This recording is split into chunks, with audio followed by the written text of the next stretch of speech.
Chapter 19. Jonathan Harker's Journal, 1 October, 5 a.m. I went with the party to the search with an easy mind, for I think I never saw Mina so absolutely strong and well. I am so glad that she consented to hold back and let us men do the work.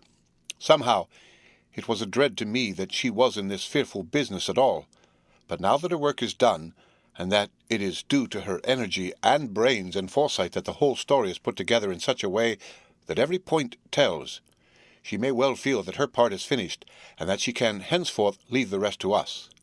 We were, I think, all a little upset by the scene with Mr. Renfield.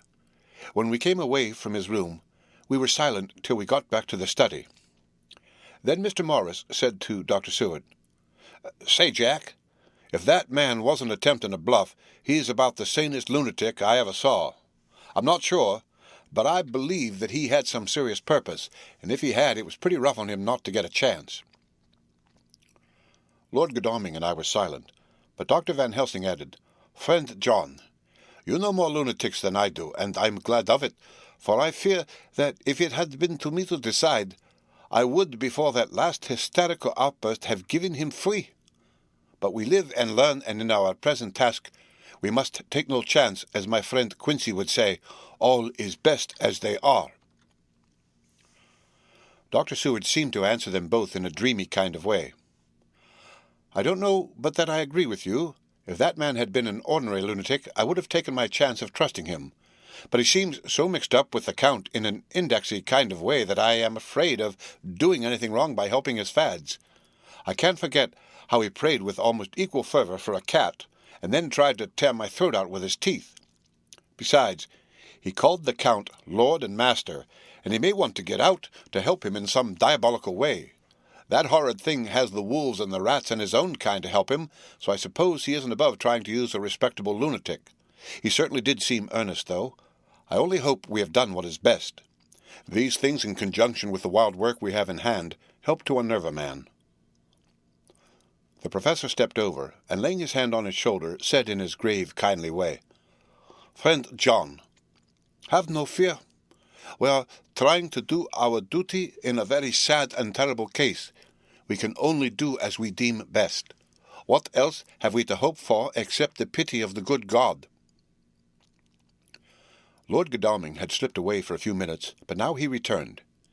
He held up a little silver whistle as he remarked, "That old place may be full of rats, and if so, I've got an antidote on call." Having passed the wall, we took our way to the house, taking care to keep in the shadows of the trees on the lawn when the moonlight shone out. When we got to the porch, the professor opened his bag and took out a lot of things which he laid on the step, sorting them into 4 little groups, evidently one for each. Then he spoke. "My friends, we are going into a terrible danger, and we need arms of many kinds. Our enemy is not merely spiritual. Remember that he has the strength of 20 men, and that, though our necks or our windpipes are of the common kind, and therefore breakable or crushable, his are not amenable to mere strength. A stronger man or a body of men more strong in all than him can at certain times hold him, but they cannot hurt him as we can be hurt by him. We must therefore guard ourselves from his touch. Keep this near your heart." As he spoke, he lifted a little silver crucifix and held it out to me, I being nearest to him. "Put these flowers round your neck." Here he handed me a wreath of withered garlic blossoms.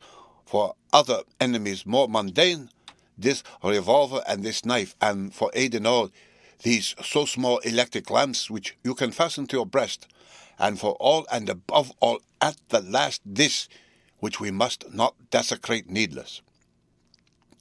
This was a portion of sacred wafer, which he put in an envelope and handed to me. Each of the others was similarly equipped. "Now," he said, "Friend John, where are the skeleton keys? If so that we can open the door, we need not break house by the window as before at Miss Lucy's."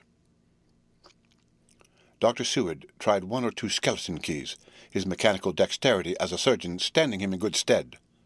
Presently he got one to suit. After a little playback and forward, the bolt yielded, and with a rusty clang shot back. We pressed on the door. The rusty hinges creaked, and it slowly opened. It was startlingly like the image conveyed to me in Dr. Seward's diary of the opening of Miss Westenra's tomb. I fancy that the same idea seemed to strike the others, for with one accord they shrank back. The professor was the first to move forward, and stepped into the open door. "In manos tuas, Domine," he said, crossing himself as he passed over the threshold. We closed the door behind us, lest, when we should have lit our lamps, we should possibly attract attention from the road. The professor carefully tried the lock, lest we might not be able to open it from within should we be in a hurry making our exit. Then we all lit our lamps and proceeded on our search. The light from the tiny lamps fell in all sorts of odd forms as the rays crossed each other or the opacity of our bodies threw great shadows. I could not for my life get away from the feeling that there was someone else amongst us. I suppose it was the recollection, so powerfully brought home to me by the grim surroundings, of that terrible experience in Transylvania. I think the feeling was common to us all, for I noticed that the others kept looking over their shoulders at every sound and every new shadow, just as I felt myself doing. The whole place was thick with dust. The floor was seemingly inches deep, except where there were recent footsteps, in which, on holding down my lamp, I could see marks of hobnails where the dust was cracked. The walls were fluffy and heavy with dust, and in the corners were masses of spiders' webs, whereon the dust had gathered till they looked like old tattered rags, as the weight had torn them partly down. On a table in the hall was a great bunch of keys with a time-yellowed label on each. They had been used several times, for on the table were several similar rents in the blanket of dust, similar to that exposed when the professor lifted them.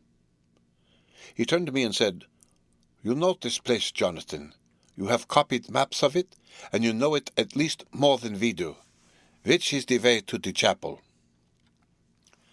I had an idea of its direction, though on my former visit I had not been able to get admission to it, so I led the way, and after a few long turnings found myself opposite a low, arched oaken door ribbed with iron bands. "This is the spot," said the professor, as he turned his lamp on a small map of the house, copied from the file of my original correspondence regarding the purchase. With a little trouble, we found the key on the bunch and opened the door. We were prepared for some unpleasantness, for as we were opening the door, a faint, malodorous air seemed to exhale through the gaps, but none of us ever expected such an odor as we encountered. None of the others had met the Count at all at close quarters, and when I had seen him, he was either in the fasting stage of his existence in his rooms, or, when he was bloated with fresh blood, in a ruined building open to the air. But here the place was small and close, and the long disuse had made the air stagnant and foul. There was an earthy smell, as of some dry miasma which came through the fouler air. But as to the odor itself, how shall I describe it? It was not alone that it was composed of all the ills of mortality and with the pungent, acrid smell of blood, but it seemed as though corruption had become itself corrupt. Faugh! It sickens me to think of it. Every breath exhaled by that monster seemed to have clung to the place and intensified its loathsomeness. Under ordinary circumstances, such a stench would have brought our enterprise to an end.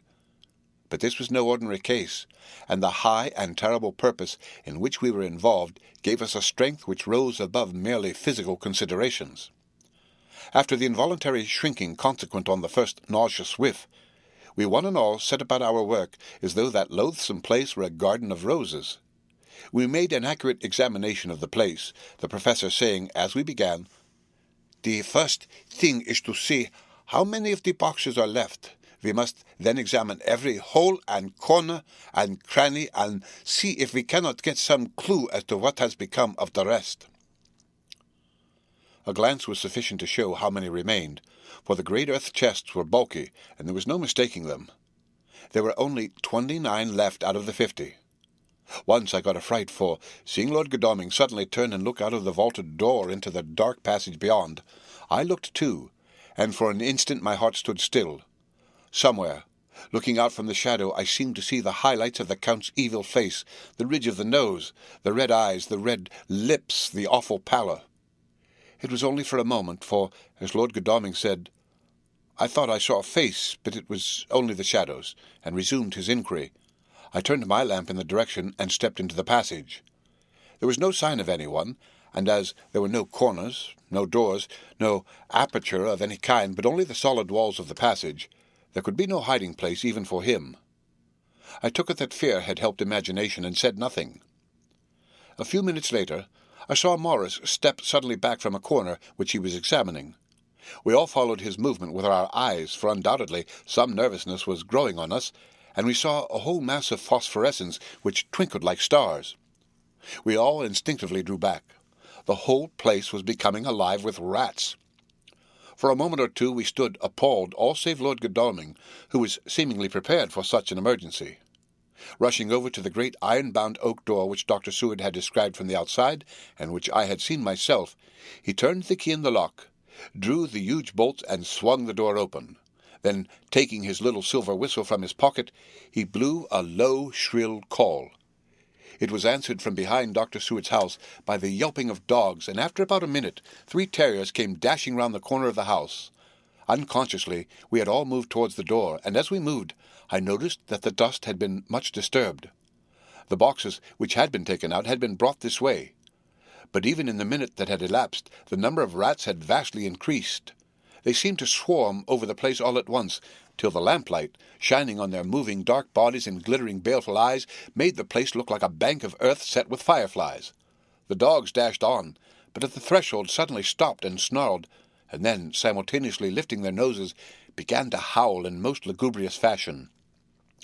The rats were multiplying in thousands, and we moved out. Lord Godalming lifted one of the dogs, and carrying him in, placed him on the floor.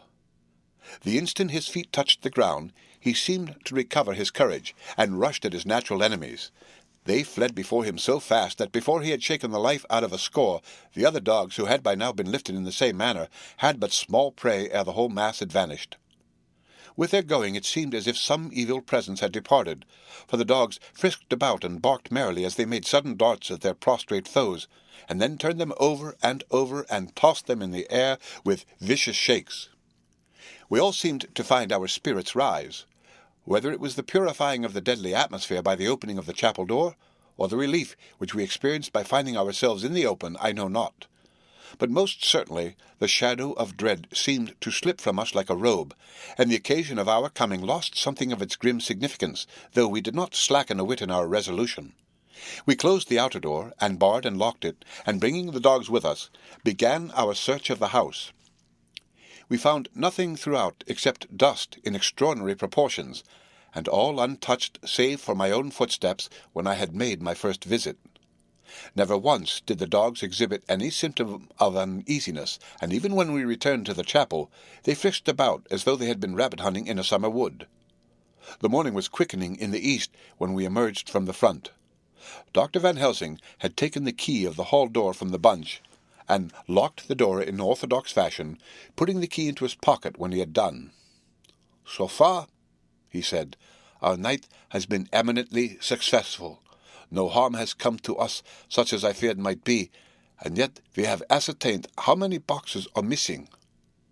More than all do I rejoice that this, our first, and perhaps our most difficult and dangerous step has been accomplished without the bringing thereinto our most sweet Madam Mina, or troubling her waking or sleeping thoughts with sights and sounds and smells of horror which she might never forget.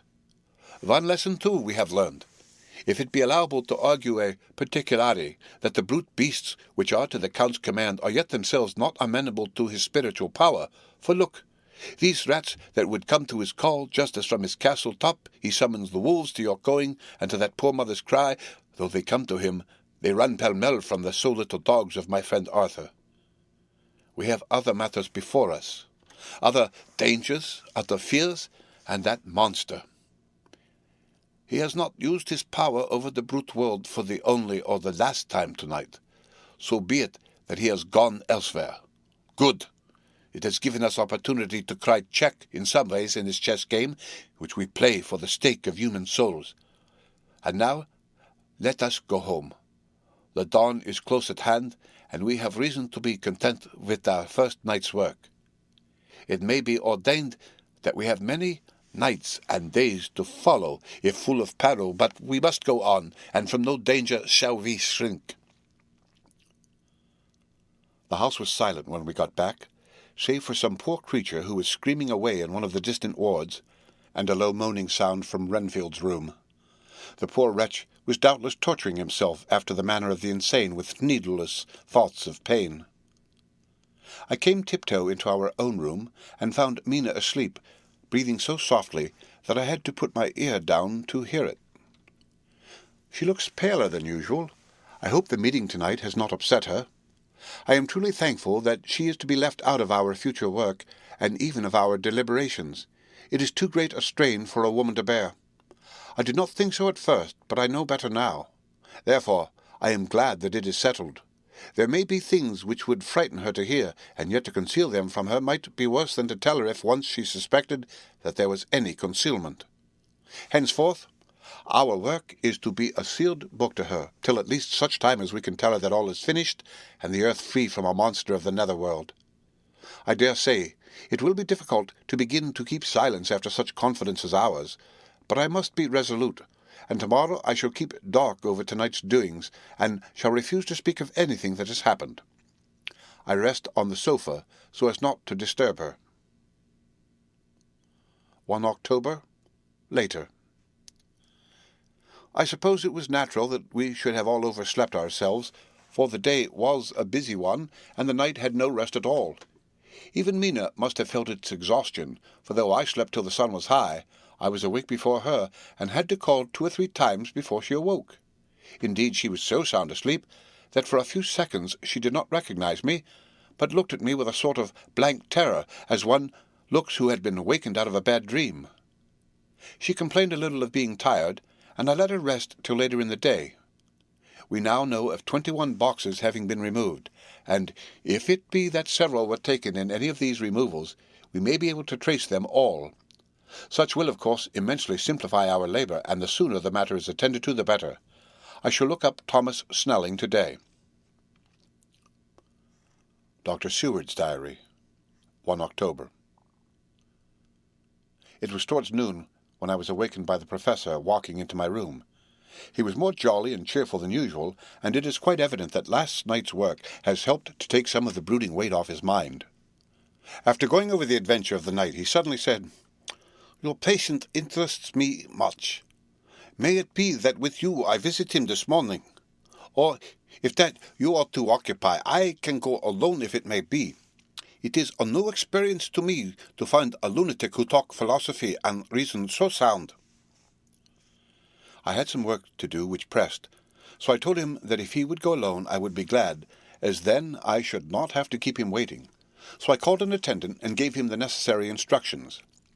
Before the Professor left the room I cautioned him against getting any false impression from my patient. "But," he answered, "I want him to talk of himself and of his delusion as to consuming live things. He said to Madame Mina, as I see in your diary of yesterday, that he had once had such a belief. Why do you smile, friend John?" "Excuse me," I said, "but the answer is here." I laid my hand on the typewritten matter. When our sane and learned lunatic made that very statement of how he used to consume life, his mouth was actually nauseous with the flies and spiders which he had eaten just before Mrs. Harker entered the room. Then Helsing smiled in turn. "Good," he said. "Your memory is true, friend John. I should have remembered.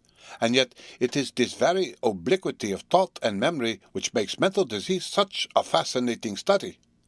Perhaps I may gain more knowledge out of the folly of this madman than I shall from the teaching of the most wise. Who knows?"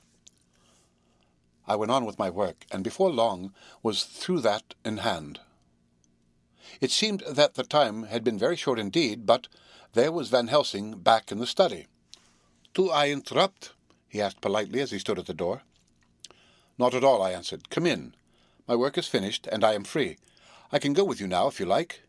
"It is needless. I have seen him." "Well?" "I fear that he does not appraise me at much.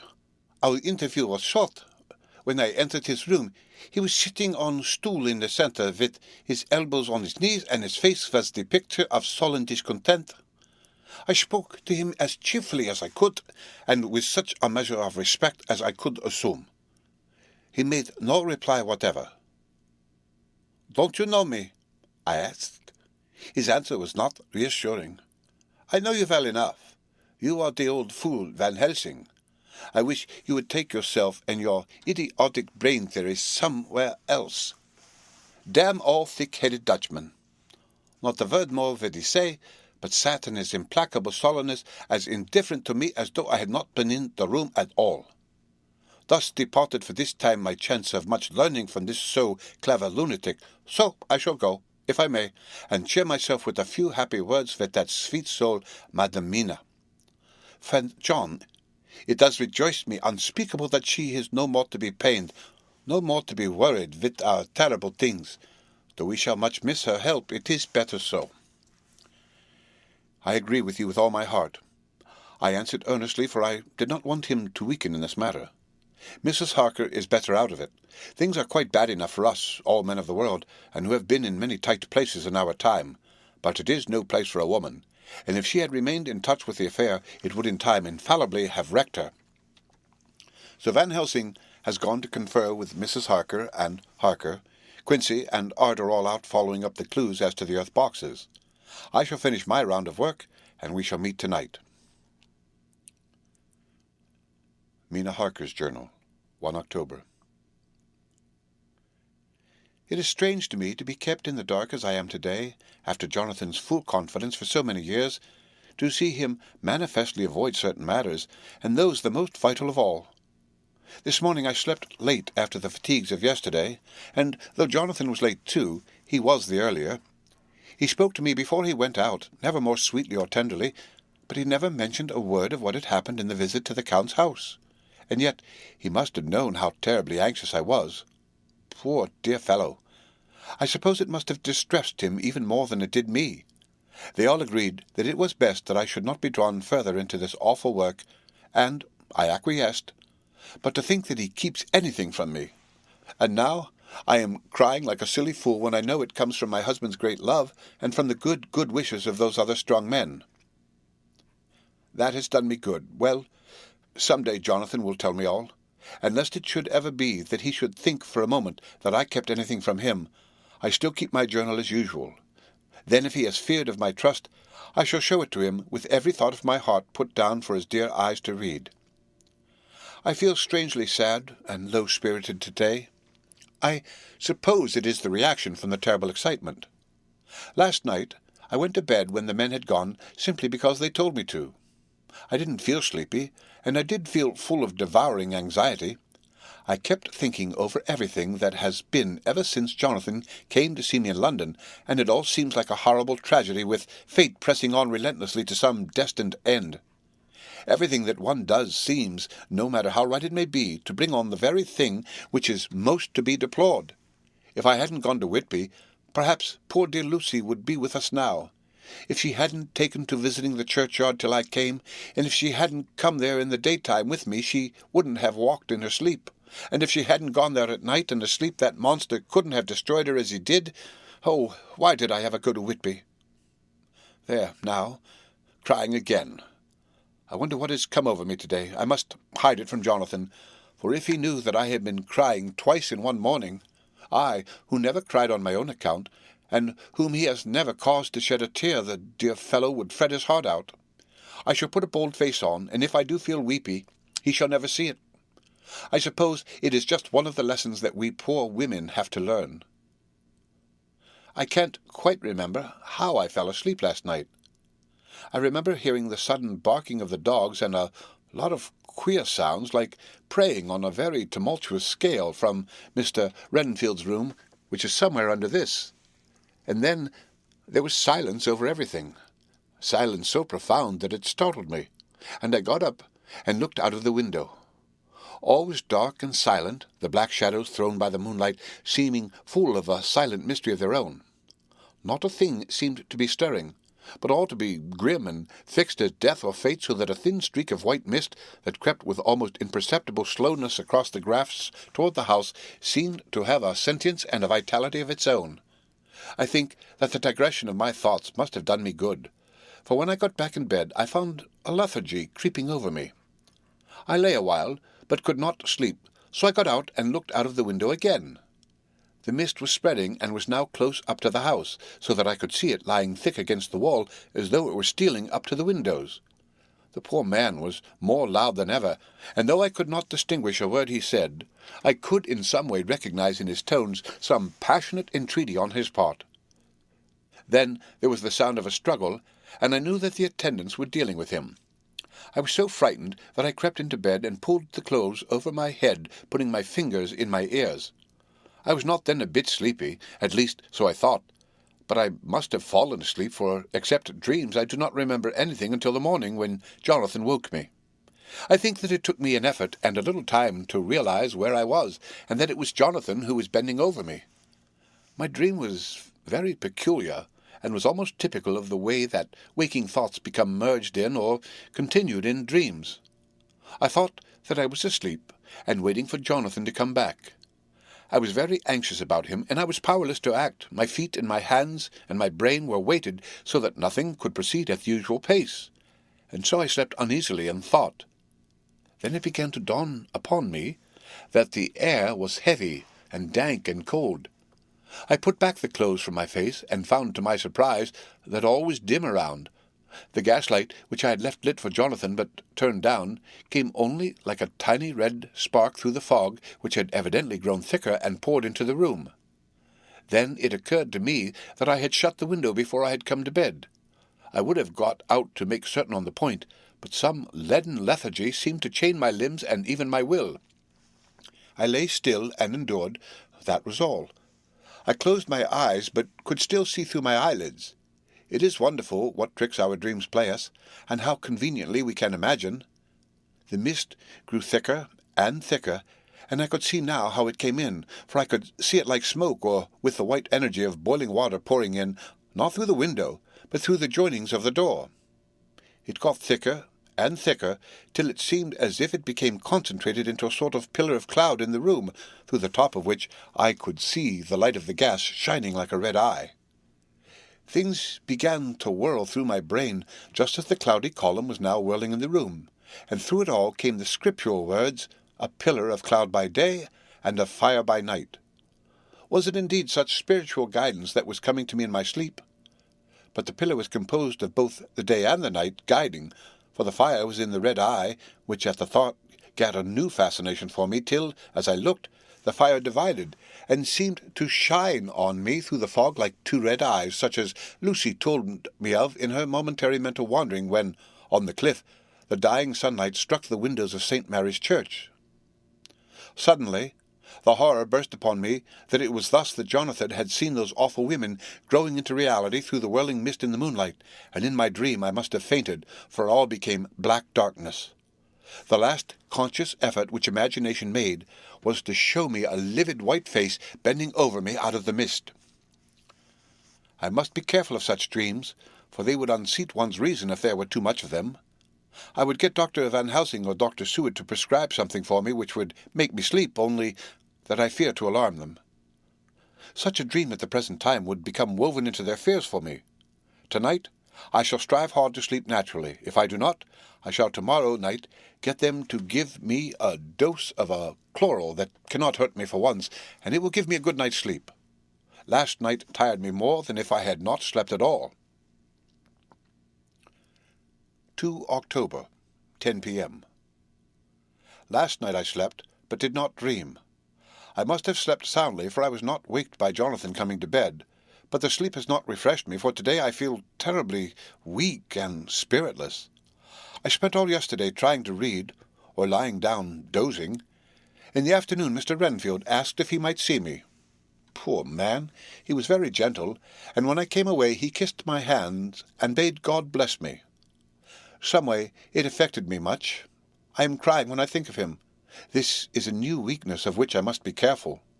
Jonathan would be miserable if he knew I had been crying. He and the others were out till dinner-time, and they all came in tired. I did what I could to brighten them up, and I suppose that the effort did me good, for I forgot how tired I was. After dinner they sent me to bed, and all went off to smoke together, as they said, but I knew that they wanted to tell each other of what had occurred to each during the day. I could see from Jonathan's manner that he had something important to communicate. I was not so sleepy as I should have been, so before they went, I asked Dr. Seward to give me a little opiate of some kind, as I had not slept well the night before. He very kindly made me up a sleeping draught, which he gave to me, telling me that it would do me no harm, as it was very mild. I have taken it, and am waiting for sleep, which still keeps aloof. I hope I have not done wrong, for as sleep begins to flirt with me, a new fear comes, that I may have been foolish in thus depriving myself of the power of waking. I might want it. Here comes sleep. Good night. Chapter 20. Jonathan Harker's Journal. 1 October. Evening. I found Thomas Snelling in his house at Bethnal Green, but unhappily he was not in a condition to remember anything. The very prospect of beer which my expected coming had opened to him had proved too much, and he had begun too early on his expected debauch. I learned, however, from his wife, who seemed a decent poor soul, that he was only the assistant of Smollett, who of the two mates was the responsible person. So off I drove to Walworth, and found Mr. Joseph Smollett at home and in his shirt-sleeves, taking a late tea out of a saucer. He is a decent, intelligent fellow, distinctly a good, reliable type of workman, and with a headpiece of his own. He remembered all about the incident of the boxes, and from a wonderful dog-eared notebook which he produced from some mysterious receptacle about the seat of his trousers, and which had the hieroglyphic entries in thick, half-obliterated pencil, he gave me the destinations of the boxes. There were, he said, 6 in the cartload, which he took from Carfax, and left at 197 Shickson Street, Mile End, Newtown, and another 6 which he deposited at Jamaica Lane, Bermondsey. If then the Count meant to scatter these ghastly refuges of his over London, these places were chosen as the first of delivery, so that later he might distribute more fully. The systematic manner in which this was done made me think that he could not mean to confine himself to 2 sides of London. He was now fixed on the far east of the northern shore, on the east of the southern shore, and on the south. The north and west were surely never meant to be left out of his diabolical scheme, let alone the city itself and the very heart of fashionable London in the south-west and west. I went back to Smollett and asked him if he could tell us if any other boxes had been taken from Carfax. He replied, "Well, governor, you've treated me very handsome." I had given him half a sovereign, "and I'll tell you all I know. I heard a man by the name of Bloxham say 4 nights ago in the Hare and Hounds in Pinch's Alley as how he and his mate had a rare dusty job in a old house at Purfleet. There ain't a many such jobs as this here, and I'm a-thinking that maybe Sam Bloxham could tell you summat." I asked if he could tell me where to find him. I told him that if he could get me the address it would be worth another half-sovereign to him. So he gulped down the rest of his tea and stood up, saying that he was going to begin the search then and there. At the door he stopped and said, "Look here, governor, there ain't no sense in me a-keeping you here. I may find Sam soon, or I mayn't, but anyhow, he ain't like to be in a way to tell you much tonight. Sam is a rare one when he starts on the booze. If you can give me an envelope with a stamp on it, and put your address on it, I'll find out where Sam is to be found and post it to ye tonight. But you'd better be up after him soon in the morning, never mind the booze the night afore." This was all practical, so one of the children went off with a penny to buy an envelope and a sheet of paper, and to keep the change. When she came back, I addressed the envelope and stamped it, and when Smollett had again faithfully promised to post the address when found, I took my way to home. We're on the track anyhow. I am tired tonight, and I want to sleep. Mina is fast asleep, and looks a little too pale. Her eyes look as though she had been crying. Poor dear! I've no doubt it frets her to be kept in the dark, and it may make her doubly anxious about me and the others. But it is best as it is. It is better to be disappointed and worried in such a way now than to have her nerve broken. The doctors were quite right to insist on her being kept out of this dreadful business. I must be firm, for on me this particular burden of silence must rest. I shall not ever enter on the subject with her under any circumstances. Indeed, it may not be a hard task after all, for she herself has become reticent on the subject, and has not spoken of the Count or his doings ever since we told her of our decision. 2 October. Evening. A long and trying and exciting day. By the first post I got my directed envelope with a dirty scrap of paper enclosed, on which was written with a carpenter's pencil in a sprawling hand, Sam Bloxham, Corcoran's, 4 Potters Court, Bartle Street, Walworth. Ask for the Depite. I got the letter in bed and rose without waking Mina. She looked heavy and sleepy and pale, and far from well. I determined not to wake her, but that when I should return from this new search I would arrange for her going back to Exeter.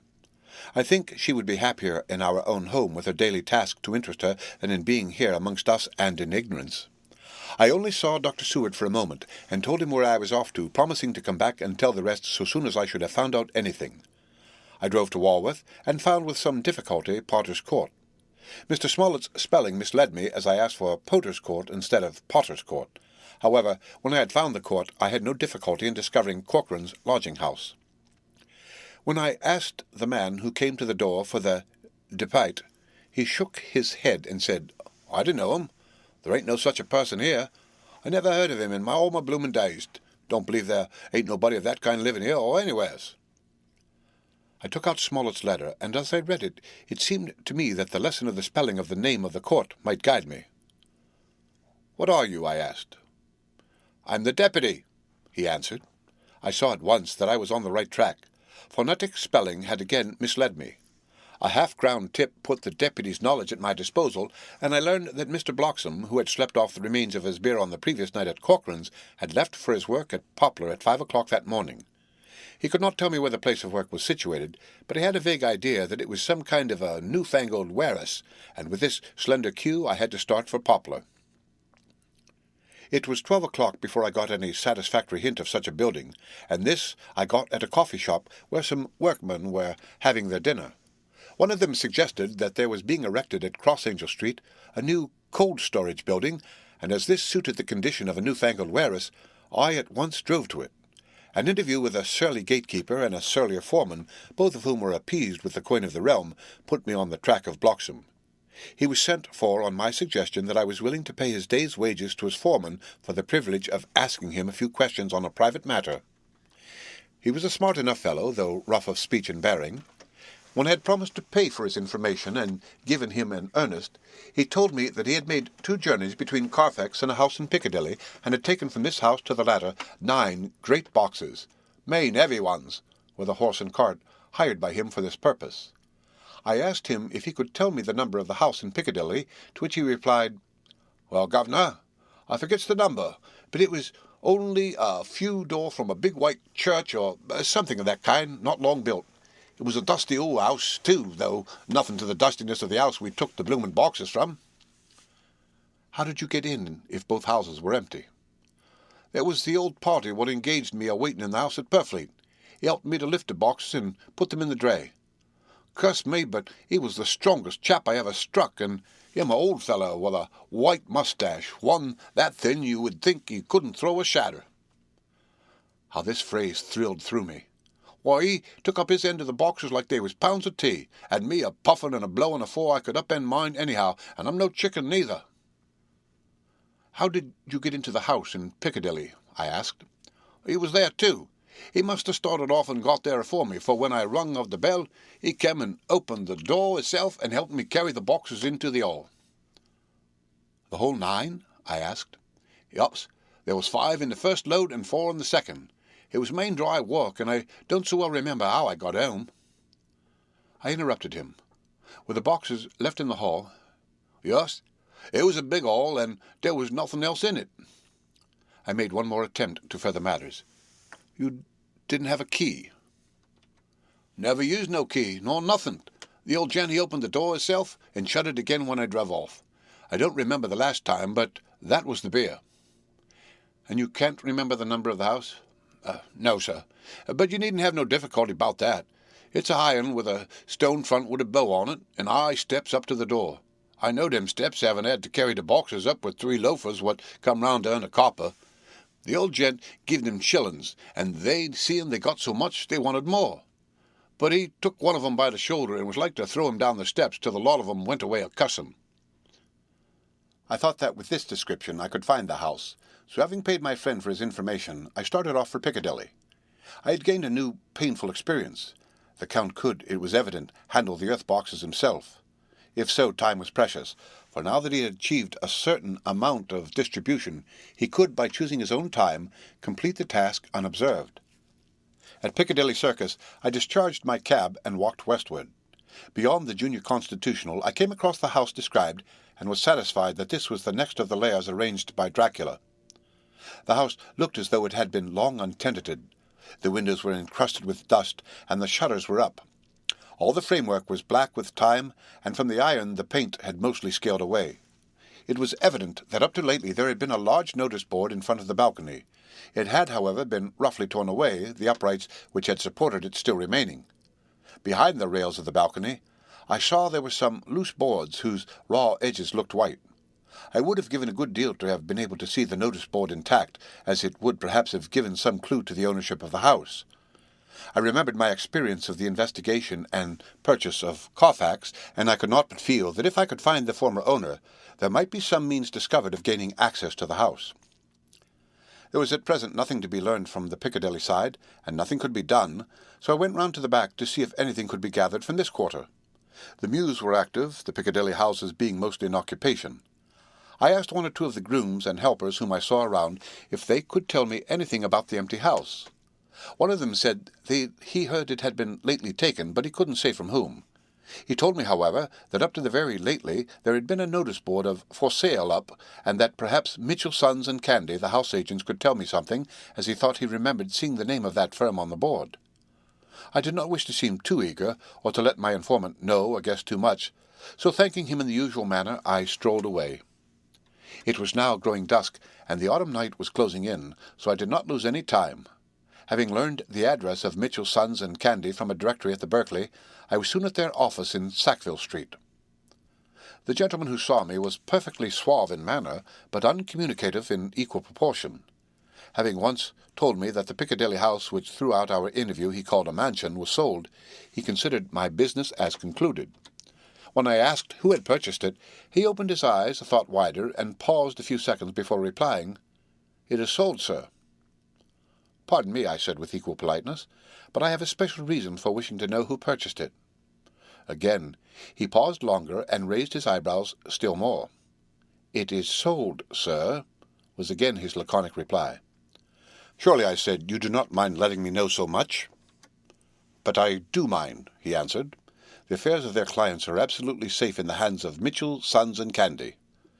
This was manifestly a prig of the first water, and there was no use arguing with him. I thought I had best meet him on his own ground, so I said, "Your clients, sir, are happy in having so resolute a guardian of their confidence. I am myself a professional man." Here I handed him my card. In this instance I am not prompted by curiosity. I act on the part of Lord Godalming, who wishes to know something of the property which was, he understood, lately for sale. These words put a different complexion on affairs. He said, "I would like to oblige you if I could, Mr. Harker, and especially would I like to oblige his lordship. We once carried out a small matter of renting some chambers for him when he was the Honourable Arthur Holmwood. If you'll let me have his lordship's address, I will consult the house on the subject, and will, in any case, communicate with his lordship by tonight's post.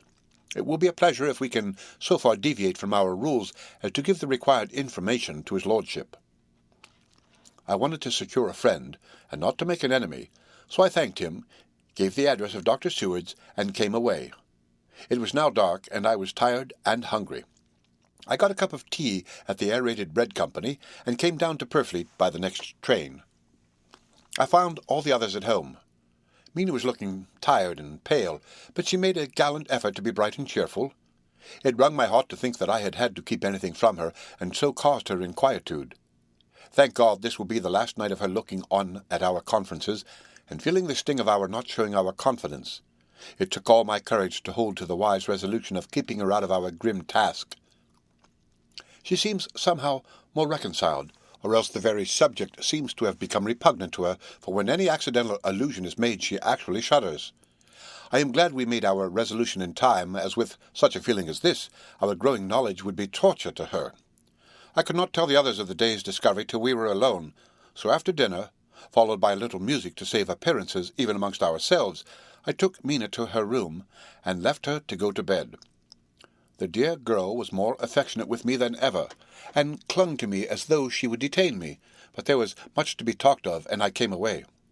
Thank God the ceasing of telling things has made no difference between us. When I came down again, I found the others all gathered round the fire in the study. In the train I had written my diary so far, and simply read it off to them as the best means of letting them get abreast of my own information. When I had finished, Van Helsing said, "This has been a great day's work, friend Jonathan. Doubtless we are on the track of the missing boxes. If we find them all in that house, then our work is near the end. But if there be some missing, we must search until we find them. Then shall we make our final coup and hunt threat to his real death." We all sat silent a while, and all at once Mr. Morris spoke. "Say, how are we going to get into that house?" "We got into the other," answered Lord Godalming quickly. "But, Art, this is different. We broke house at Carfax, but we had night and a walled park to protect us. It will be a mighty different thing to commit burglary in Piccadilly either by day or night. I confess I don't see how we are going to get in unless that agency duck can find us a key of some sort." Lord Godalming's brows contracted, and he stood up and walked about the room. By and by he stopped and said, turning from one to another of us, "Quincy's head is level. This burglary business is getting serious. We got off once all right, but we have now a rare job on hand unless we can find the Count's key-basket." As nothing could well be done before morning, and as it would be at least advisable to wait until Lord Godalming should hear from Mitchell's, we decided not to take any active step before breakfast time. For a good while we sat and smoked, discussing the matter in its various lights and bearings. I took the opportunity of bringing this diary right up to the moment. I am very sleepy, and shall go to bed. Just a line. Mina sleeps soundly, and her breathing is regular. Her forehead is puckered up into little wrinkles, as though she thinks even in her sleep. She is still too pale, but does not look so haggard as she did this morning. Tomorrow will, I hope, mend all this. She will be herself at home in Exeter. Oh, but I am sleepy. Dr. Seward's Diary, 1 October. I am puzzled afresh about Renfield. His moods change so rapidly that I find it difficult to keep touch of them, and as they always mean something more than his own well-being, they form a more than interesting study. This morning, when I went to see him after his repulse of Van Helsing, his manner was that of a man commanding destiny. He was, in fact, commanding destiny subjectively.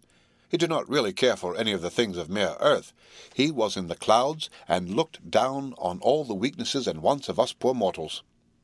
I thought I would improve the occasion and learn something, so I asked him, "What about the flies these times?" He smiled on me in quite a superior sort of way, such a smile as would have become the face of Malvolio, as he answered me, "The fly, my dear sir, has one striking feature. Its wings are typical of the aerial powers of the psychic faculties. The ancients did well when they typified the soul as a butterfly." I thought I would push his analogy to its utmost logically, so I said quickly, "Oh, it is a soul you are after now, is it?"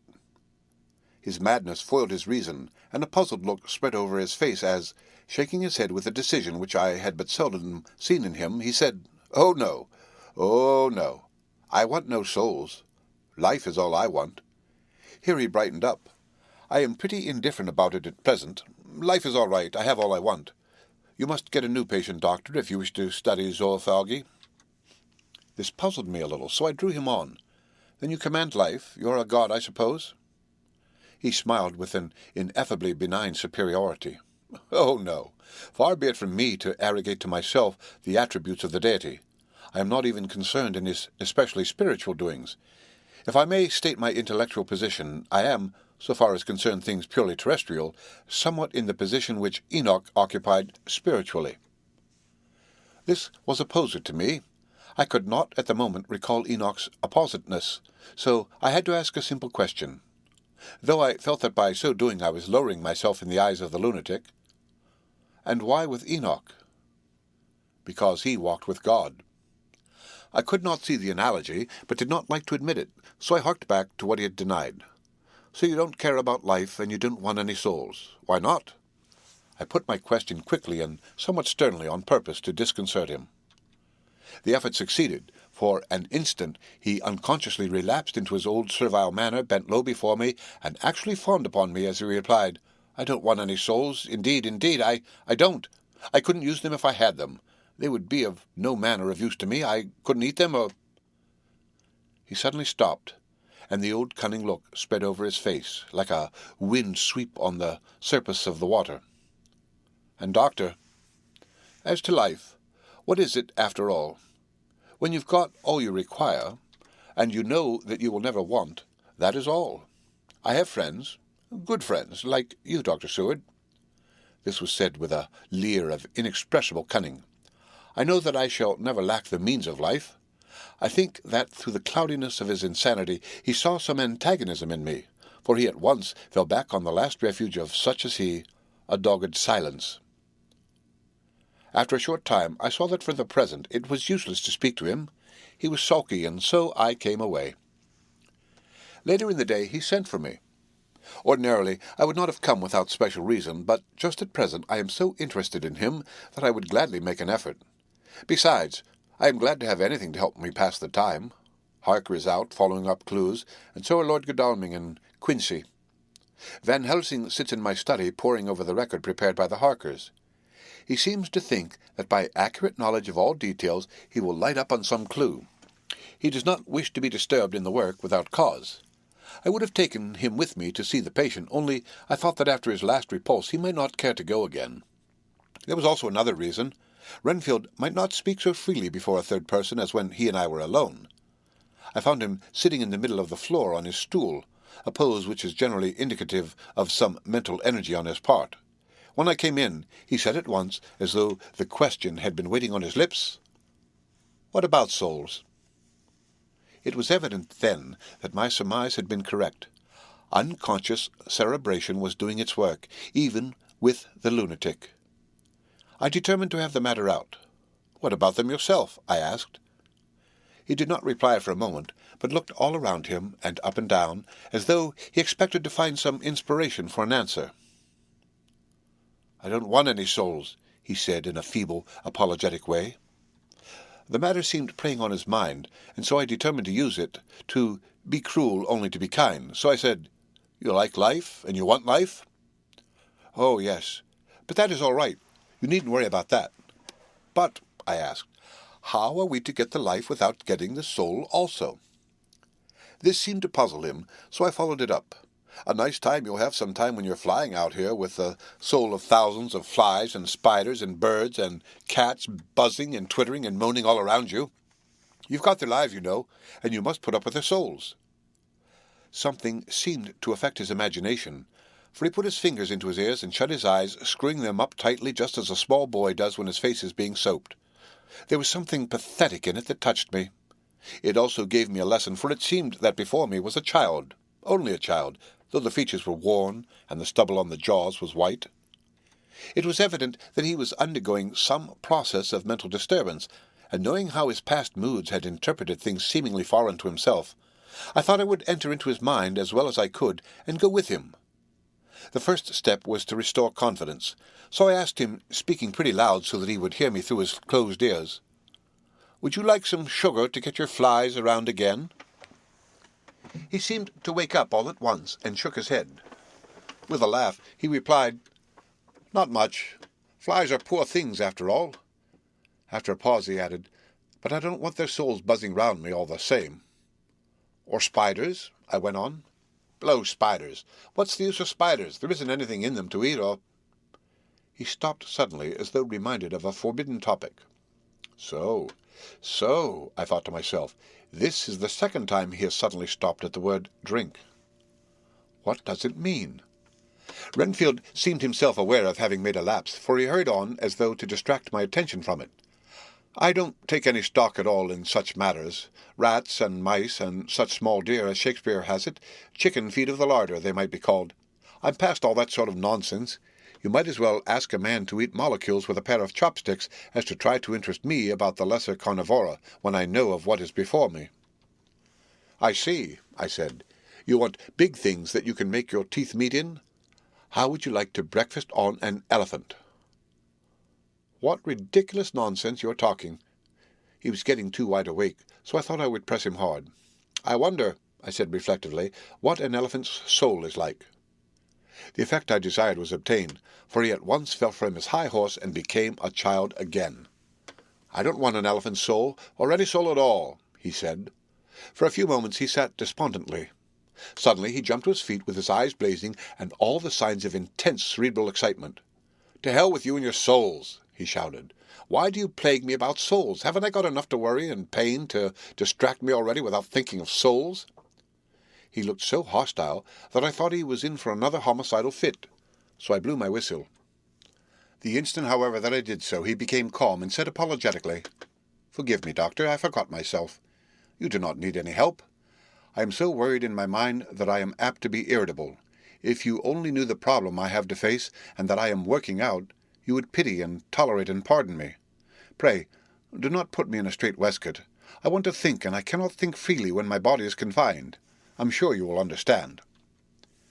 He had evidently self-control, so when the attendants came, I told them not to mind, and they withdrew.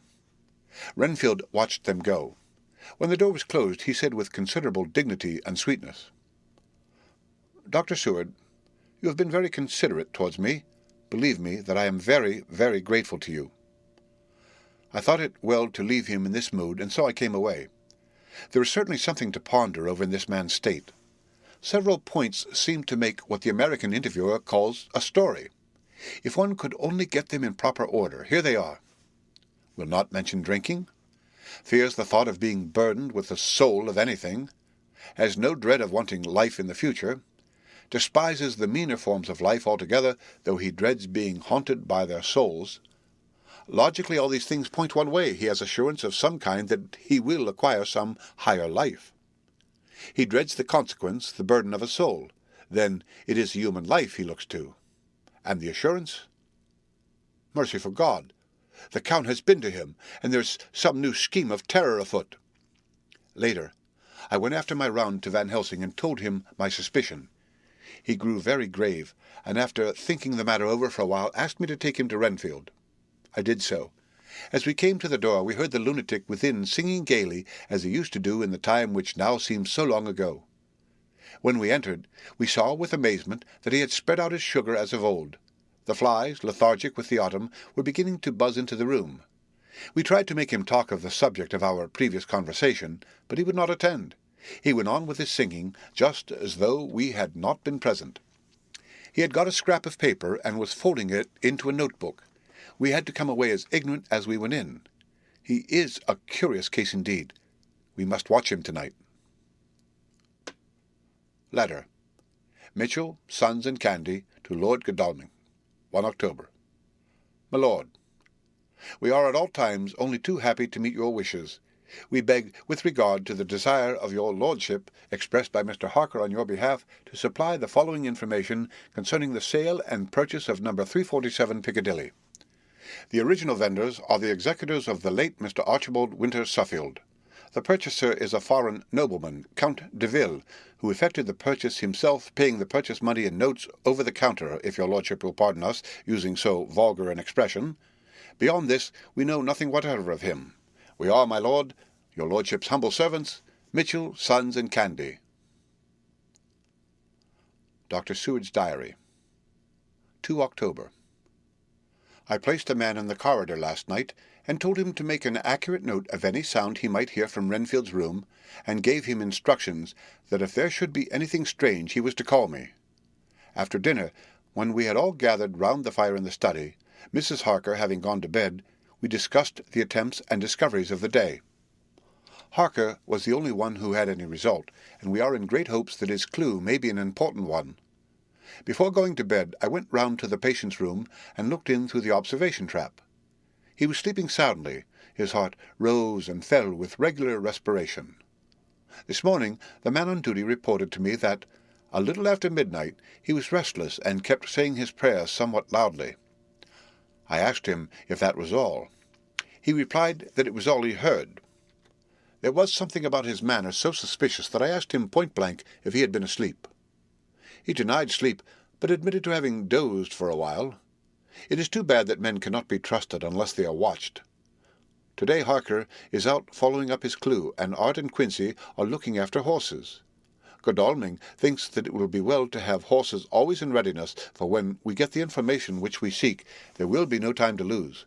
We must sterilize all the imported earth between sunrise and sunset. We shall thus catch the Count at his weakest and without a refuge to fly to.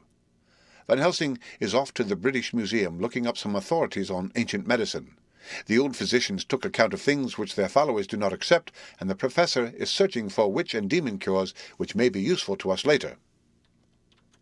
I sometimes think that we must be all mad, and that we shall wake to sanity in strait waistcoats. Later. We have met again. We seem at last to be on the track, and our work of tomorrow may be the beginning of the end. I wonder if Renfield's quiet has anything to do with this. His moods have so followed the doings of the Count that the coming destruction of the monster may be carried to him some subtle way. If we could only get some hint as to what passed in his mind between the time of my argument with him today and his resumption of fly-catching, it might afford us a valuable clue. He is now seemingly quiet for a spell. Is he? That wild yell seemed to come from his room. The attendant came bursting into my room and told me that Renfield had somehow met with some accident. He had heard him yell, and when he went to him found him lying on his face, on the floor, all covered with blood. I must go at once. Chapter 21. Dr. Seward's Diary. 3 October. Let me put down with exactness all that happened as well as I can remember, since last I made an entry. Not a detail that I can recall must be forgotten. In all calmness I must proceed. When I came to Renfield's room, I found him lying on the floor on his left side in a glittering pool of blood. When I went to move him, it became at once apparent that he had received some terrible injuries. There seemed none of the unity of purpose between the parts of the body which marks even lethargic sanity. As the face was exposed, I could see that it was horribly bruised, as though it had been beaten against the floor. Indeed, it was from the face wounds that the pool of blood originated. The attendant, who was kneeling beside the body, said to me as we turned him over, "I think, sir, his back is broken. See, both his right arm and leg and the whole side of his face are paralyzed." How such a thing could have happened puzzled the attendant beyond measure. He seemed quite bewildered, and his brows were gathered in as he said, "I can't understand the two things. He could mark his face like that by beating his own head on the floor. I saw a young woman do it once at the Eversfield Asylum before anyone could lay hands on her. And I suppose he might have broken his neck by falling out of bed if he got in an awkward kink. But for the life of me I can't imagine how the two things occurred. If his back was broke, he couldn't beat his head, and if his face was like that before the fall out of bed, there would be marks of it." I said to him, "Go to Dr. Van Helsing and ask him to kindly come here at once. I want him without an instant's delay." The man ran off, and within a few minutes the professor in his dressing gown and slippers appeared. When he saw Renfield on the ground, he looked keenly at him a moment, and then turned to me. I think he recognized my thought in my eyes, for he said very quickly, manifestly for the ears of the attendant, "Ah, a sad accident. He will need very careful watching and much attention. I shall stay with you myself, but I shall first dress myself. If you will remain, I shall in a few minutes join you." The patient was now breathing stertorously, and it was easy to see that he had suffered some terrible injury. Van Helsing returned with extraordinary celerity, bearing with him a surgical case. He had evidently been thinking and had his mind made up, for almost before he looked at the patient, he whispered to me, "Send the attendant away. We must be alone with him when he becomes conscious after the operation." I said, "I think that will do now, Simmons. We have done all that we can at present. You had better go your round, and Dr. Van Helsing will operate. Let me know instantly if there be anything unusual anywhere." The man withdrew, and we went into a strict examination of the patient.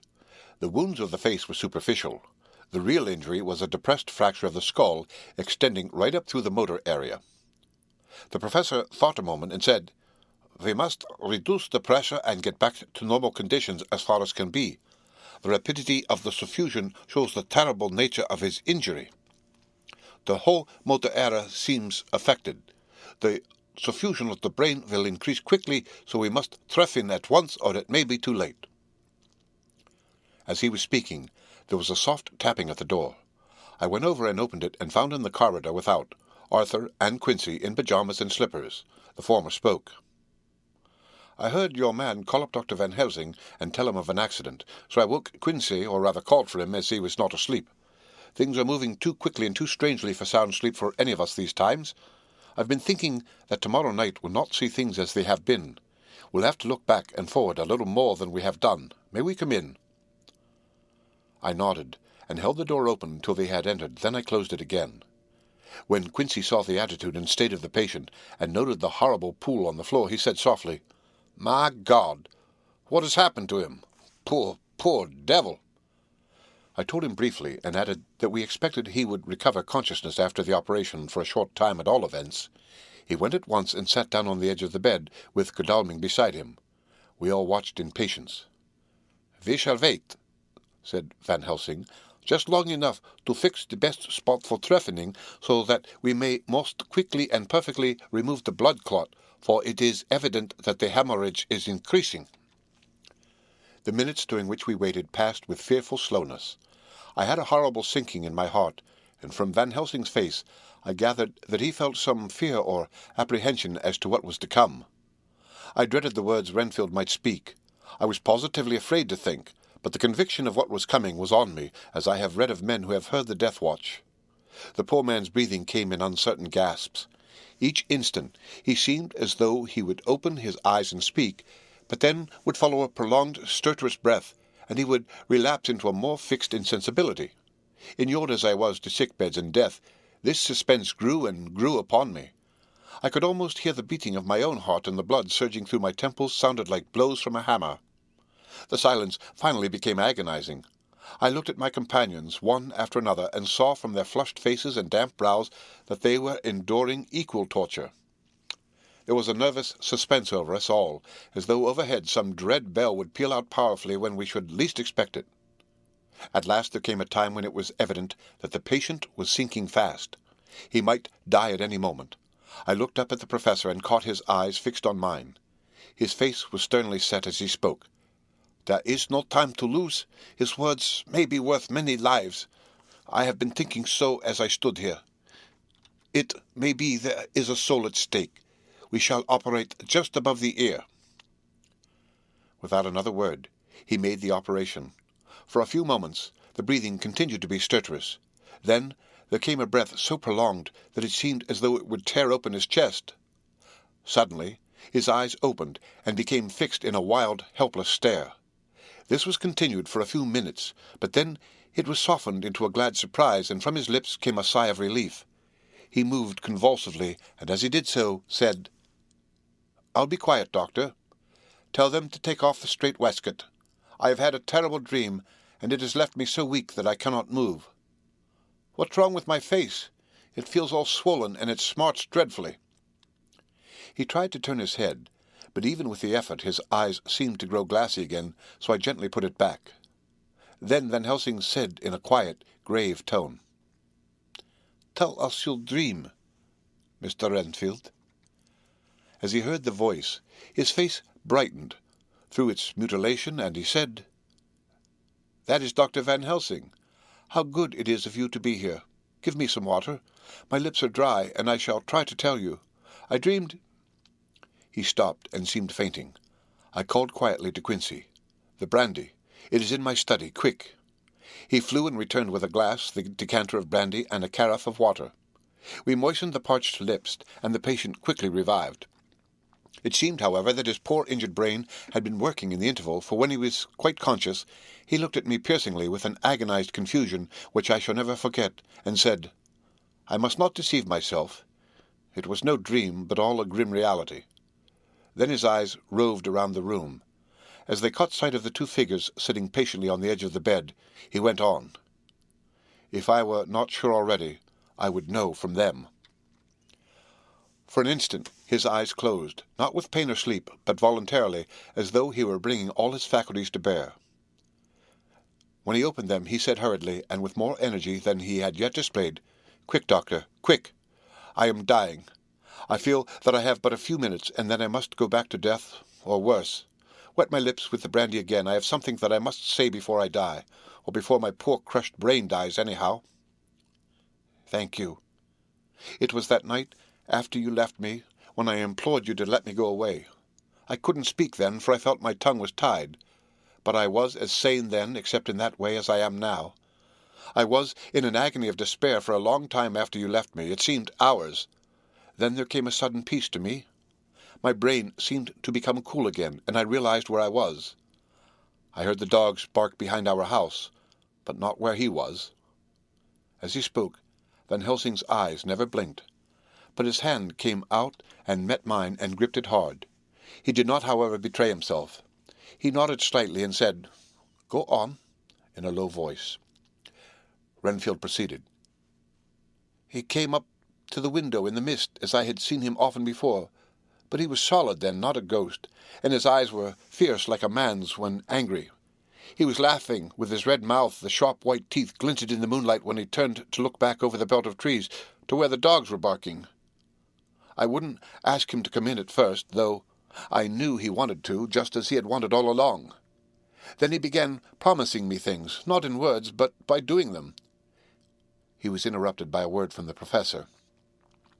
"How?" "By making them happen, just as he used to send in the flies when the sun was shining, great big fat ones with steel and sapphire on their wings, and big moths in the night with skull and crossbones on their backs." Van Helsing nodded to him as he whispered to me unconsciously, "The Acherontia atropos of the Sphinx, what you call the death's head moth?" The patient went on without stopping.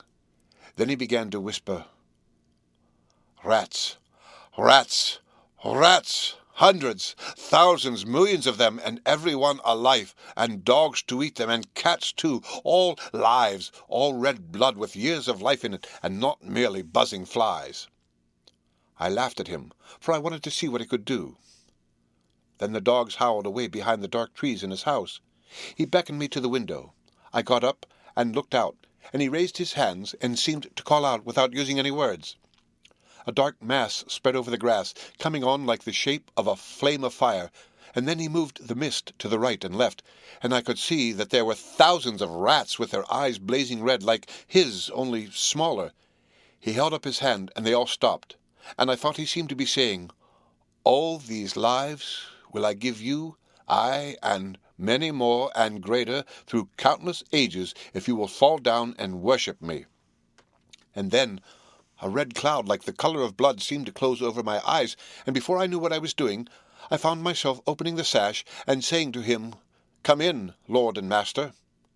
The rats were all gone, but he slid into the room through the sash, though it was only open an inch wide, just as the moon herself has often come in through the tiniest crack and has stood before me in all her size and splendor. His voice was weaker, so I moistened his lips with the brandy again, and he continued, but it seemed as though his memory had gone on working in the interval, for his story was further advanced. I was about to call him back to the point, but Van Helsing whispered to me, "Let him go on. Do not interrupt him. He cannot go back, and maybe could not proceed at all, if once he lost the thread of his thought."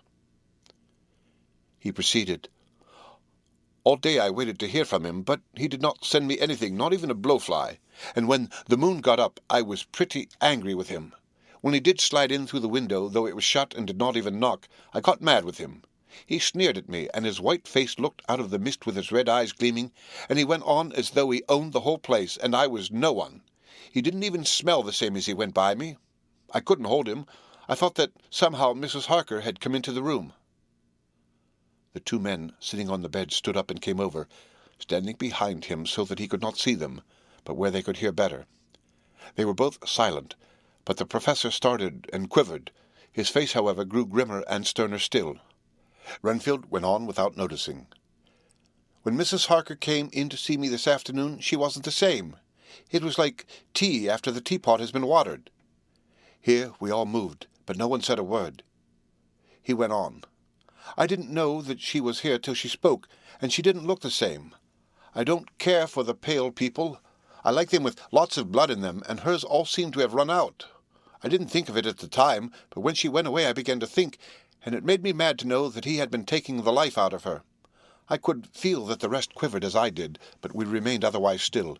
So when he came tonight I was ready for him. I saw the mist stealing in, and I grabbed it tight. I had heard that madmen have unnatural strength, and as I knew I was a madman, at times anyhow, I resolved to use my power. Aye, and he felt it too, for he had to come out of the mist to struggle with me. I held tight, and I thought I was going to win, for I didn't mean him to take any more of her life till I saw his eyes. They burned into me, and my strength became like water.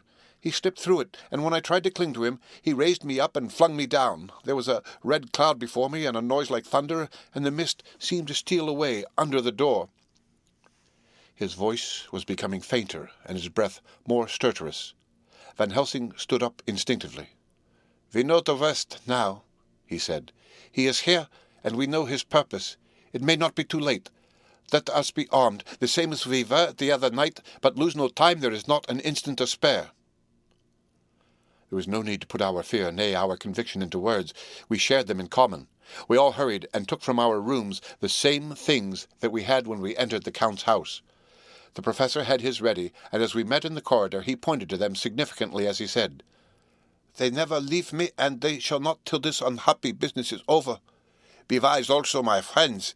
It is no common enemy that we deal with. Alas, alas, that dear Madam Mina should suffer." He stopped. His voice was breaking, and I do not know if rage or terror predominated in my own heart. Outside the Harkers' door we paused. Art and Quincy held back, and the latter said, "Should we disturb her?" "We must," said Van Helsing grimly. "If the door be locked, I shall break it in." "May it not frighten her terribly? It is unusual to break into a lady's room." Van Helsing said solemnly, "You are always right, but this is life and death. All chambers are alike to the doctor, and even were they not, they are all as one to me tonight. Friend John, when I turn the handle, if the door does not open, do you put your shoulder down and shove, and you too, my friends, now." He turned the handle as he spoke, but the door did not yield. We threw ourselves against it. With a crash it burst open, and we almost fell headlong into the room. The professor did actually fall, and I saw across him as he gathered himself up from hands and knees. What I saw appalled me. I felt my hair rise like bristles on the back of my neck, and my heart seemed to stand still. The moonlight was so bright that through the thick yellow blind the room was light enough to see.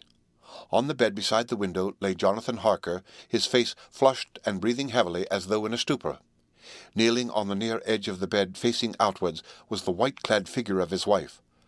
By her side stood a tall, thin man clad in black.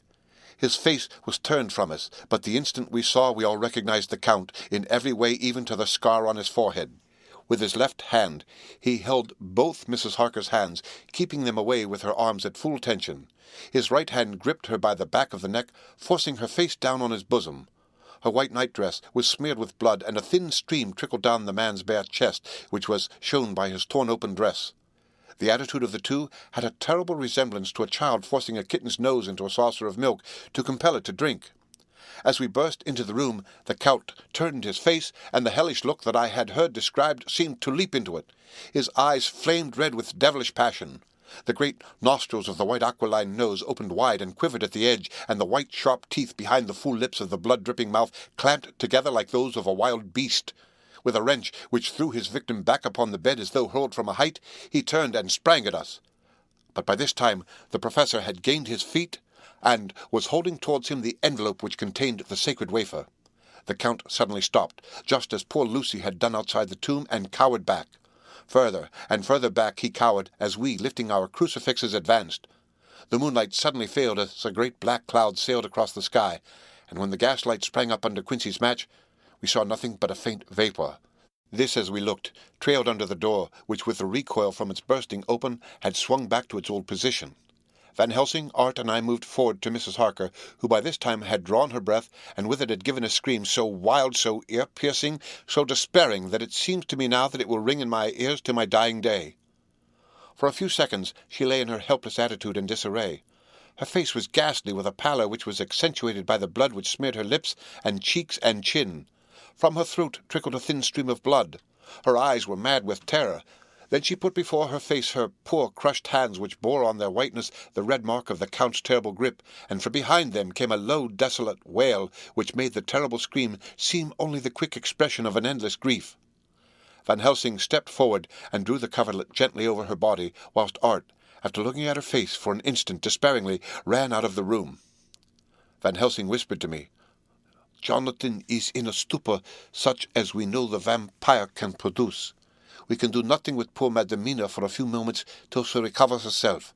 I must wake him." He dipped the end of a towel in cold water, and with it began to flick him on the face, his wife all the while holding her face between her hands and sobbing in a way that was heartbreaking to hear. I raised the blind and looked out of the window. There was much moonshine, and as I looked, I could see Quincy Morris run across the lawn and hide himself in the shadow of a great yew tree. It puzzled me to think why he was doing this, but at that instant I heard Harker's quick exclamation as he woke to partial consciousness and turned to the bed. On his face, as there might well be, was a look of wild amazement. He seemed dazed for a few seconds, and then full consciousness seemed to burst upon him all at once, and he started up. His wife was aroused by the quick movement, and turned to him with her arms stretched out, as though to embrace him. Instantly, however, she drew them in again, and putting her elbows together, held her hands before her face, and shuddered till the bed beneath her shook. "In God's name, what does this mean?" Harker cried out. "Dr. Seward! Dr. Van Helsing, what is it? What has happened? What is wrong? Mina, dear, what is it? What does that blood mean? My God, has it come to this?" And raising himself to his knees, he beat his hands wildly together. "Good God, help us! Help her, oh, help her!" With a quick movement, he jumped from bed and began to pull on his clothes, all the man in him awake at the need for instant exertion. "What has happened? Tell me about it," he cried without pausing. "Dr. Van Helsing, you love Mina, I know. Oh, do something to save her. It cannot have gone too far yet. Guard her while I look for him." His wife, through her terror and horror and distress, saw some sure danger to him. Instantly forgetting her own grief, she seized hold of him and cried out, "No, no, Jonathan, you must not leave me. I have suffered enough tonight, God knows, without the dread of his harming you. You must stay with me. Stay with these friends who will watch over you." Her expression became frantic as she spoke, and he, yielding to her, she pulled him down, sitting on the bedside, and clung to him fiercely. Van Helsing and I tried to calm them both. The professor held up his golden crucifix and said with wonderful calmness, "Do not fear, my dear. We are here, and whilst this is close to you, no foul thing can approach. You are safe for tonight, and we must be calm and take counsel together." She shuddered and was silent, holding down her head on her husband's breast. When she raised it, his white nightrobe was stained with blood where her lips had touched, and where the thin open wound in the neck had sent forth drops. The instant she saw it, she drew back with a low wail, and whispered amidst choking sobs, "Unclean! Unclean! I must touch him or kiss him no more. Oh, that it should be that it is I who am now his worst enemy, and whom he may have most cause to fear." To this he spoke out resolutely. "Nonsense, Mina. It is a shame to me to hear such a word. I would not hear of it of you, and I shall not hear it from you. May God judge me by my deserts, and punish me with more bitter suffering than even this hour, if by any act or will of mine anything ever come between us." He put out his arms and folded her to his breast, and for a while she lay there sobbing. He looked at us over her bowed head with eyes that blinked damply above his quivering nostrils. His mouth was set as steel. After a while her sobs became less frequent and more faint, and then he said to me, speaking with a studied calmness which I felt tried his nervous power to the utmost, "And now, Dr. Seward, tell me all about it. Too well I know the broad fact. Tell me all that has been." I told him exactly what had happened, and he listened with seeming impassiveness, but his nostrils twitched and his eyes blazed as I told how the ruthless hands of the Count had held his wife in that terrible and horrid position with her mouth to the open wound in his breast. It interested me even at that moment to see that, whilst the face of white-set passion worked convulsively over the bowed head, the hands tenderly and lovingly stroked the ruffled hair. Just as I had finished, Quincy and Godalming knocked at the door. They entered in obedience to our summons. Van Helsing looked at me questioningly. I understood him to mean that if we were to take advantage of their coming to divert, if possible, the thoughts of the unhappy husband and wife from each other and from themselves. So on nodding acquiescence to him, he asked them what they had seen or done, to which Lord Godalming answered, "I could not see him anywhere in the passage or in any of our rooms. I looked in the study, but though he had been there, he had gone. He had, however, He stopped suddenly, looking at the poor drooping figure on the bed. Van Helsing said gravely, "Go on, friend Arthur. We want here no more concealments. Our hope now is in knowing all. Tell freely." So Art went on. He had been there, and though it could only have been for a few seconds, he made rare hay of the place. All the manuscript had been burned, and the blue flames were flickering amongst the white ashes. The cylinders of your phonograph, too, were thrown on the fire, and the wax had helped the flames. Here I interrupted. Thank God there was the other copy in the safe. His face lit for a moment, but fell again as he went on. I ran downstairs then, but could see no sign of him. I looked into Renfield's room, but there was no trace there except— Again he paused. "Go on," said Harker, hoarsely. So he bowed his head, and moistening his lips with his tongue, added, "Except that the poor fellow is dead." Mrs. Harker raised her head. Looking from one to the other of us, she said solemnly, "God's will be done." I could not but feel that Art was keeping back something, but as I took it that it was with a purpose, I said nothing. Van Helsing turned to Morris and asked, "And you, friend Quincy, have you anything to tell?" "A little," he answered. "It may be much eventually, but at present I can't say. I thought it well to know if possible where the Count would go when he left the house. I did not see him, but I saw a bat rise from Renfield's window and flap westward. I expected to see him in some shape go back to Carfax, but he evidently sought some other lair. He will not be back tonight, for the sky is reddening in the east and the dawn is close. We must work tomorrow." He said the latter words through his shut teeth. For a space of perhaps a couple of minutes there was silence, and I could fancy that I could hear the sound of our hearts beating. Then Van Helsing said, placing his hand tenderly on Mrs. Harker's head, "And now, Madam Mina, poor dear, Madam Mina, tell us exactly what happened. God knows that I do not want that you be pained, but it is need that we know all. For now more than ever has all work to be done quick and sharp and in deadly earnest. The day is close to us that must end all, if it may be so, and now is the chance that we may live and learn." The poor dear lady shivered, and I could see the tension of her nerves as she clasped her husband closer to her and bent her head lower and lower still on his breast. Then she raised her head, proudly, and held out one hand to Van Helsing, who took it in his, and after stooping and kissing it reverently, held it fast. The other hand was locked in that of her husband, who held his other arm thrown round her protectingly. After a pause in which she was evidently ordering her thoughts, she began. "I took the sleeping draught which you had so kindly given me, but for a long time it did not act.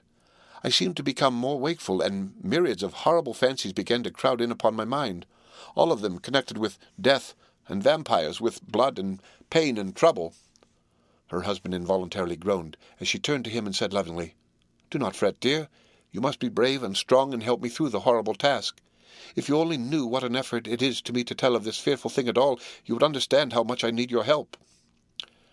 Well, I saw I must try to help the medicine to its work with my will, if it was to do me any good, so I resolutely set myself to sleep. Sure enough, sleep must soon have come to me, for I remember no more.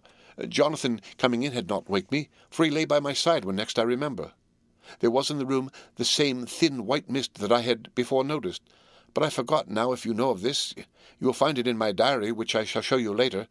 I felt the same vague terror which had come to me before, and the same sense of some presence.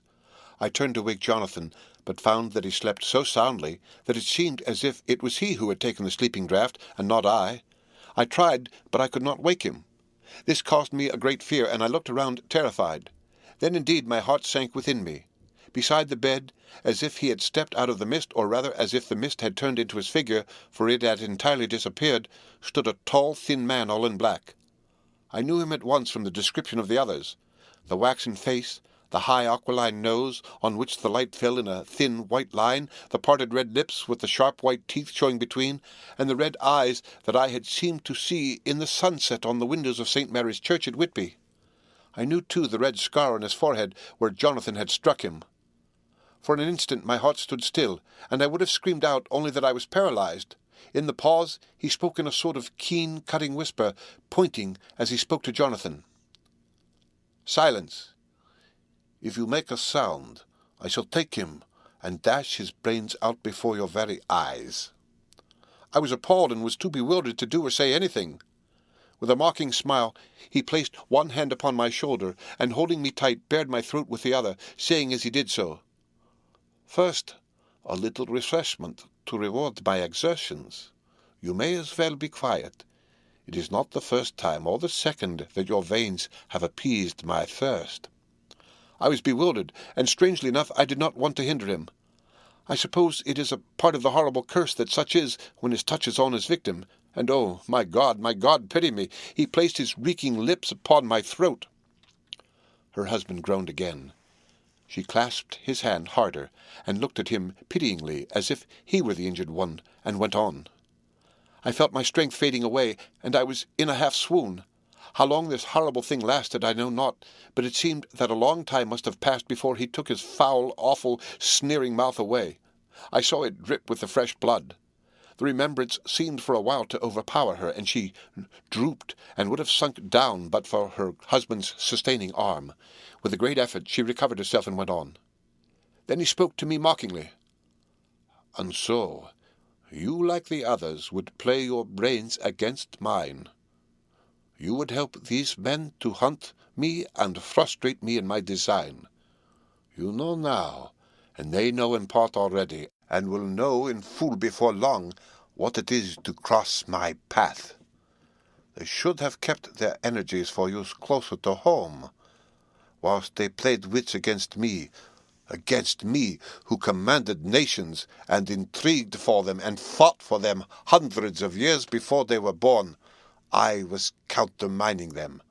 And you, their best beloved one, are now to me flesh of my flesh, blood of my blood, kin of my kin, my bountiful winepress for a while, and shall be later on my companion and my helper. You shall be avenged in turn, for not one of them but shall minister to your needs. But as yet you are to be punished for what you have done. You have aided in thwarting me. Now you shall come to my call. When my brain says come to you, you shall cross land or sea to do my bidding, and to that end this." With that he pulled open his shirt, and with his long sharp nails opened a vein in his breast. When the blood began to spurt out, he took my hands in one of his, holding them tight, and with the other seized my neck and pressed my mouth to the wound so that I must either suffocate or swallow some to the... Oh, my God, what have I done? What have I done to deserve such a fate? I who have tried to walk in meekness and righteousness all my days. God, pity me. Look down on a poor soul in worse than mortal peril, and in mercy pity those to whom she is dear. Then she began to rub her lips as though to cleanse them from pollution. As she was telling her terrible story, the eastern sky began to quicken, and everything became more and more clear. Harker was still and quiet, but over his face, as the awful narrative went on, came a grey look which deepened and deepened in the morning light, till when the first red streak of the coming dawn shot up, the flesh stood darkly out against the whitening hair. We have arranged that one of us is to stay within call of the unhappy pair till we can meet together and arrange about taking action. Of this I am sure. The sun rises today on no more miserable house in all the great round of its daily course. Chapter 22. Jonathan Harker's Journal. 3 October. As I must do something or go mad, I write this diary. It is now 6 o'clock, and we are to meet in the study in half an hour and take something to eat, for Dr. Van Helsing and Dr. Seward are agreed that if we do not eat, we cannot work our best. Our best will be, God knows, required today. I must keep writing at every chance, for I dare not stop to think. All, big and little, must go down. Perhaps at the end the little things may teach us most. The teaching, big or little, could not have landed Mina or me anywhere worse than we are today. However, we must trust and hope. Poor Mina told me just now, with the tears running down her dear cheeks, that it is in trouble and trial that our faith is tested, that we must keep on trusting, and that God will aid us up to the end. The end. Oh, my God! What end? To work. To work! When Dr. Van Helsing and Dr. Seward had come back from seeing poor Renfield, we went gravely into what was to be done. First, Dr. Seward told us that when he and Dr. Van Helsing had gone down to the room below, they had found Renfield lying on the floor all in a heap, His face was all bruised and crushed in, and the bones of the neck were broken. Dr. Seward asked the attendant who was on duty in the passage if he had heard anything. He said that he had been sitting down. He confessed to half dozing when he heard loud voices in the room, and then Renfield had called out loudly several times, "God! God! God!" After that there was a sound of falling, and when he entered the room he found him lying on the floor face down, just as the doctors had seen him. Van Helsing asked if he had heard voices or a voice, and he said he could not say, that at first it had seemed to him as if there were two, but as there was no one in the room, it could have been only one. He could swear to it if required that the word God was spoken by the patient. Dr. Seward said to us when we were alone that he did not wish to go into the matter. The question of an inquest had to be considered, and it would never do to put forward the truth, as no one would believe it. As it was, he thought that on the attendant's evidence he could give a certificate of death by misadventure in falling from bed. In case the coroner should demand it, there would be a formal inquest, necessarily to the same result. When the question began to be discussed as to what should be our next step, the very first thing we decided was that Mina should be in full confidence, that nothing of any sort, no matter how painful, should be kept from her. She herself agreed as to its wisdom, and it was pitiful to see her so brave and yet so sorrowful and in such a depth of despair. There must be no concealment, she said. Alas, we have had too much already, and besides, there is nothing in all the world that can give me more pain than I have already endured than I suffer now. Whatever may happen, it must be of new hope or of new courage to me. Van Helsing was looking at her fixedly as she spoke, and said suddenly, but quietly, "But, dear Madam Mina, are you not afraid? Not for yourself, but for others, from yourself, after what has happened?" Her face grew set in its lines, but her eyes shone with the devotion of a martyr, as she answered, "Ah, no, for my mind is made up." "To what?" he asked gently, whilst we were all very still, for each in our own way we had a sort of vague idea of what she meant.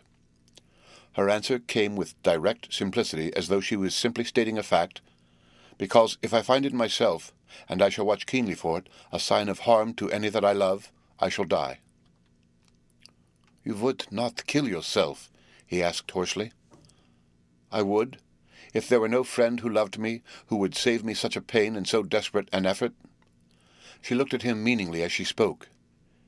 He was sitting down, but now he rose and came close to her and put his hand on her head, as he said solemnly, "My child, there is such an one if it were for your good.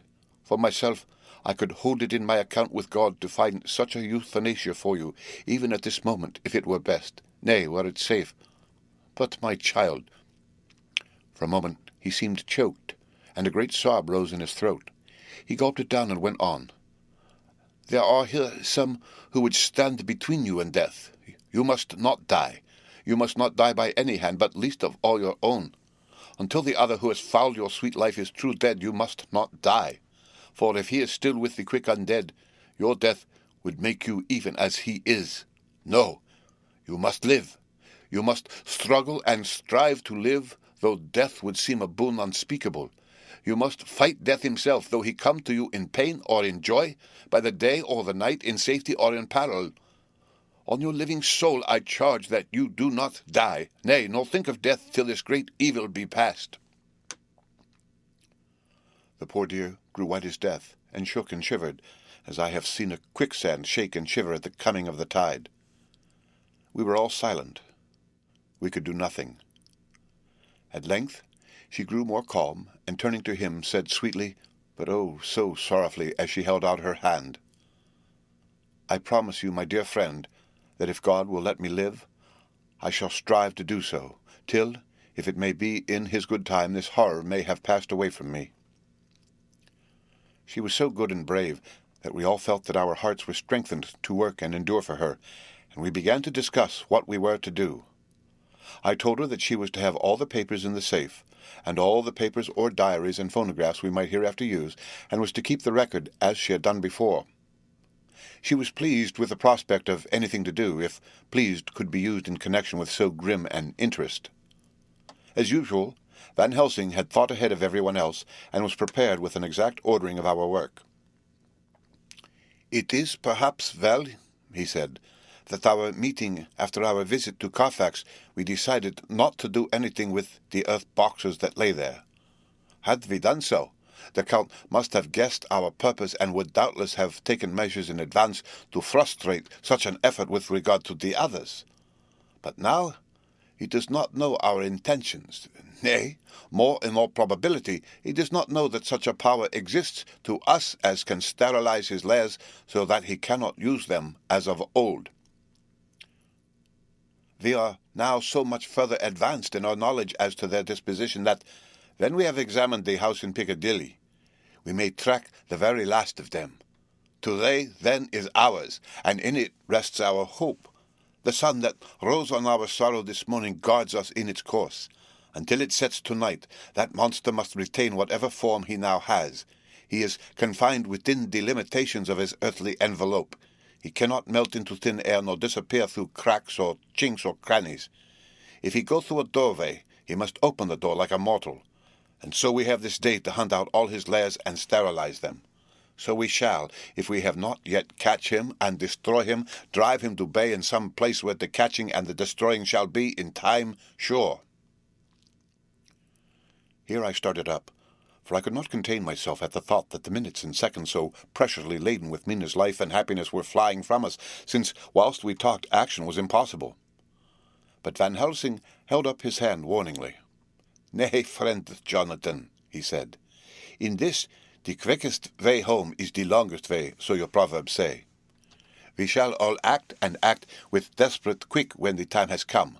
But think, in all probable the key of the situation is in that house in Piccadilly. The Count may have many houses which he has bought. Of them he will have deeds of purchase, keys, and other things. He will have paper that he write on. He will have his book of checks. There are many belongings that he must have somewhere. Why not in this place, so central, so quiet, where he come and go by the front or the back at all hours, when in the very vast of the traffic there is none to notice? We shall go there and search that house, and when we learn what it holds, then we do what our friend Arthur calls in his phrases of hunt, stop the earths, and so we run down our old fox. So, is it not?" "Then let us come at once," I cried. "We are wasting the precious, precious time." The professor did not move, but simply said, "And how are we to get into that house in Piccadilly?" "Anyway," I cried, "we shall break in if it need be." "And your police, where will they be, and what will they say?" I was staggered, but I knew that if he wished to delay he had a good reason for it. So I said as quietly as I could, "Don't wait more than need be. You know I am sure what torture I am in." "Ah, my child, that I do. And indeed there is no wish of me to add to your anguish, but just think what can we do until all the world be at movement? Then will come our time. I have thought, and it seems to me that the simplest way is the best of all. Now, we wish to get into the house, but we have no key. Is it not so?" I nodded. "Now, suppose that you were in truth the owner of that house and could not still get in, and think there was to you no conscience of the housebreaker. What would you do?" "I should get a respectable locksmith and set him to work to pick the lock for me." "And your police, they would interfere, would they not?" "Oh, no, not if they knew the man was properly employed." "Then," he looked at me keenly as he spoke, "all that is in doubt is the conscience of the employer, and the belief of your policeman as to whether or not that employer has a good conscience or a bad one. Your police must indeed be zealous men and clever, oh, so clever in reading the heart that they trouble themselves in such matter. No, my friend, Jonathan, you go take the lock off 100 empty houses in this your London, or of any city in the world, and if you do it as such things are rightly done, and at the time such things are rightly done, no one will interfere. I have read of a gentleman who owned a so fine house in London, and when he went for months of summer to Switzerland and lock up his house, some burglar come and broke window at back and got in. Then he went and made open the shutters in front and walk out and in through the door before the very eyes of the police. Then he have an auction in that house and advertise it and put up big notice. And when the day come, he sell off by a great auctioneer all the goods of that other man who owned them. Then he go to a builder, and he sell him that house, making an agreement that he pull it down and take all away within a certain time. And your police and other authority help him all they can. And when that owner come back from his holiday in Switzerland, he find only an empty hole where his house had been. This was all done en règle, and in our work we shall be en règle too. We shall not go so early that the policemen who have them little to think of shall deem it strange. But we shall go after 10 o'clock, when there are many about, and such things would be done, were we indeed owners of the house. I could not but see how right he was, and the terrible despair of Mina's face became relaxed in thought. There was hope in such good counsel. Van Helsing went on. When once within that house we may find more clues. At any rate, some of us can remain there, whilst the rest find the other places where there be more earth boxes, at Bermondsey and Mile End. Lord Godalming stood up. I can be of some use here, he said. I shall wire to my people to have horses and carriages where they will be most convenient. Look here, old fellow, said Morris. It is a capital idea to have all ready in case we want to go horsebacking, but don't you think that one of your snappy carriages with its heraldic adornments in a byway of Walworth or Mile End would attract too much attention for our purpose? It seems to me that we ought to take cabs when we go south or east, and even leave them somewhere near the neighborhood we are going to. Friend Quincy is right, said the professor. His head is what you call in plane with the horizon.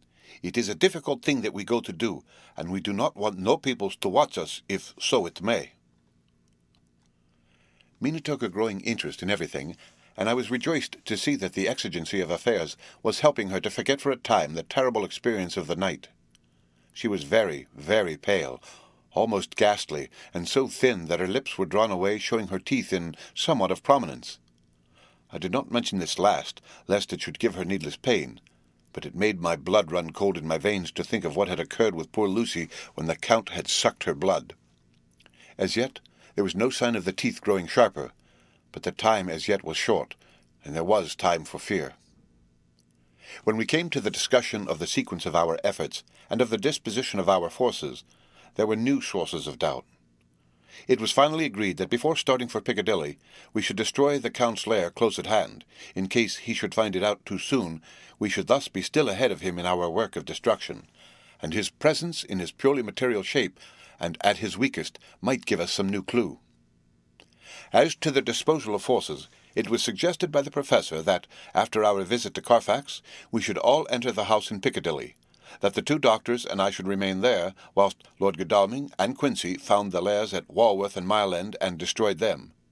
It was possible, if not likely, the professor urged, that the Count might appear in Piccadilly during the day, and that if so, we might be able to cope with him then and there. At any rate, we might be able to follow him in force.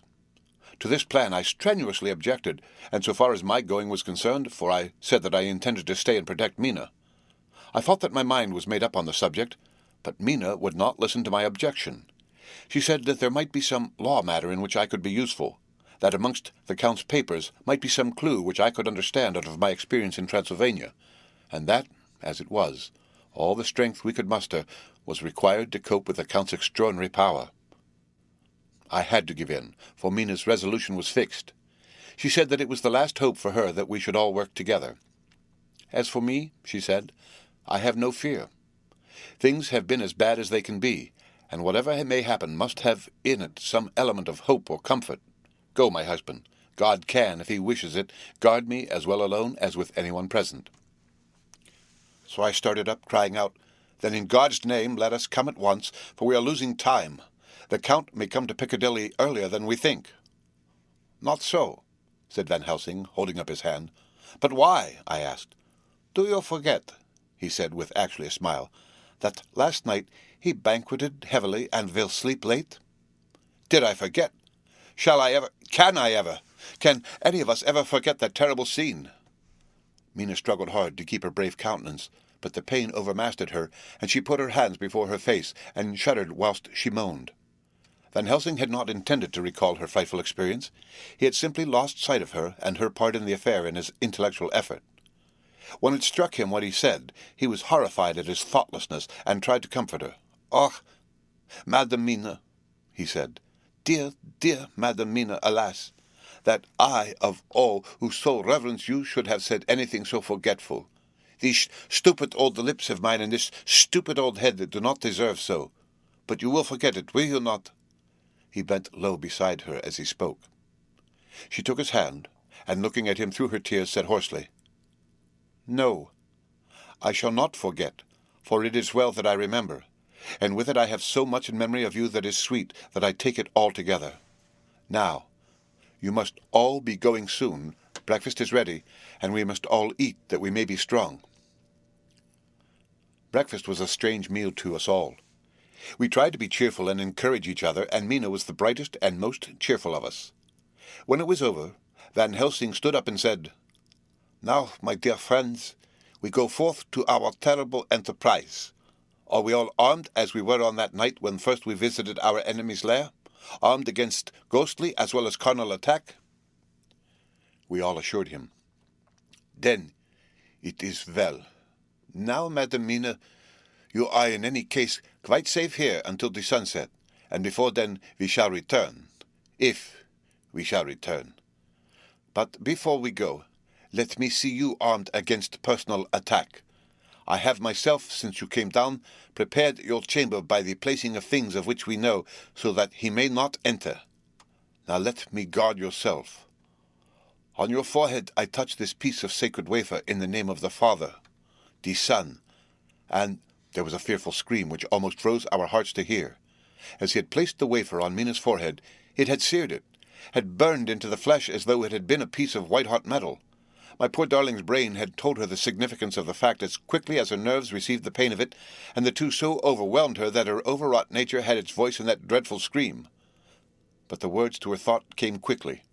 The echo of the scream had not ceased to ring on the air when there came the reaction, and she sank on her knees on the floor in an agony of abasement.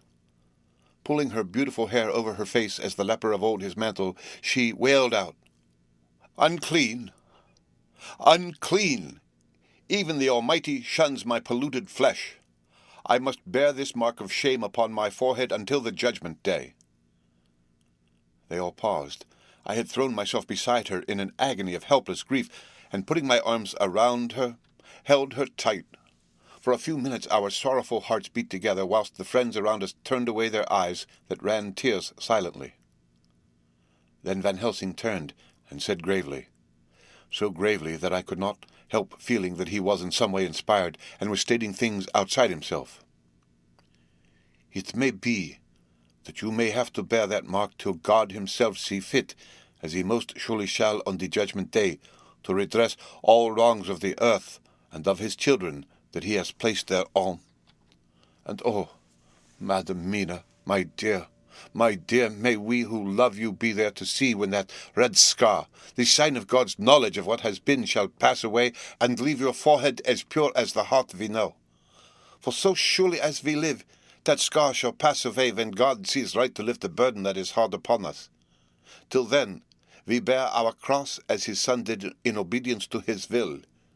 It may be that we are chosen instruments of his good pleasure, and that we ascend to his bidding as that other through stripes and shame, through tears and blood, through doubts and fear, and all that makes the difference between God and man.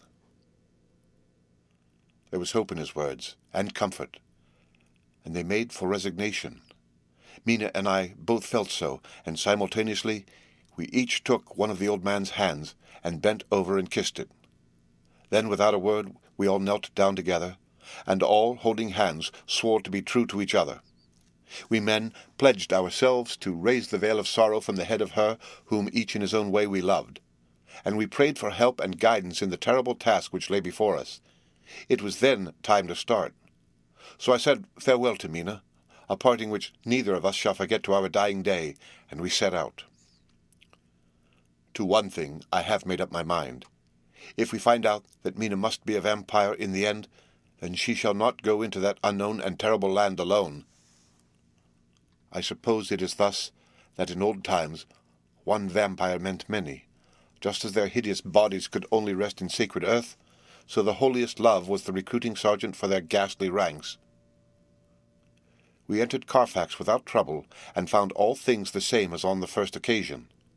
It was hard to believe that amongst so prosaic surroundings of neglect and dust and decay there was any ground for such fear as already we knew. Had not our minds been made up, and had there not been terrible memories to spur us on, we could hardly have proceeded with our task. We found no papers or any sign of use in the house, and in the old chapel the great boxes looked just as we had seen them last. Dr. Van Helsing said to us solemnly as we stood before him, "And now, my friends, we have a duty here to do. We must sterilize this earth, so sacred of holy memories, that he has brought from a far distant land for such fell use. He has chosen this earth because it has been holy. Thus we defeat him with his own weapon, for we make it more holy still. It was sanctified to such use of man, now we sanctify it to God." And as he spoke, he took from his bag a screwdriver and a wrench, and very soon the top of one of the cases was thrown open. The earth smelled musty and close, but we did not somehow seem to mind, for our attention was concentrated on the professor. Taking from his box a piece of the sacred wafer, he laid it reverently on the earth, and then, shutting down the lid, began to screw it home, we aiding him as he worked. One by one, we treated in the same way each of the great boxes, and left them as we had found them to all appearance. But in each was a portion of the host. When we closed the door behind us, the professor said solemnly, "So much is already done. It may be that with all the others we can be so successful that the sunset of this evening may shine of Madam Mina's forehead, all white as ivory and with no stain." As we passed across the lawn on our way to the station to catch our train, we could see the front of the asylum. I looked eagerly, and in the window of my own room saw Mina. I waved my hand to her and nodded to tell her that our work there was successfully accomplished. She nodded in reply to show that she understood. The last I saw, she was waving her hand in farewell. It was with a heavy heart that we sought the station, and just caught the train which was steaming in as we reached the platform. I have written this in the train. Piccadilly, 12:30 o'clock. Just before we reached Fenchurch Street, Lord Godalming said to me, "Quincy and I will find a locksmith. You had better not come with us in case there should be any difficulty, for under the circumstances it wouldn't seem so bad for us to break into an empty house, but you are a solicitor, and the Incorporated Law Society might tell you that you should have known better." I demurred as to my not sharing any danger even of odium, but he went on, "Besides, it will attract less attention if there are not too many of us. My title will make it all right with the locksmith, and with any policeman that may come along. You had better go with Jack and the professor and stay in the Green Park, somewhere in sight of the house, and when you see the door opened and the smith has gone away, do you all come across. We shall be on the lookout for you and shall let you in." "The advice is good," said Van Helsing, so we said no more. Godalming and Morris hurried off in a cab, we following in another. At the corner of Arlington Street our contingent got out and strolled into the Green Park. My heart beat as I saw the house on which so much of our hope was centred, looming up grim and silent in its deserted condition amongst its more lively and spruce-looking neighbours. We sat down on a bench within good view and began to smoke cigars so as to attract as little attention as possible. The minutes seemed to pass with leaden feet as we waited for the coming of the others. At length we saw a four-wheeler drive up. Out of it, in leisurely fashion, got Lord Godalming and Morris, and down from the box descended a thick-set workingman with his rush-woven basket of tools. Morris paid the cabman, who touched his hat and drove away. Together the two ascended the steps, and Lord Godalming pointed out what he wanted done. The workman took off his coat leisurely and hung it on one of the spikes of the rail, saying something to a policeman who just then sauntered along. The policeman nodded acquiescence, and the man, kneeling down, placed his bag beside him. After searching through it, he took out a selection of tools which he proceeded to lay beside him in orderly fashion. Then he stood up, looked in the keyhole, blew into it, and turning to his employers made some remark. Lord Godalming smiled, and the man lifted a good-sized bunch of keys. Selecting one of them, he began to probe the lock as if feeling his way with it. After fumbling about for a bit, he tried a second, and then a third. All at once the door opened under a slight push from him, and he and the two others entered the hall. We sat still. My own cigar burnt furiously, but Van Helsing's went cold altogether. We waited patiently as we saw the workman come out and bring his bag. Then he held the door partly open, steadying it with his knees whilst he fitted a key to the lock. This he finally handed to Lord Godalming, who took out his purse and gave him something. The man touched his hat, took his bag, put on his coat, and departed. Not a soul took the slightest notice of the whole transaction. When the man had fairly gone, we three crossed the street and knocked at the door. It was immediately opened by Quincy Morris, beside whom stood Lord Godalming, lighting a cigar. "The place smells so vilely," said the latter as we came in. It did indeed smell vilely, like the old chapel at Carfax, and with our previous experience it was plain to us that the Count had been using the place pretty freely. We moved to explore the house, all keeping together in case of attack, for we knew we had a strong and wily enemy to deal with, and as yet we did not know whether the Count might not be in the house. In the dining room, which lay at the back of the hall, we found 8 boxes of earth. 8 boxes only out of the 9 which we sought. Our work was not over, and would never be until we should have found the missing box. First we opened the shutters of the window, which looked out across a narrow stone-flagged yard at the blank face of a stable, painted to look like the front of a miniature house. There were no windows in it, so we were not afraid of being overlooked. We did not lose any time in examining the chests. With the tools which we had brought with us, we opened them one by one, and treated them as we had treated those others in the old chapel. It was evident to us that the Count was not at present in the house, and we proceeded to search for any of his effects. After a cursory glance at the rest of the rooms from attic to basement, we came to the conclusion that the dining room contained any effects which might belong to the Count, and so we proceeded to minutely examine them. They lay in a sort of orderly disorder on the great dining-room table. There were title deeds of the Piccadilly house in a great bundle, deeds of the purchase of the houses at Mile End and Bermondsey, notepaper, envelopes, and pens and ink. All were covered up in thin wrapping paper to keep them from the dust. There were also a clothes-brush, a brush and comb, and a jug and basin, the latter containing dirty water which was reddened as if with blood. Last of all was a little heap of keys of all sorts and sizes, probably those belonging to the other houses. When we had examined this last find, Lord Godalming and Quincy Morris, taking accurate notes of the various addresses of the houses in the east and the south, took with them the keys in a great bunch and set out to destroy the boxes in these places. The rest of us are, with what patience we can, waiting their return or the coming of the Count. Chapter 23. Dr. Seward's Diary. 3 October. The time seemed terribly long whilst we were waiting for the coming of Godalming and Quincy Morris. The professor tried to keep our minds active by using them all the time. I could see his beneficent purpose by the side glances which he threw from time to time at Harker. The poor fellow is overwhelmed in a misery that is appalling to see. Last night he was a frank, happy-looking man with strong, youthful face, full of energy and with dark brown hair. Today he is a drawn, haggard old man whose white hair matches well with the hollow, burning eyes and grief-written lines of his face. His energy is still intact. In fact, he is like a living flame. This may yet be his salvation, for if all go well it will tide him over the despairing period. He will then, in a kind of way, wake again to the realities of life. Poor fellow!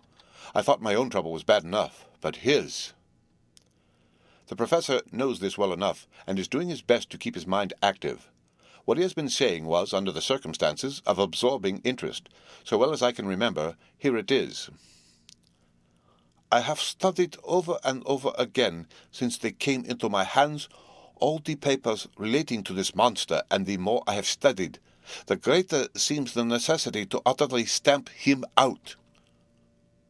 All through there are signs of his advance, not only of his power, but of his knowledge of it. As I learned from the researches of my friend Arminius of Budapest, he was in life a most wonderful man, soldier, statesman, and alchemist, which latter was the highest development of the science knowledge of his time. He had a mighty brain, a learning beyond compare, and a heart that knew no fear and no remorse. He dared even to attend the Scholomance, and there was no branch of knowledge of his time that he did not essay. Well in him the brain power survived the physical death, though it would seem that memory was not all complete.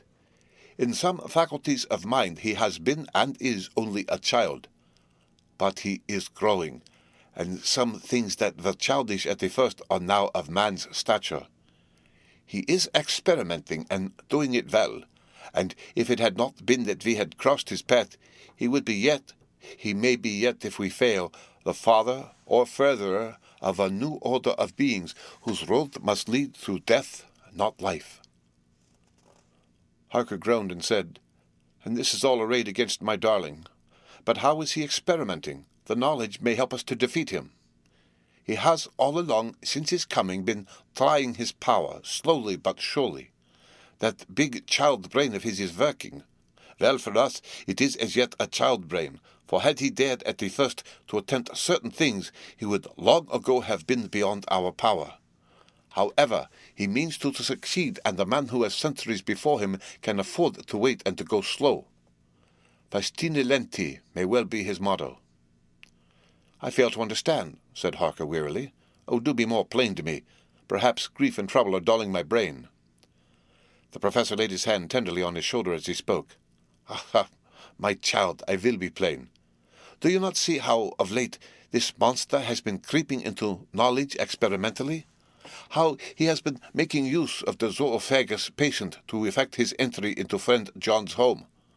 For your vampire, though in all afterwards he can come when and how he will, must at the first make entry only when asked thereto by an inmate. But these are not his most important experiments. Do we not see how, at the first, all these so great boxes were moved by others? He knew not then, but that must be so. But all the time, that so great child brain of his was growing, and he began to consider whether he might not himself move the box. So he began to help, and then, when he found that this be all right, he tried to move them all alone. And so he progressed, and he scattered these graves of him, and none but he know where they are hidden. He may have intend to bury them deep in the ground, so that only he use them in the night, or at such time as he can change his form, they do him equal well, and none may know these are his hiding place. But, my child, do not despair. This knowledge came to him just too late. Already all of his lairs but one be sterilized as for him, and before the sunset this shall be so. Then he have no place where he can move and hide. I delayed this morning so that we might be sure. Is there not more at stake for us than for him? Then why not be more careful than him? By my clock it is 1 hour, and already, if all be well, friend Arthur and Quincy are on their way to us. Today is our day, and we must go sure, if slow, and lose no chance. See! There are 5 of us when those absent ones return." Whilst we were speaking, we were startled by a knock at the hall door. The double postman's knock of the telegraph boy. We all moved out to the hall with one impulse, and Van Helsing, holding up his hands to us to keep silence, stepped to the door and opened it. The boy handed in a dispatch. The professor closed the door, and after looking at the direction, opened it and read aloud. "Look out for D. He has just now, 12:45, come from Carfax hurriedly and hastened towards the south. He seems to be going the round and may want to see you. Mina." There was a pause broken by Jonathan Harker's voice. "Now God be thanked. We shall soon meet." Van Helsing turned to him quickly and said, "God will act in his own way and time. Do not fear, and do not rejoice as yet, for what we wish at the moment may be our undoings." "I care for nothing now," he answered hotly, "except to wipe out this brute from the face of creation. I would sell my soul to do it." "Och, hush, hush, my child," said Van Helsing. "God does not purchase souls in this wise, and the devil, though he may purchase, does not keep faith. But God is merciful and just, and knows your pain and your devotion to that dear Madam Mina. Think you how her pain would be doubled did she but hear your wild words? Do not fear any of us. We are all devoted to this cause, and today shall see the end. The time is coming for action. Today this vampire is limited to the powers of man, and till sunset he may not change. It will take him time to arrive here. See, it is 20 minutes past 1, and there are yet some times before he can hither come, be he ever so quick. What we must hope for is that my Lord Arthur and Quincy arrive first." About half an hour after we had received Mrs. Harker's telegram, there came a quiet, resolute knock at the hall door. It was just an ordinary knock, such as is given hourly by thousands of gentlemen, but it made the Professor's heart and mine beat loudly. We looked at each other, and together moved out into the hall. We each held ready to use our various armaments, the spiritual in the left hand, the mortal in the right. Van Helsing pulled back the latch, and holding the door half open, stood back, having both hands ready for action. The gladness of our hearts must have shone upon our faces when on the step, close to the door, we saw Lord Godalming and Quincey Morris. They came quickly in and closed the door behind them, the former saying as they moved along the hall, "It is all right. We found both places, 6 boxes in each, and we destroyed them all." "Destroyed?" asked the Professor. "For him." We were silent for a moment, and then Quincey said, "There's nothing to do but to wait here. If, however, he doesn't turn up by 5 o'clock, we must start off, for it won't do to leave Mrs. Harker alone after sunset." "He will be here before long now," said Van Helsing, who had been consulting his pocket-book. "Nota bene, in Madame's telegram he went south from Carfax. That means he went to cross the river, and he could only do so at slack of tide, which should be something before 1 o'clock. That he went south has a meaning for us. He is as yet only suspicious, and he went from Carfax first to the place where he would suspect interference least. You must have been at Bermondsey only a short time before him. That he is not here already shows that he went to Mile End next. This took him some time, for he would then have to be carried over the river in some way. Believe me, my friends, we shall not have long to wait now. We should have ready some plan of attack, so that we may throw away no chance. Hush! There is no time now. Have all your arms. Be ready." He held up a warning hand as he spoke, for we all could hear a key softly inserted in the lock of the hall door. I could not but admire, even at such a moment, the way in which a dominant spirit asserted itself. In all our hunting parties and adventures in different parts of the world, Quincey Morris had always been the one to arrange the plan of action, and Arthur and I had been accustomed to obey him implicitly. Now the old habit seemed to be renewed instinctively. With a swift glance around the room, he at once laid out our plan of attack, and without speaking a word, with a gesture placed us each in position. Van Helsing, Harker, and I were just behind the door, so that, when it was opened, the Professor could guard it, whilst we two stepped between the incomer and the door. Godalming behind, and Quincey in front, stood just out of sight, ready to move in front of the window. We waited in a suspense that made the seconds pass with nightmare slowness. The slow, careful steps came along the hall. The Count was evidently prepared for some surprise, at least he feared it. Suddenly, with a single bound, he leaped into the room, winning a way past us before any of us could raise a hand to stay him.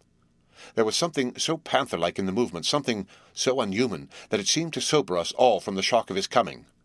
The first to act was Harker, who with a quick movement threw himself before the door leading into the room in front of the house. As the Count saw us, a horrible sort of snarl passed over his face, showing the eye-teeth long and pointed. But the evil smile as quickly passed into a cold stare of lion-like disdain. His expression again changed, as with a single impulse we all advanced upon him. It was a pity that we had not some better organized plan of attack, for even at the moment I wondered what we were going to do. I did not myself know whether our lethal weapons would avail us anything. Harker evidently meant to try the matter, for he had ready his great cookery knife, and made a fierce and sudden cut at him. The blow was a powerful one. Only the diabolical quickness of the Count's leap back saved him. A second less, and the trenchant blade had shorn through his coat, making a wide gap whence a bundle of banknotes and a stream of gold fell out. The expression of the Count's face was so hellish that for a moment I feared for Harker, though I saw him throw the terrible knife aloft again for another stroke. Instinctively I moved forward with a protective impulse, holding the crucifix and wafer in my left hand. I felt a mighty power fly along my arm, and it was without surprise that I saw the monster cower back before a similar movement made spontaneously by each one of us.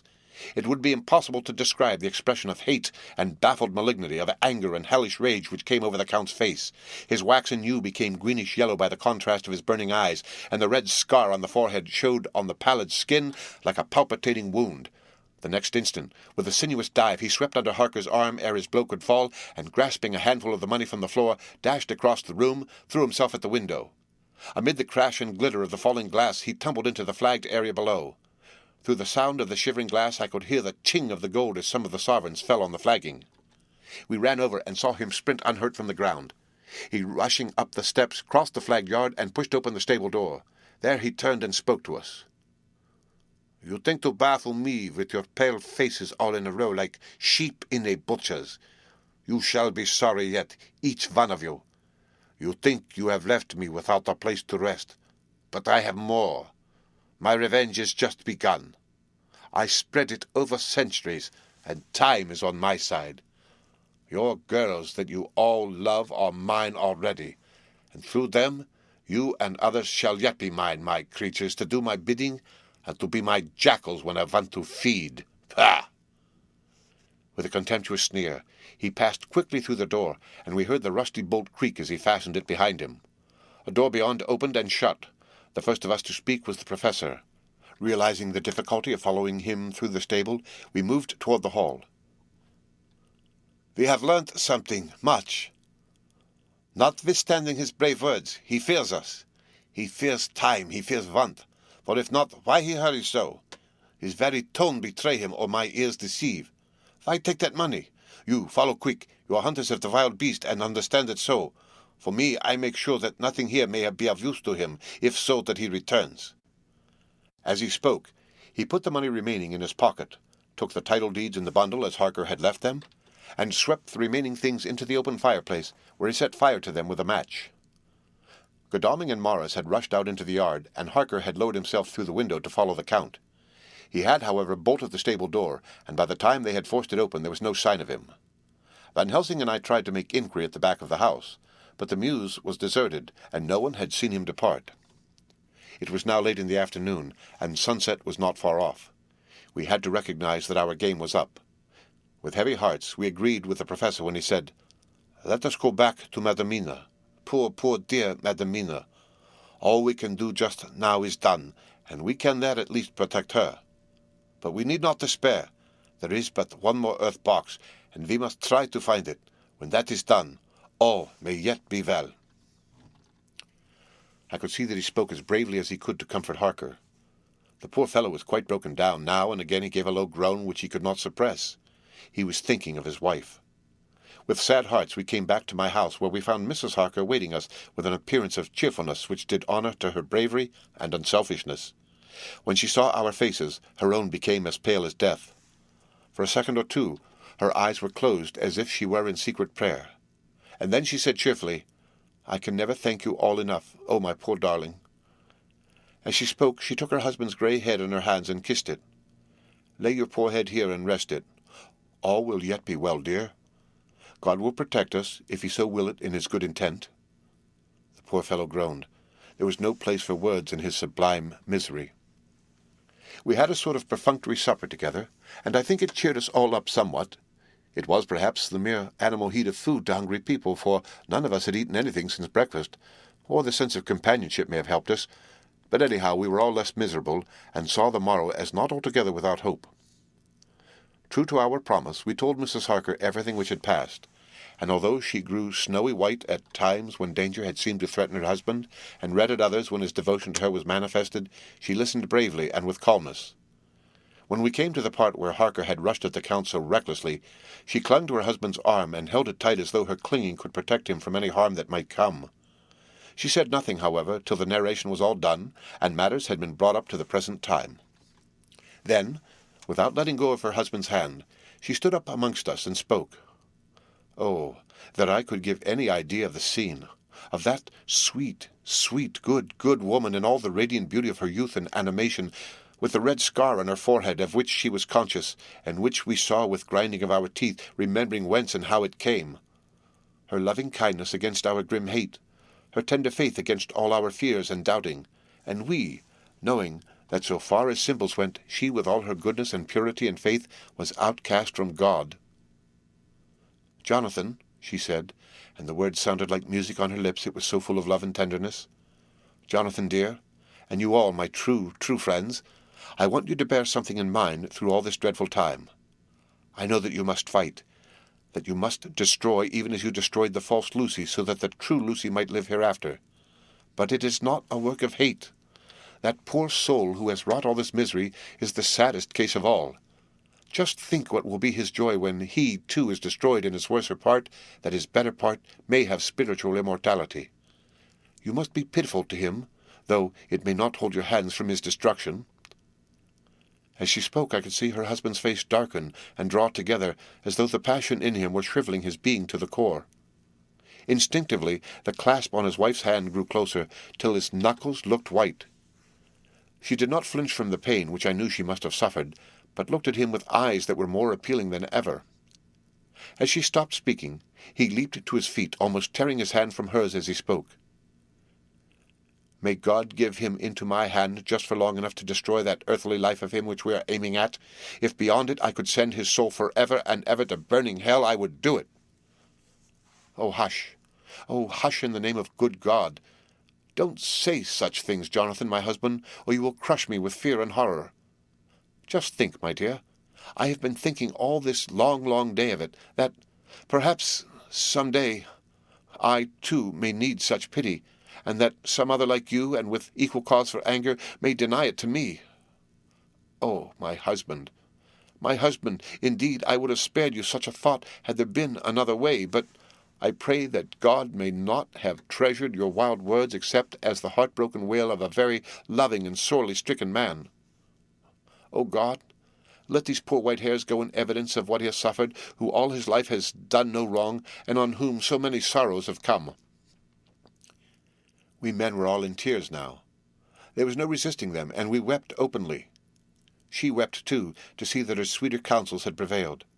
Her husband flung himself on his knees beside her, and putting his arms round her, hid his face in the folds of her dress. Van Helsing beckoned to us, and we stole out of the room, leaving the two loving hearts alone with their God. Before they retired, the professor fixed up the room against any coming of the vampire, and assured Mrs. Harker that she might rest in peace. She tried to school herself to the belief, and manifestly for her husband's sake tried to seem content. It was a brave struggle, and was, I think and believe, not without its reward.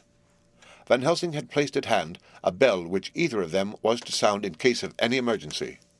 When they had retired, Quincy, Godalming, and I arranged that we should sit up, dividing the night between us, and watch over the safety of the poor stricken lady. The first watch falls to Quincy, so the rest of us shall be off to bed as soon as we can.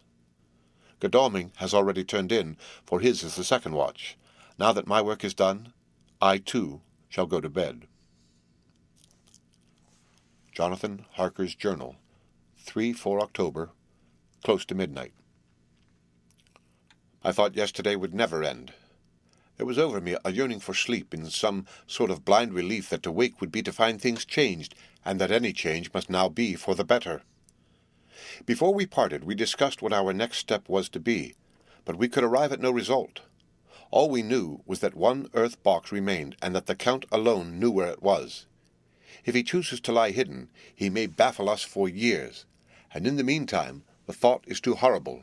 I dare not think of it even now. This I know, that if ever there was a woman who was all perfection, that one is my poor, wronged darling. I loved her 1,000 times more for her sweet pity of last night, a pity that made my own hate of the monster seem despicable. Surely God will not permit the world to be the poorer by the loss of such a creature. This is hope to me. We are all drifting reefwards now, and our faith is our only anchor. Thank God, Mina is sleeping, and sleeping without dreams. I fear what her dreams might be like with such terrible memories to ground them in. She has not been so calm, within my seeing, since the sunset. Then, for a while, there came over her face a repose which was like spring after the blasts of March. I thought at the time that it was the softness of the red sunset on her face, but somehow now I think it has a deeper meaning. I am not sleepy myself, though I am weary to death. However, I must try to sleep, for there is tomorrow to think of, and there is no rest for me until... Later. I must have fallen asleep, for I was awakened by Mina, who was sitting up in bed with a startled look on her face. I could see easily, for we did not leave the room in darkness. She had placed a warning hand over my mouth, and now she whispered in my ear, "Hush! There is someone in the corridor." I got up softly, and crossing the room, gently opened the door. Just outside, stretched on a mattress, lay Mr. Morris, wide awake. He raised a warning hand for silence as he whispered to me, "Hush! Go back to bed. It is all right. One of us will be here all night. We don't mean to take any chances." His look and gesture forbade discussion, so I came back and told Mina. She sighed, and positively a shadow of a smile stole over her poor pale face as she put her arms round me and said softly, "Oh, Thank God for good, brave men. With a sigh, she sank back again to sleep. I write this now as I am not sleepy, though I must try again. 4 October, morning. Once again during the night I was wakened by Mina. This time we had all had a good sleep, for the grey of the coming dawn was making the windows into sharp oblongs, and the gas flame was like a speck rather than a disk of light. She said to me hurriedly, "Go, call the professor. I want to see him at once." "Why?" I asked. "I have an idea. I suppose it must have come in the night and matured without my knowing it. He must hypnotize me before the dawn, and then I shall be able to speak. Go quick, dearest. The time is getting close." I went to the door. Dr. Seward was resting on the mattress, and seeing me he sprang to his feet. "Is anything wrong?" he asked in alarm. "No," I replied, "but Mina wants to see Dr. Van Helsing at once." "I will go," he said, and hurried into the professor's room. 2 or 3 minutes later Van Helsing was in the room in his dressing gown, and Mr. Morris and Lord Godalming were with Dr. Seward at the door asking questions. When the professor saw Mina, a smile, a positive smile, ousted the anxiety of his face. He rubbed his hands as he said, "Oh, my dear Madam Mina, this is indeed a change. See, friend Jonathan, we have got our dear Madam Mina as of old back to us today." Then turning to her, he said cheerfully, "And what am I to do for you? For at this hour you do not want me for nothing." "I want you to hypnotize me," she said. "Do it before the dawn, for I feel that then I can speak and speak freely. Be quick, for the time is short." Without a word, he motioned her to sit up in bed. Looking fixedly at her, he commenced to make passes in front of her from over the top of her head downward, with each hand in turn. Mina gazed at him fixedly for a few minutes, during which my own heart beat like a trip-hammer, for I felt that some crisis was at hand. Gradually, her eyes closed, and she sat stock still.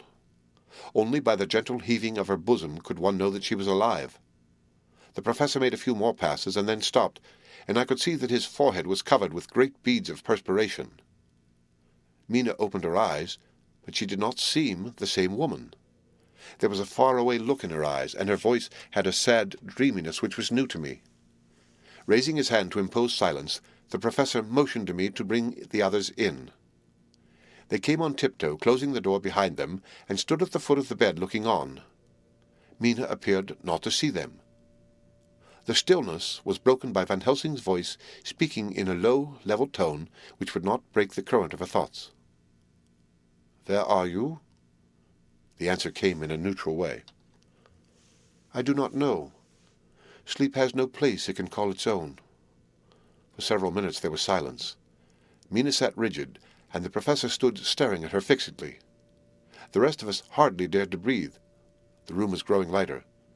Without taking his eyes from Mina's face, Dr. Van Helsing motioned me to pull up the blind. I did so, and the day seemed just upon us. A red streak shot up, and a rosy light seemed to diffuse itself through the room. On the instant, the professor spoke again. "Where are you now?" The answer came dreamily, but with intention. It were as though she were interpreting something. I have heard her use the same tone when reading her shorthand notes. "I do not know. It is all strange to me." "What do you see?" "I can see nothing. It is all dark." "What do you hear?" I could detect the strain in the professor's patient voice. "The lapping of water. It is gurgling by, and little waves leap. I can hear them on the outside." "Then you are on the ship?" We all looked at each other, trying to glean something each from the other. We were afraid to think. The answer came quick. "Oh, yes." "What else do you hear?" "The sound of men stamping overhead as they run about. There is the creaking of a chain, and the loud tinkle as the check of the capstan falls into the ratchet." "What are you doing?" "I am still. Oh, so still. It is like death." The voice faded away into a deep breath as of one sleeping, and the open eyes closed again. By this time the sun had risen, and we were all in the full light of day. Dr. Van Helsing placed his hands on Mina's shoulders and laid her head down softly on her pillow. She lay like a sleeping child for a few moments, and then, with a long sigh, awoke and stared in wonder to see us all around her. "Have I been talking in my sleep?" was all she said. She seemed, however, to know the situation without telling, though she was eager to know what she had told. The professor repeated the conversation, and she said, "Then there is not a moment to lose. It may not be yet too late." Mr. Morris and Lord Godalming started for the door, but the professor's calm voice called them back. "Stay, my friends. That ship, wherever it was weighing anchor at the moment in your so great port of London. Which of them is it that you seek? God be thanked that we have once again a clue, though whither it may lead us we know not. We have been blind somewhat, blind after the manner of men. Since we can look back, we see what we might have seen looking forward if we had been able to see what we might have seen. Alas, but that sentence is a puddle, is it not?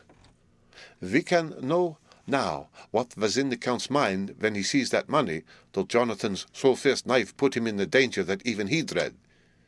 He meant escape. Hear me? Escape! He saw that with but one earth-box left and a pack of men following like dogs after a fox, this London was no place for him. He have taken his last earth-box on board the ship, and he leave the land. He think to escape, but no. We follow him. Tally-ho, as friend Arthur would say when he put on his red frock. Our old fox is wily.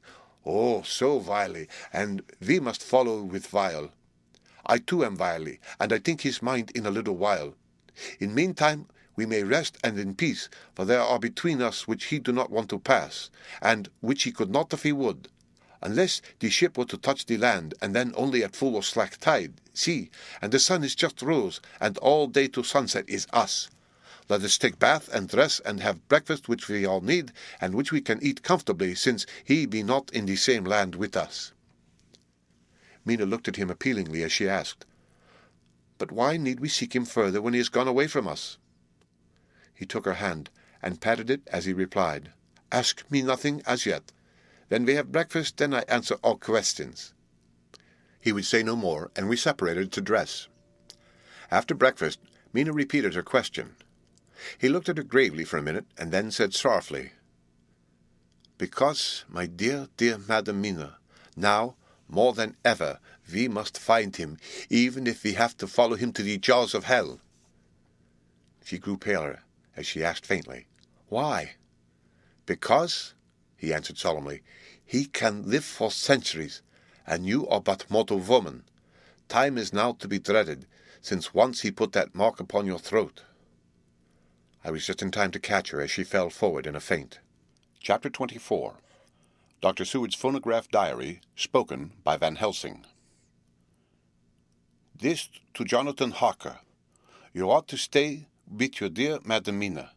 We shall go to make our search, if I can call it so, for it is not search but knowing, and we seek confirmation only. But do you stay and take care of her today. This is your best and most holiest office. This day nothing can find him here. Let me tell you that so you will know what we four know already, for I have tell them. He, our enemy, have gone away. He have gone back to his castle in Transylvania. I know it so well as if a great hand of fire wrote it on the wall. He have prepared for this in some way, and that last earth box was ready to ship somewheres. For this he took the money. For this he hurry at the last, lest we catch him before the sun go down. It was his last hope, save that he might hide in the tomb, that he think poor Miss Lucy, being as he thought like him, keep open to him. But there was not of time. When that fail, he make straight for his last resource, his last earthwork, I might say, did I wish double entente. He is clever. Oh, so clever. He know that his game here was finish, and so he decide he go back home. He find a ship going by the route he came, and he go in it. We go off now to find what ship and whither bound. When we have discovered that, we come back and tell you all. Then we will comfort you and poor Madam Mina with new hope. For it will be hope, when you think it over, that all is not lost. This very creature that we pursue, he take hundreds of years to get so far as London. And yet, in one day, when we know of the disposal of him, we drive him out. He is finite, though he is powerful to do much harm and suffers not as we do. But we are strong, each in our purpose, and we are all more strong together. Take heart afresh, dear husband of Madam Mina. This battle is but begun, and in the end we shall win, so sure as that God sits on high to watch over his children. Therefore, be of much comfort till we return. Van Helsing. Jonathan Harker's Journal, 4 October. When I read to Mina Van Helsing's message in the phonograph, the poor girl brightened up considerably. Already the certainty that the Count is out of the country has given her comfort, and comfort is strength to her. For my own part, now that his horrible danger is not face to face with us, it seems almost impossible to believe in it. Even my own terrible experiences in Castle Dracula seem like a long-forgotten dream. Here in the crisp autumn air and the bright sunlight. Alas, how can I disbelieve? In the midst of my thought my eye fell on the red scar on my poor darling's white forehead. Whilst that lasts, there can be no disbelief.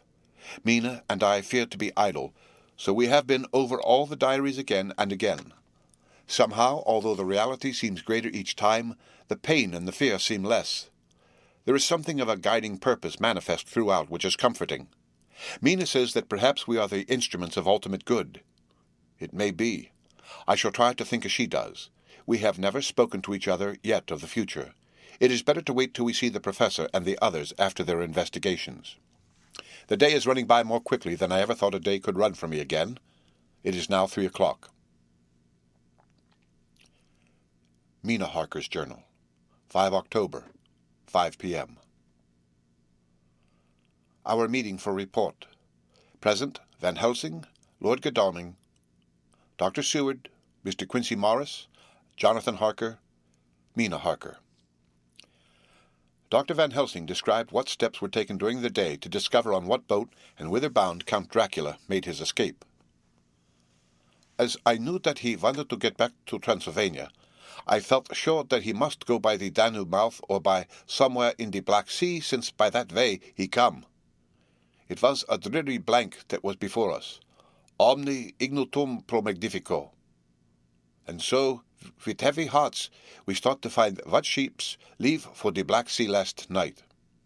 He was in sailing ship, since Madam Mina tells of sails being set. These not so important as to go in your list of the shipping in the Times, and so we go, by suggestion of Lord Godalming, to your Lloyd's, where are note of all ships that sail, however so small. There we find that only one Black Sea-bound ship go out with the tide. She is the Tsarina Catherine, and she sailed from Doolittle's Wharf for Varna, and thence to other ports and up the Danube. So, said I, this is the ship whereon is the Count. So off we go to Doolittle's Wharf, and there we find a man in an office. From him we inquire of the goings of the Tsarina Catherine. He swear much, and he red face and loud of voice, but he good fellow all the same. And when Quincy give him something from his pocket, which crackle as he roll it up, and put it in a so small bag which he have hid deep in his clothing, he still better fellow and humble servant to us. He come with us, and ask many men who are rough and hot. These be better fellows too when they have been no more thirsty. They say much of blood and bloom, and of others which I comprehend not, though I guess what they mean. But nevertheless, they tell us all things which we want to know. They make known to us among them how last afternoon, at about 5 o'clock, comes a man so hurry, a tall man, thin and pale, with high nose and teeth so white and eyes that seem to be burning, that he be all in black, except that he have a hat of straw which suit not him all the time, that he scatter his money in making quick inquiry as to what ship sails for the Black Sea and for where. Some took him to the office, and then to the ship, where he will not go aboard, but halt at shore at end of gangplank and ask that the captain come to him. The captain come, when told that he will be pay well, and though he swear much at the first, he agree to term. Then the tin man go, and someone tell him where horse and cart can be hired. He go there, and soon he come again, himself driving cart on which a great box. This he himself lift down, though it takes several to put it on truck for ship. He give much talk to captain as to how and where his box is to be placed. But the captain like it not, and swear at him in many tongues, and tell him that if he like, he can come and see where it shall be. But he say no, that he come not yet, for that he have much to do. Whereupon the captain tell him that he had better be quick with blood, for that his ship will leave the place of blood before the turn of the tide with blood. Then the Tin Man smile and say that of course he must go when he think fit, but he will be surprised if he go quite so soon. The captain swear again, polyglot, and the Tin Man make him bow and thank him, and say that he will so far intrude on his kindness as to come aboard before the sailing. Final, the captain, more red than ever, and in more tongues, tell him that he doesn't want no Frenchman with bloom upon them and also with blood in his ship with blood on her also. And so after asking where he might purchase ship forms, he departed. No one knew where he went, or bloomin' well cared, as they said, for they had something else to think of, well, with blood again, for it soon became apparent to all that the Tsarina Catherine would not sail as was expected. A thin mist began to creep up from the river, and it grew and grew, till soon a dense fog enveloped the ship and all around her. The captain swore polyglot, very polyglot with bloom and blood, but he could do nothing. The water rose, and he began to fear that he would lose the tide altogether. He was in no friendly mood when, just at full tide, the Tin Man came up the gangplank again and asked to see where his box had been stowed. Then the captain replied that he wished that he and his box, old and with much bloom and blood, were in hell. But the Tin Man did not be offended, and went down with the mate and saw where it was placed, and came up and stood a while on deck in fog. He must have come off by himself, for none noticed him. Indeed, they thought not of him, for soon the fog began to melt away, and all was clear again. My friends of the thirst and the language that was of bloom and blood laughed as they told how the captain's swears exceeded even his usual polyglot, and was more than ever full of picturesque when, on questioning other mariners who were on movement up and down the river that hour, he found that few of them had seen any of fog at all, except where it lay round the wharf. However, the ship went out on the ebb tide, and was doubtless by morning far down the river mouth. She was then, when they told us, well out to sea. And so, my dear Madam Mina, it is that we have to rest for a time, for our enemy is on the sea with the fog at his command, on his way to the Danube mouth. To sail a ship takes time, go she never so quick, and when we start to go on land more quick, and we meet him there.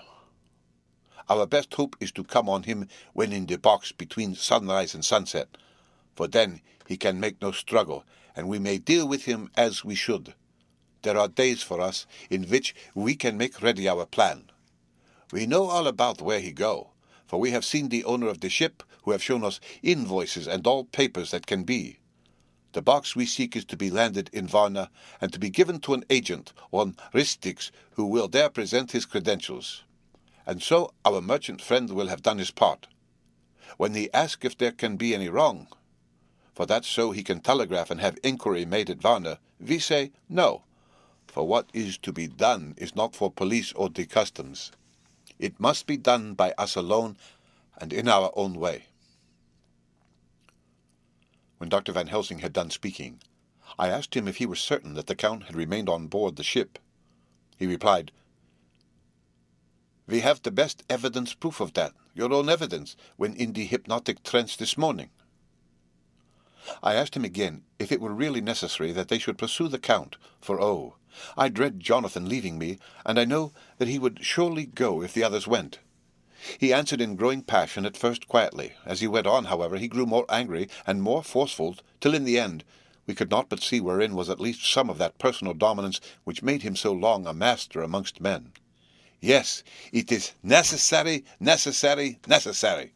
for your seeking the first, and then for the sake of humanity. This monster has done much harm already in the narrow scope where he finds himself, and in the short time when as yet he was only as a body groping his so small measure in darkness and not knowing. All this I have told these others. You, my dear Madam Mina, will learn it in the phonograph of my friend John, or in that of your husband. I have told them how the measure of leaving his own barren land, the barren of peoples, and coming to a new land where life of man teems till they are like the multitude of standing corn, was the work of centuries. Were another of the undead, like him, to try to do what he has done, perhaps not all the centuries of the world that have been or that will be could aid him. With this one, all the forces of nature that are occult and deep and strong must have worked together in some wondrous way. The very place where he have been alive, undead for all these centuries, is full of strangeness of the geologic and chemical world.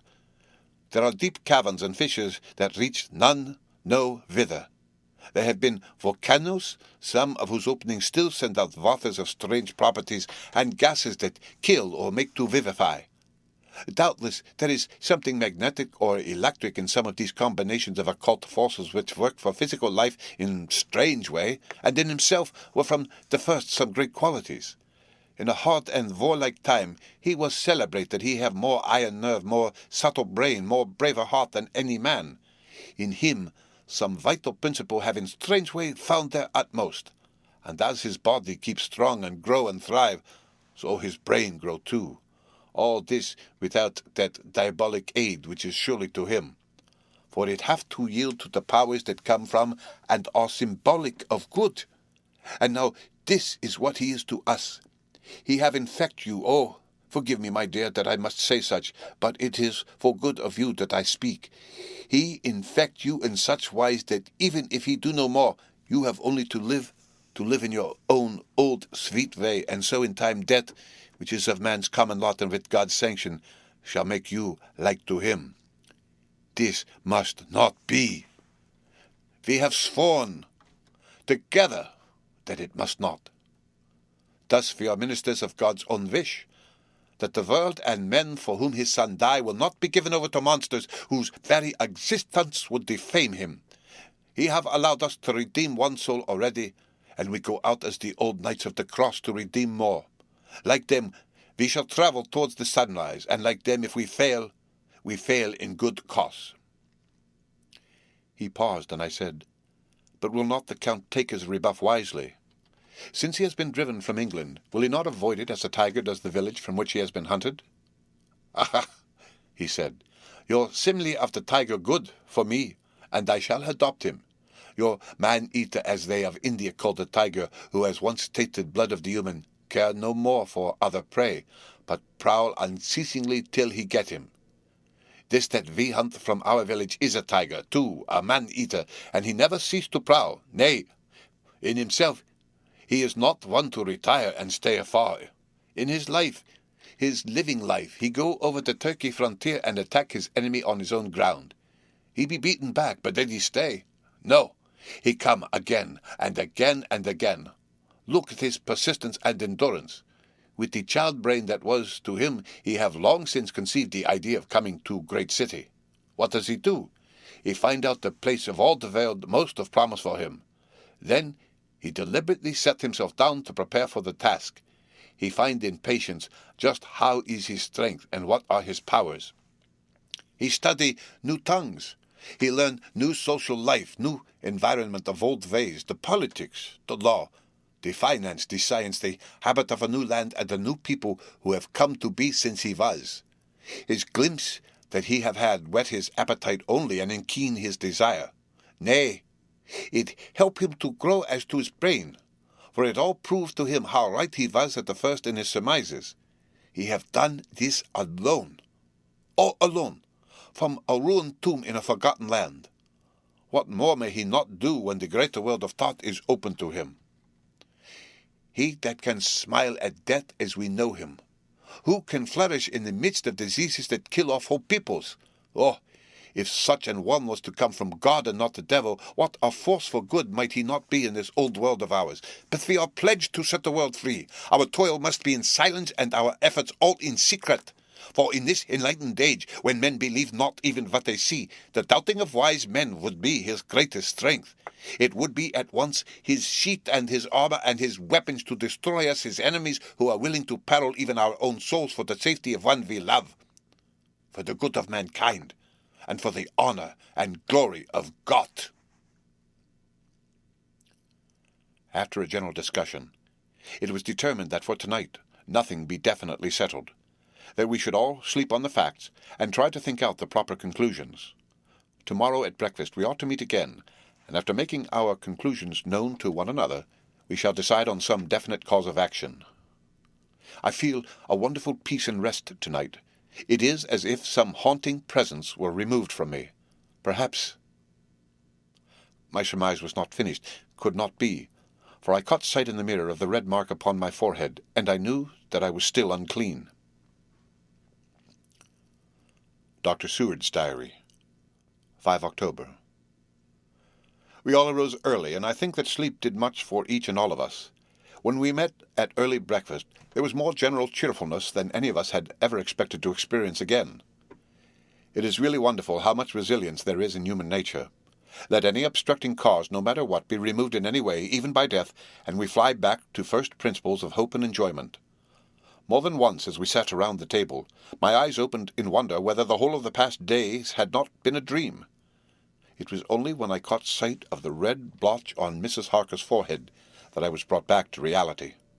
Even now, when I am gravely revolving the matter, it is almost impossible to realize that the cause of all our trouble is still existent.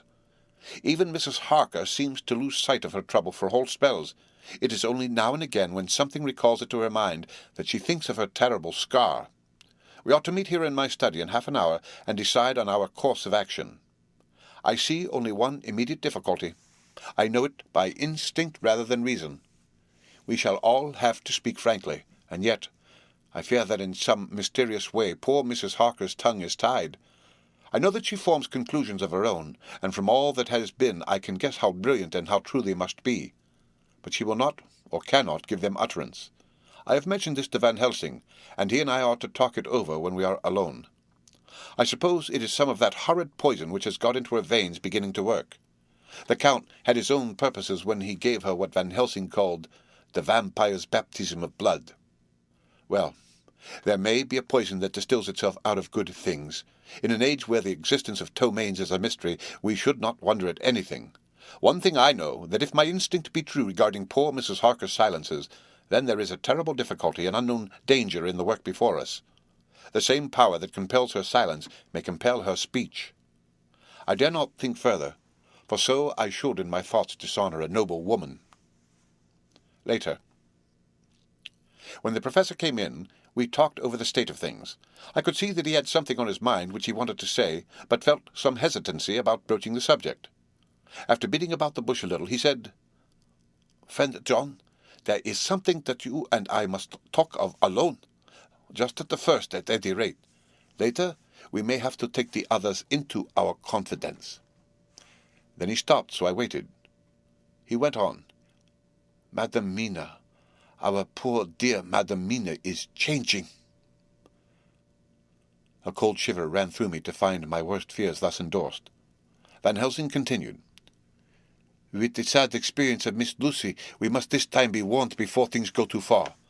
Our task is now in reality more difficult than ever, and this new trouble makes every hour of the direst importance. I can see the characteristics of the vampire coming in her face. It is now but very, very slight, but it is to be seen if we have eyes to notice without to prejudge. Her teeth are sharper, and at times her eyes are more hard. But these are not all. There is to her the silence now often, as so it was with Miss Lucy. She did not speak even when she wrote that which she wished to be known later. Now, my fear is this. If it be that she can, by our hypnotic trance, tell what the Count see and hear, is it not more true that he who have hypnotized her first, and who have drink of her very blood and make her drink of his, should, if he will, compel her mind to disclose to him that which she know?" I nodded acquiescence. He went on, "Then what we must do is to prevent this. We must keep her ignorant of our intent, and so she cannot tell what she know not. This is painful task. Oh, so painful that it heartbreak me to think of it, but it must be. When today we meet, I must tell her that, for reason which we will not speak, she must not more be of our counsel, but be simply guarded by us." He wiped his forehead, which had broken out in profuse perspiration at the thought of the pain which he might have to inflict upon the poor soul already so tortured. I knew that it would be some sort of comfort to him if I told him that I also had come to the same conclusion, for at any rate it would take away the pain of doubt. I told him, and the effect was as I expected. It is now close to the time of our general gathering. Van Helsing has gone away to prepare for the meeting and his painful part of it. I really believe his purpose is to be able to pray alone. Later. At the very outset of our meeting, a great personal relief was experienced by both Van Helsing and myself. Mrs. Harker had sent a message by her husband to say that she would not join us at present, as she thought it better that we should be free to discuss our movements without her presence to embarrass us. The professor and I looked at each other for an instant, and somehow we both seemed relieved. For my own part, I thought that if Mrs. Harker realized the danger herself, it was much pain as well as much danger averted. Under the circumstances, we agreed, by a questioning look and answer, with finger on lip, to preserve silence in our suspicions until we should have been able to confer alone again. We went at once into our plan of campaign. Van Helsing roughly put the facts before us first. The Tsarina Catherine left the Thames yesterday morning. It will take her at the quickest speed she has ever made at least 3 weeks to reach Varna.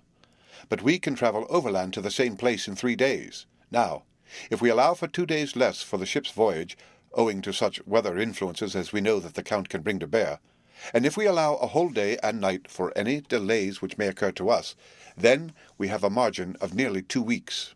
Thus, in order to be quite safe, we must leave here on 17th at latest. Then we shall at any rate be in Varna a day before the ship arrives, and able to make such preparations as may be necessary. Of course, we shall all go armed against evil things, spiritual as well as physical. Here Quincey Morris added, "I understand that the Count comes from a wolf country, and it may be that he shall get there before us. I propose that we add Winchesters to our armament. I have a kind of belief in a Winchester when there's any trouble of that sort around. Do you remember, Art, when we had the pack after us at Tobolsk? What wouldn't we have given then for a repeater apiece?" "Good," said Van Helsing. "Winchesters it shall be. Quincey's head is at level at times, but most so when there is to hunt. Metaphor be more dishonour to science than wolves be of danger to man. In the meantime we can do nothing here, and as I think that Varna is not familiar to any of us, why not go there more soon? It is as long to wait here as there. Tonight and tomorrow we can get ready, and then, if all be well, we 4 can set out on our journey." "We 4?" said Harker interrogatively, looking from one to another of us. "Of course," answered the professor quickly. "You must remain here to take care of your so sweet wife." Harker was silent for a while, and then he said in a hollow voice, "Let us talk of that part of it in the morning. I want to consult with Mina." I thought that now was the time for Van Helsing to warn him not to disclose our plan to her, but he took no notice. I looked at him significantly and coughed. For answer, he put his finger to his lips and turned away. Jonathan Harker's Journal. October, afternoon. For some time after our meeting this morning, I could not think. The new phases of things leave my mind in a state of wonder which allows no room for active thought. Mina's determination not to take any part in the discussion set me thinking, and as I could not argue the matter with her, I could only guess. I am as far as ever from a solution now. The way the others received it, too, puzzled me. The last time we talked on the subject, we agreed that there was to be no more concealment of anything amongst us. Mina is sleeping now, calmly and sweetly, like a little child. Her lips are curved, and her face beams with happiness. Thank God there are such moments still for her. Later. How strange it all is. I sat watching Mina's happy sleep, and I came as near to being happy myself as I suppose I shall ever be. As the evening drew on, and the earth took its shadows from the sun sinking lower, the silence of the room grew more and more solemn to me. All at once Mina opened her eyes, and looking at me tenderly said, "Jonathan, I want you to promise me something on your word of honour. A promise made to me, but made holily in God's hearing, and not to be broken, though I should go down on my knees and implore you with bitter tears. Quick, you must make it to me at once." "Mina," I said, "a promise like that I cannot make at once. I may have no right to make it." "But, dear one," she said, with such spiritual intensity that her eyes were like pole stars, "it is I who wish it, and it is not for myself. You can ask Dr. Van Helsing if I am not right. If he disagrees, you may do as you will. Nay, more, if you all agree, later you are absolved from the promise." "I promise," I said, and for a moment she looked supremely happy, though to me all happiness for her was denied by the red scar on her forehead. She said, "Promise me that you will not tell me anything of the plans formed for the campaign against the Count, not by word, or inference, or implication, not at any time whilst this remains to me." And she solemnly pointed to the scar. I saw that she was in earnest, and said solemnly, "I promise." And as I said it, I felt that from that instant a door had been shut between us. Later. Midnight. Mina has been bright and cheerful all the evening, so much so that all the rest seemed to take courage, as if infected somewhat with her gaiety. As a result, even I myself felt as if the pall of gloom which weighs us down were somewhat lifted. We all retired early. Mina is now sleeping like a little child. It is wonderful that her faculty of sleep remains to her in the midst of her terrible trouble. Thank God for it, for then at least she can forget her care. Perhaps her example may affect me as her gaiety did tonight. I shall try it. Oh, for a dreamless sleep. 6 October, morning. Another surprise. Mina woke me early, about the same time as yesterday, and asked me to bring Dr. Van Helsing. I thought that it was another occasion for hypnotism, and without question went for the professor. He had evidently expected some such call, for I found him dressed in his room. His door was ajar, so that he could hear the opening of the door of our room. He came at once. As he passed into the room, he asked Mina if the others might come too. "No," she said quite simply. "It will not be necessary. You can tell them just as well. I must go with you on your journey." Dr. Van Helsing was as startled as I was. After a moment's pause he asked, "But why?" "You must take me with you. I am safer with you, and you shall be safer too." "But why, dear Madam Mina? You know that your safety is our solemnest duty. We go into danger to which you are or may be more liable than any of us from circumstances, things that have been." He paused, embarrassed. As she replied, she raised her finger and pointed to her forehead. "I know. That is why I must go. I can tell you now, whilst the sun is coming up. I may not be able again. I know that when the Count wills me, I must go. I know that if he tells me to come in secret, I must by wile, by any device to hoodwink even Jonathan." God saw the look that she turned on me as she spoke, and if there be indeed a recording angel, that look is noted to her everlasting honour. I could only clasp her hand. I could not speak. My emotion was too great for even the relief of tears. She went on. "You men are brave and strong. You are strong in your numbers, for you can defy that which would break down the human endurance of one who has to guard alone. Besides, I may be of service, since you can hypnotize me, and so learn that which even I myself do not know." Dr. Van Helsing said gravely, "Madam Mina, you are, as always, most wise. You shall come with us, and together we shall do that which we can go forth to achieve." When he had spoken, Mina's long spell of silence made me look at her. She had fallen back on her pillow asleep. She did not even wake when I had pulled up the blind and let in the sunlight which flooded the room. Van Helsing motioned to me to come with him quietly. We went to his room, and within a minute Lord Godalming, Dr. Seward, and Mr. Morris were with us also. He told them what Mina had said, and went on. "In the morning we shall leave for Varna. We have now to deal with a new factor, Madam Mina. Oh, but her soul is true. It is to her an agony to tell us so much as she has done, but it is most right, and we are warned in time. There must be no chance lost, and in Varna we must be ready to act the instant when that ship arrives." "What shall we do exactly?" asked Mr. Morris laconically. The professor paused before replying. "We shall at the first board that ship. Then, when we have identified the box, we shall place a branch of the wild rose on it. This we shall fasten, for when it is there none can emerge, so that at least says the superstition. And to superstition must we trust at the first. It was man's faith in the early, and it have its root in faith still. Then, when we get the opportunity that we seek, when none are near to see, we shall open the box and all will be well." "I shall not wait for any opportunity," said Morris. "When I see the box I shall open it and destroy the monster, though there are 1,000 men looking on, and if I am to be wiped out for it the next moment." I grasped his hand instinctively, and found it as firm as a piece of steel. I think he understood my look. I hope he did. "Good boy," said Dr. Van Helsing. "Brave boy. Quincy is all man. God bless him for it. My child, believe me, none of us shall lag behind or pause from any fear. I do but say what we may do, what we must do.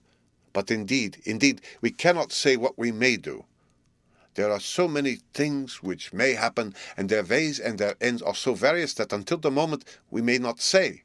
We shall all be armed in all ways, and when the time for the end has come, our effort shall not be lack. Now let us today put all our affairs in order. Let all things which touch on others dear to us, and who on us depend, be complete. For none of us can tell what or when or how the end may be. As for me, my own affairs are regulate, and as I have nothing else to do, I shall go make arrangements for the travel. I shall have all tickets and so forth for our journey." There was nothing further to be said, and we parted. I shall now settle up all my affairs of earth, and be ready for whatever may come. Later. It is done. My will is made, and all complete. Mina, if she survive, is my sole heir. If it should not be so, then the others who have been so good to us shall have remainder. It is now drawing towards the sunset. Mina's uneasiness calls my attention to it. I am sure that there is something on her mind which the time of exact sunset will reveal. These occasions are becoming harrowing times for us all, for each sunrise and sunset opens up some new danger, some new pain, which, however, may in God's will be means to a good end. I write all these things in the diary, since my darling must not hear them now. But if it may be that she can see them again, they shall be ready. She is calling to me. Chapter 25. Dr. Seward's Diary. 11 October, evening. Jonathan Harker has asked me to note this, as he says he is hardly equal to the task, and he wants an exact record kept.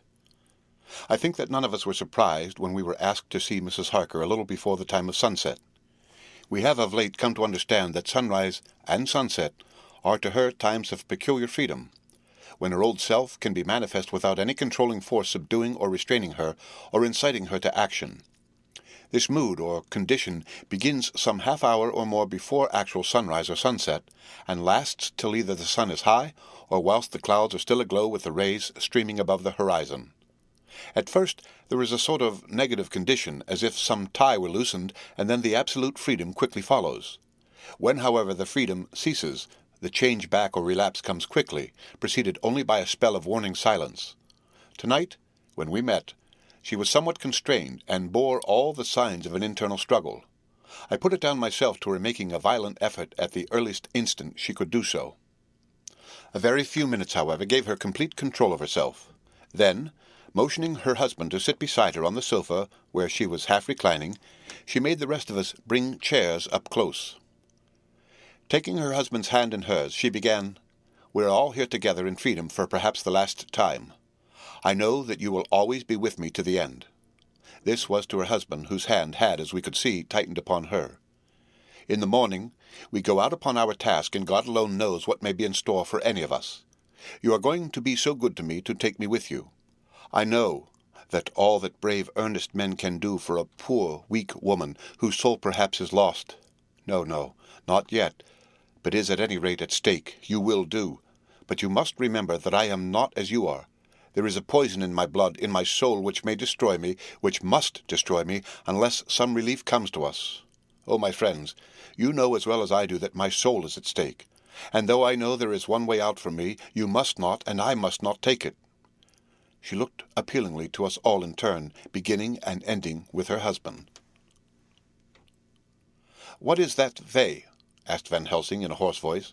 "What is that way which we must not, may not take?" "That I may die now, either by my own hand or that of another, before the greater evil is entirely wrought. I know, and you know, that were I once dead you could and would set free my immortal spirit, even as you did my poor Lucy's. Were death, or the fear of death, the only thing that stood in the way, I would not shrink to die here now amidst the friends who love me. But death is not all. I cannot believe that to die in such a case when there is hope before us and a bitter task to be done is God's will. Therefore, I on my part give up here the certainty of eternal rest, and go out into the dark where may be the blackest things that the world or the netherworld holds." We were all silent, for we knew instinctively that this was only a prelude. The faces of the others were set, and Harker's grew ashen grey. Perhaps he guessed better than any of us what was coming. She continued, "This is what I can give into the hotch-pot."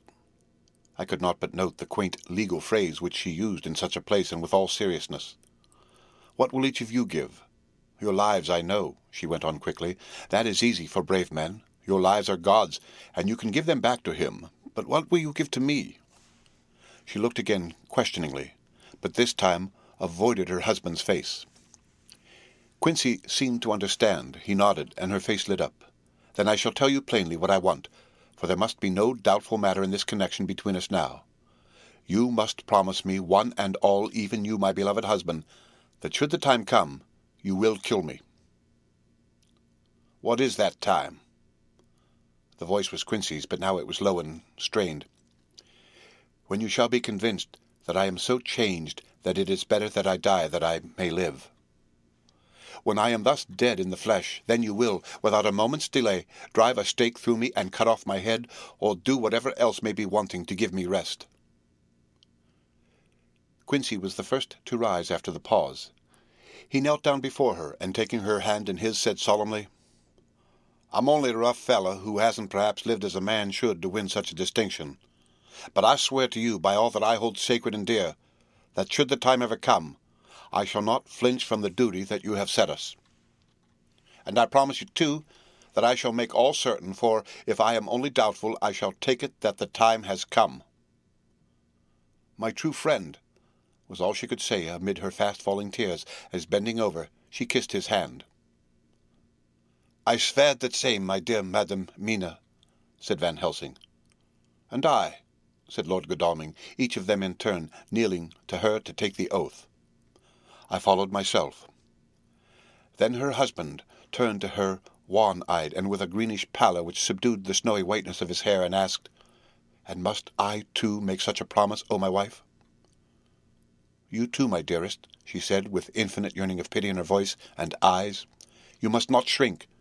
You are nearest and dearest and all the world to me. Our souls are knit into one for all life and all time. Think, dear, that there have been times when brave men have killed their wives and their womenkind to keep them from falling into the hands of the enemy. Their hands did not falter any the more because those that they loved implored them to slay them. It is men's duty towards those women they love in such times of sore trial. And, oh, my dear, if it is to be that I must meet death at any hand, let it be at the hand of him that loves me best. Dr. Van Helsing, I have not forgotten your mercy in poor Lucy's case to him who loved." She stopped with a flying blush, and changed her phrase, "to him who had best right to give her peace. If that time shall come again, I look to you to make it a happy memory of my husband's life that it was his loving hand which set me free from the awful thrall upon me." "Again, I swear," came the professor's resonant voice. Mrs. Harker smiled, positively smiled, as with a sigh of relief she leaned back and said, "And now one word of warning, a warning which you must never forget. The time, if it ever come, may come quickly and unexpectedly, and in such case you must lose no time in using your opportunity. At such a time I myself might be, nay, if the time ever come, shall be, leagued with your enemy against you. One more request." She became very solemn as she said this. "It is not vital and necessary like the other, but I want you to do one thing for me if you will." We all acquiesced, but no one spoke. There was no need to speak. "I want you to read the burial service." She was interrupted by a deep groan from her husband. Taking his hand in hers, she held it over her heart, and continued, "You must read it over me some day. Whatever may be the issue of all this fearful state of things, it will be a sweet thought to all or some of us. You, my dearest, will I hope read it, for then it will be in your voice in my memory forever, come what may." "But, oh, my dear one," he pleaded, "death is afar off from you." "Nay," she said, holding up a warning hand, I am deeper in death at this moment than if the weight of an earthly grave lay heavy upon me. Oh, my wife, must I read it? He said before he began. It would comfort me, my husband, was all she said, and he began to read when she had got the book ready. How could anyone tell of that strange scene, its solemnity, its gloom, its sadness, its horror, and withal its sweetness? Even a skeptic, who can see nothing but a travesty of bitter truth in anything holy or emotional, would have been melted to the heart had he seen that little group of loving and devoted friends kneeling round that stricken and sorrowing lady, or hear the tender passion of her husband's voice, as in tones so broken and emotional that often he had to pause, he read the simple and beautiful service from the burial of the dead. I cannot go on. Words and voices fail me. She was right in her instinct. Strange as it was, bizarre as it may hereafter seem even to us who felt its potent influence at the time, it comforted us much. And the silence which showed Mrs. Harker's coming relapse from her freedom of soul did not seem so full of despair to any of us as we had dreaded. Jonathan Harker's Journal, 15 October, Varna. We left Charing Cross on the morning of the 12th, got to Paris the same night, and took the places secured for us in the Orient Express. We travelled night and day, arriving here at about 5 o'clock. Lord Godalming went to the consulate to see if any telegram had arrived for him, whilst the rest of us came on to this hotel, the Odysseus. The journey may have had incidents. I was, however, too eager to get on to care for them. Until the Tsarina Catherine comes into port, there will be no interest for me in anything in the wide world. Thank God! Mina is well, and looks to be getting stronger. Her colour is coming back. She sleeps a great deal. Throughout the journey she slept nearly all the time. Before sunrise and sunset, however, she is very wakeful and alert, and it has become a habit for Van Helsing to hypnotize her at such times. At first some effort was needed, and he had to make many passes, but now she seems to yield at once as if by habit, and scarcely any action is needed. He seems to have power at these particular moments to simply will, and her thoughts obey him. He always asks her what she can see and hear. She answers to the first, nothing. All is dark. And to the second, I can hear the waves lapping against the ship and the water rushing by. Canvas and cordage strain, and masts and yards creak. The wind is high. I can hear it in the shrouds, and the bow throws back the foam. It is evident that the Tsarina Catherine is still at sea, hastening on her way to Varna. Lord Godalming has just returned. He had 4 telegrams, one each day since we started, and all to the same effect, that the Tsarina Catherine had not been reported to Lloyd's from anywhere. He had arranged before leaving London that his agent should send him every day a telegram saying if the ship had been reported. He was to have a message even if she were not reported, so that he might be sure that there was a watch being kept at the other end of the wire. We had dinner and went to bed early. Tomorrow we ought to see the vice-consul and to arrange, if we can, about getting on board the ship as soon as she arrives.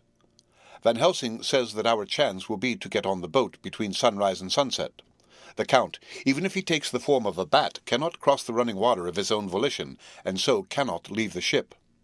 As he dare not change to man's form without suspicion, which he evidently wishes to avoid, he must remain in the box. If then we can come on board after sunrise, he is at our mercy, for we can open the box and make sure of him, as we did of poor Lucy, before he wakes. What mercy he shall get from us all will not count for much. We think that we shall not have much trouble with officials or the seamen. Thank God! This is the country where bribery can do anything, and we are well supplied with money. We have only to make sure that the ship cannot come into port between sunset and sunrise without our being warned, and we shall be safe. Judge Moneybag will settle this case, I think. 16 October. Mina's report still the same. Lapping waves and rushing water, darkness and favouring winds. We are evidently in good time, and when we hear of the Tsarina Catherine, we shall be ready. As she must pass the Dardanelles, we are sure to have some report. 17 October. Everything is pretty well fixed now, I think, to welcome the Count on his return from his tour. Godalming told the shippers that he fancied that the box sent abroad might contain something stolen from a friend of his, and got a half consent that he might open it at his own risk. The owner gave him a paper telling the captain to give him every facility in doing whatever he chose on board the ship, and also a similar authorization to his agent at Varna. We have seen the agent, who was much impressed with Godalming's kindly manner to him, and we are all satisfied that whatever he can do to aid our wishes will be done. We have already arranged what to do in case we get the box open. If the Count is there, Van Helsing and Seward will cut off his head at once and drive a stake through his heart. Morris and Godalming and I shall prevent interference, even if we have to use the arms, which we shall have ready. The professor says that if we can so treat the Count's body, it will soon after fall into dust. In such case, there would be no evidence against us, in case any suspicion of murder were aroused. But even if it were not, we should stand or fall by our act, and perhaps some day this very script may be evidence to come between some of us and a rope. For myself, I should take the chance only too thankfully if it were to come. We mean to leave no stone unturned to carry out our intent. We have arranged with certain officials that the instant the Tsarina Catherine is seen, we ought to be informed by a special messenger. 24 October. A whole week of waiting. Daily telegrams to Godalming, but only the same story, not yet reported. Mina's morning and evening hypnotic answer is unvaried. Lapping waves, rushing water, and creaking masts. Telegram. October 24th. Rufus Smith, Lloyd's, London, to Lord Godalming, care of HBM Vice-Consul, Varna. Tsarina Catherine reported this morning from Dardanelles. Dr. Seward's Diary. 25 October. How I miss my phonograph. To write a diary with a pen is irksome to me, but Van Helsing says I must. We were all wild with excitement yesterday when Godalming got his telegram from Lloyd's. I know now what men feel in battle when the call to action is heard. Mrs. Harker, alone of our party, did not show any signs of emotion. After all, it is not strange that she did not, for we took special care not to let her know anything about it, and we all tried not to show any excitement when we were in her presence. In old days she would, I am sure, have noticed, no matter how we might have tried to conceal it. But in this way she has greatly changed during the past 3 weeks. The lethargy grows upon her, and though she seems strong and well, and is getting back some of her colour, Van Helsing and I are not satisfied. We talk of her often. We have not, however, said a word to the others. It would break poor Harker's heart, certainly his nerve, if he knew that we had even a suspicion on the subject. Van Helsing examines, he tells me, her teeth very carefully whilst she is in the hypnotic condition, for he says that so long as they do not begin to sharpen, there is no active danger of a change in her. If this change should come, it would be necessary to take steps. We both know what those steps would have to be, though we do not mention our thoughts to each other. We should neither of us shrink from the task, awful though it may be to contemplate. Euthanasia is an excellent and a comforting word. I am grateful to whoever invented it. It is only about 24 hours' sail from the Dardanelles to here, at the rate that Tsarina Catherine has come from London. She shall therefore arrive some time in the morning, but as she cannot possibly get in before noon, we are all about to retire early.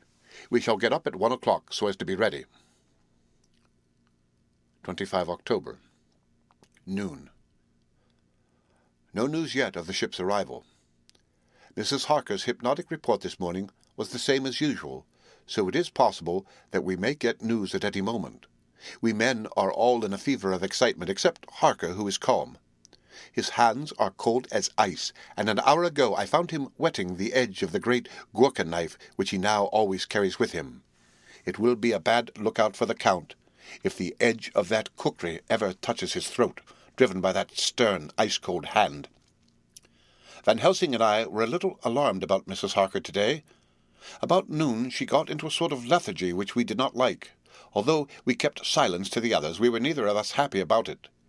She had been restless all the morning, so that we were at first glad to know that she was sleeping. When, however, her husband mentioned casually that she was sleeping so soundly that he could not wake her, we went to her room to see for ourselves. She was breathing naturally and looked so well and peaceful that we agreed that the sleep was better for her than anything else. Poor girl, she has so much to forget that it is no wonder that sleep, if it brings oblivion to her, does her good. Later. Our opinion was justified, for when, after a refreshing sleep of some hours, she woke up, she seemed brighter and better than she had been for days. At sunset, she made the usual hypnotic report. Wherever he may be in the Black Sea, the Count is hurrying to his destination, to his doom, I trust. 26 October. Another day, and no tidings of the Tsarina Catherine. She ought to be here by now. That she is still journeying somewhere is apparent, for Mrs. Harker's hypnotic report at sunrise was still the same. It is possible that the vessel may be lying by at times for fog. Some of the steamers which came in last evening reported patches of fog both to north and south of the port. We must continue our watching, as the ship may now be signalled at any moment. 27 October. Noon. Most strange. No news yet of the ship we wait for. Mrs. Harker reported last night and this morning as usual. Lapping waves and rushing water, though she added that the waves were very faint. The telegrams from London have been the same, no further report.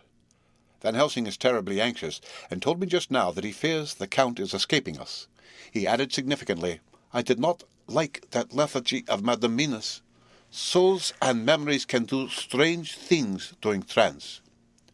I was about to ask him more, but Harker just then came in, and he held up a warning hand. We must try tonight at sunset to make her speak more fully when in her hypnotic state. 28 October. Telegram, Rufus Smith, London, to Lord Godalming, care HBM, Vice-Consul, Varna. Tsarina Catherine reported entering Galatz at 1 o'clock today. Dr. Seward's Diary. 28 October. When the telegram came announcing the arrival in Galatz, I do not think it was such a shock to any of us as might have been expected. True, we did not know whence or how or when the boat would come, but I think we all expected that something strange would happen. The day of arrival at Varna made us individually satisfied that things would not be just as we had expected. We only waited to learn where the change would occur. Nonetheless, however it was a surprise, I suppose that nature works on such a hopeful basis that we believe against ourselves that things will be as they ought to be, not as we should know that they will be. Transcendentalism is a beacon to the angels, even it be a will-o'-the-wisp to man. Van Helsing raised his hand over his head for a moment, as though in remonstrance with the Almighty, but he said not a word, and in a few seconds stood up with his face sternly set. Lord Godalming grew very pale and sat breathing heavily. I was myself half stunned, and looked in wonder at one after another. Quincy Morris tightened his belt with that quick movement which I knew so well. In our old wandering days it meant action. Mrs. Harker grew ghastly white, so that the scar on her forehead seemed to burn, but she folded her hands meekly and looked up in prayer. Harker smiled, actually smiled, the dark, bitter smile of one who is without hope. But at the same time his action belied his words, for his hands instinctively sought the hilt of the great kukri knife and rested there. "When does the next train start for Galatz?" said Van Helsing to us generally. "At 6:30 tomorrow morning." We all started, for the answer came from Mrs. Harker. "How on earth do you know?" said Art. "You forget, or perhaps you do not know, though Jonathan does, and so does Dr. Van Helsing, that I am the train fiend. At home in Exeter, I always used to make up the timetables so as to be helpful to my husband. I found it so useful sometimes that I always make a study of the timetables now. I knew that if anything were to take us to Castle Dracula, we should go by Galatz, or at any rate through Bucharest, so I learned the times very carefully. Unhappily, there are not many to learn, as the only train tomorrow leaves as I say." "Wonderful woman," murmured the professor. "Can't we get a special?" asked Lord Godalming. Van Helsing shook his head. "I fear not. This land is very different from yours or mine. Even if we did have a special, it would probably not arrive as soon as our regular train. Moreover, we have something to prepare. We must think. Now let us organize. You, friend Arthur, go to the train and get the tickets and arrange that all be ready for us to go in the morning. Do you, friend Jonathan, go to the agent of the ship and get from him letters to the agent and Galatz with authority to make a search of the ship just as it was here. Quincy Morris, You see the Vice-Consul and get his aid with his fellow in Galatz and all he can do to make our way smooth so that no times be lost one over the Danube. John will stay with Madam Mina and me, and we shall consult. For so, if time be long, you may be delayed, and it will not matter when the sun sets, since I am here with Madam to make report. And I, said Mrs. Harker brightly, and more like her old self than she had been for many a long day, shall try to be of use in all ways, and shall think and write for you as I used to do. Something is shifting from me in some strange way, and I feel freer than I have been of late. The three younger men looked happier at the moment, as they seemed to realize the significance of her words. But Van Helsing and I, turning to each other, met each a grave and troubled glance. We said nothing at the time, however. When the three men had gone out to their tasks, Van Helsing asked Mrs. Harker to look up the copy of the diaries and find him the part of Harker's journal at the castle. She went away to get it. When the door was shut upon her, he said to me, "We mean the same. Speak out." "Here is some change. It is a hope that makes me sick, for it may deceive us." "Quite so. Do you know why I asked her to get the manuscript?" "No," said I, "unless it was to get an opportunity of seeing me alone." "You are in part right, friend John, but only in part. I want to tell you something. Though, my friend, I am taking a terrible risk. But I believe it is right. In the moment when Madam Mina said those words that arrest both our understanding, an inspiration came to me. In the trance of 3 days ago, the Count sent her his spirit to read her mind. Or, more like, he took her to see him in his earth box in the ship, with water rushing just as it go free at rise and set of sun. He learned then that we are here, for she have more to tell in her open life with eyes to see, ears to hear than he, shut as he is in his coffin box. Now he makes his most important effort to escape us. At present he want her not. He is sure with his so great knowledge that she will come at his call, but he cut her off, take her as he can do out of his own power, that so she come not to him. Ah, there I have hope that our man-brains that have been of man so long, and that have not lost the grace of God, will come higher than his child-brain that lie in his tomb for centuries, that grow not yet to our stature, and that do only work selfish and therefore small. Here come Madam Mina, not word to her of her trance. She knows it not, and it would overwhelm her and make despair just when we want all her hope, all her courage, when most we want all her great brain, which is trained like man's brain, but is of sweet woman, and have a special power which the Count give her, and which he may not take away altogether, though he think not so. Hush!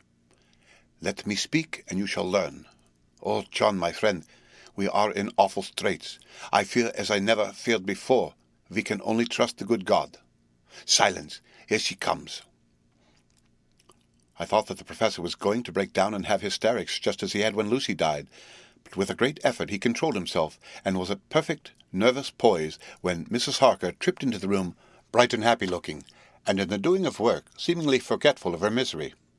As she came in, she handed a number of sheets of typewriting to Van Helsing. He looked over them gravely, his face brightening up as he read. Then, holding the pages between his finger and thumb, he said, "Friend John, to you with so much experience already, and you too, dear Madam Mina, that are young, here is a lesson. Do not fear ever to think. A half-thought has been buzzing often in my brain, but I fear to let him lose his wings. Here now, with more knowledge, I go back to where that half-thought come from, and I find that he be no half-thought at all, that be a whole thought, though so young that he is not yet strong to use his little wings. Nay, like the ugly duck of my friend Hans Andersen, he be no duck thought at all, but a big swan thought that sailed nobly on big wings when the time come for him to try them. See, I read here what Jonathan hath written. That other of his race, who in a later age again and again brought his forces over the great river into Turkey land, who when he was beaten back came again, and again, though he had to come alone from the bloody field where his troops were being slaughtered, since he knew that he alone could ultimately triumph. What does this tell us? Not much, no? The Count's child thought see nothing, therefore he speaks so free. Your man thought see nothing. My man thought see nothing till just now, no. But there comes another word from someone who speak without thought, because she too know not what it mean, what it might mean. Just as there are elements which rest, yet when in nature's course they move on their way and they touch, the poof, and here comes flash of light heaven wide that blind and kill and destroy some. But that show up all earth below for leagues and leagues. Is it not so? Well, I shall explain. To begin, have you ever studied the philosophy of crime? Yes and no. You, John, yes, for it is a study of insanity. You, no, Madamina, for crime touch you not but once. Still your mind works true, and argues not a particulari ad universali. There is this peculiarity in criminals. It is so constant in all countries and at all times that even police, who know not much from philosophy, come to know it empirically, that is to be empiric. The criminal always work at one crime. That is the true criminal who seems predestined to crime, and who will of none other. This criminal has not full man brain. He is clever and cunning and resourceful, but he be not of man's stature as to brain. He be of child brain in much. Now, this criminal of ours is predestined to crime also. He too have child brain, and it is of the child to do what he have done. The little bird, the little fish, the little animal learn not by principle, but empirically. And when he learn to do, then there is to him the ground to start from to do more. Tos pus sto, said Archimedes. Give me a fulcrum, and I shall move the world. To do once is the fulcrum whereby child brain become man brain, and until he have the purpose to do more, he continue to do the same again every time, just as he have done before. Oh, my dear, I see that your eyes are opened, and that to you the lightning flash show all the leagues. For Mrs. Harker began to clasp her hand, and her eyes sparkled. He went on, Now you shall speak. Tell us two dry men of science what you see with those so bright eyes. He took her hand and held it whilst he spoke. His finger and thumb closed on her pulse, as I thought, instinctively and unconsciously as she spoke. The Count is a criminal, and of criminal type.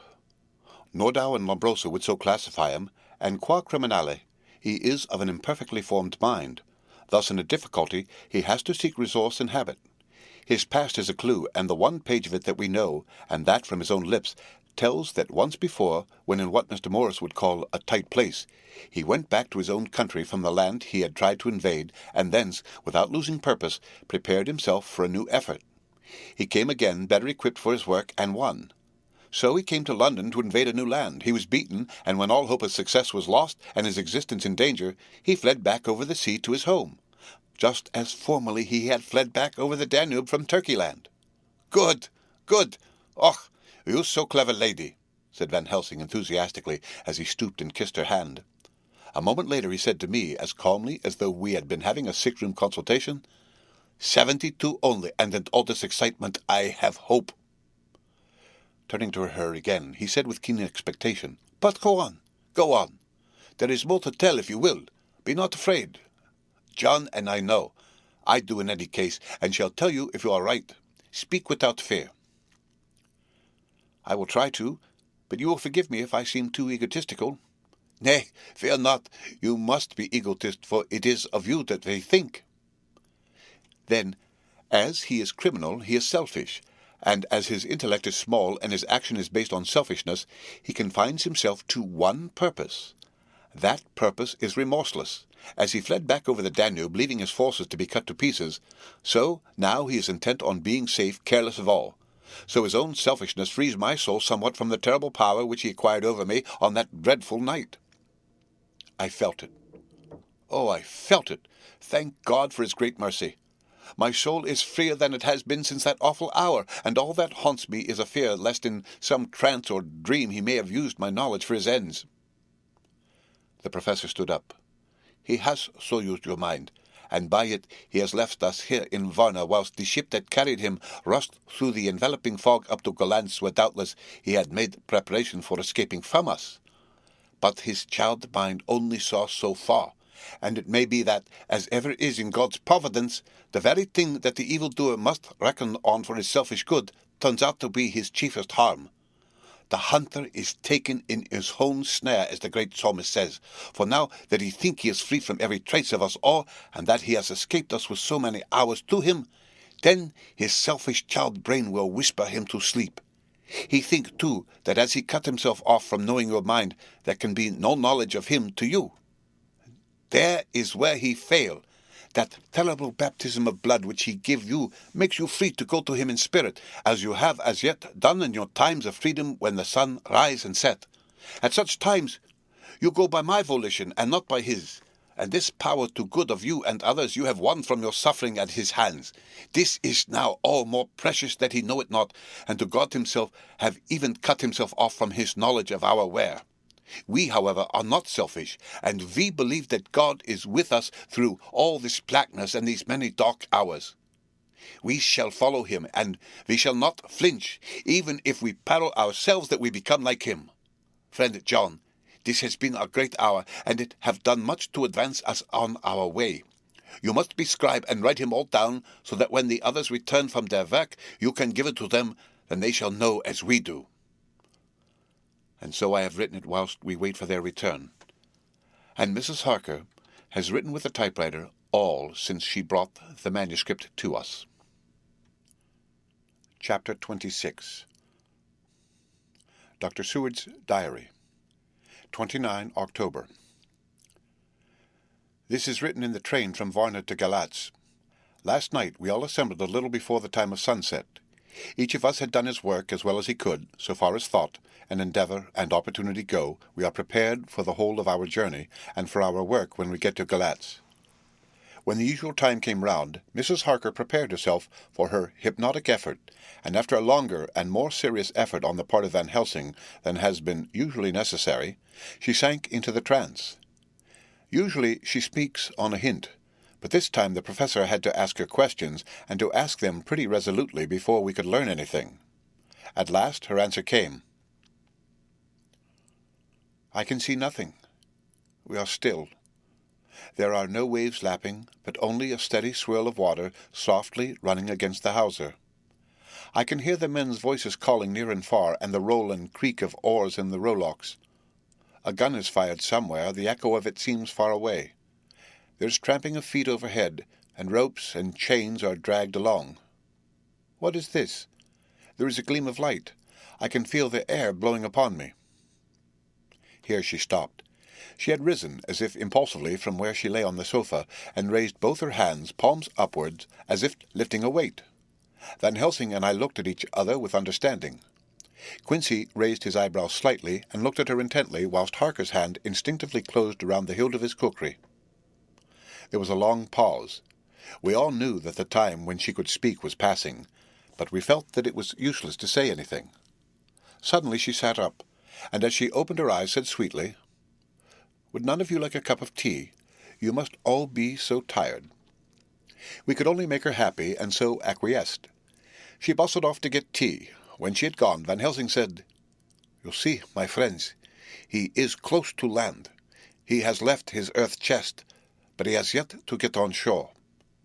In the night he may lie hidden somewhere, but if he be not carried on shore, or if the ship do not touch it, he cannot achieve the land. In such case he can, if it be in the night, change his form, and jump or fly on shore. Then, unless he be carried, he cannot escape. And if he be carried, then the customs men may discover what the box contain. Thus, in fine, if he escape not on shore tonight or before dawn, there will be the whole day lost to him. We may then arrive in time, for if he escape not at night, we shall come on him in daytime, boxed up and at our mercy, for he dare not be his true self, awake and visible, lest he be discovered." There was no more to be said, so we waited in patience until the dawn, at which time we might learn more from Mrs. Harker. Early this morning we listened with breathless anxiety for her response in her trance. The hypnotic stage was even longer in coming than before, and when it came the time remaining until full sunrise was so short that we began to despair.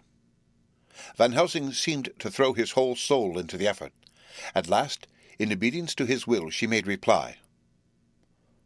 "All is dark. I hear lapping water, level with me, and some creaking as of wood on wood. She paused, and the red sun shot up. We must wait till tonight.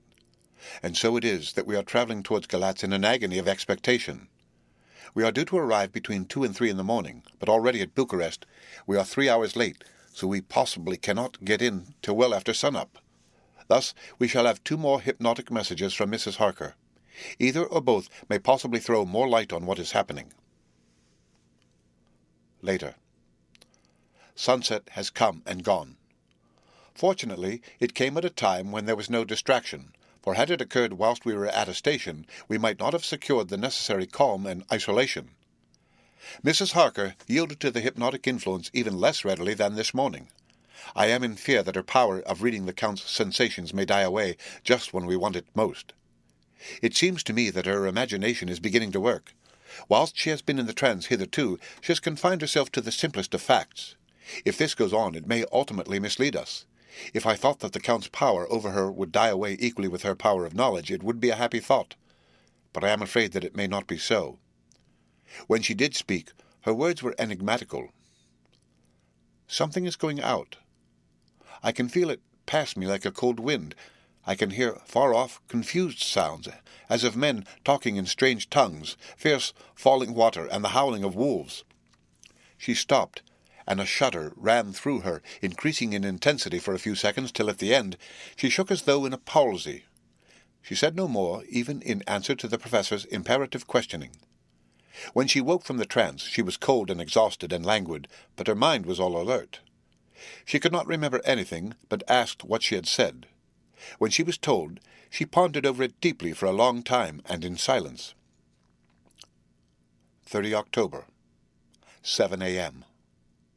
We are near Galatz now, and I may not have time to write later.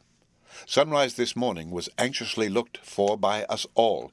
Knowing of the increasing difficulty of procuring the hypnotic trance, Van Helsing began his passes earlier than usual. They produced no effect, however, until the regular time, when she yielded with a still greater difficulty, only a minute before the sun rose. The professor lost no time in his questioning.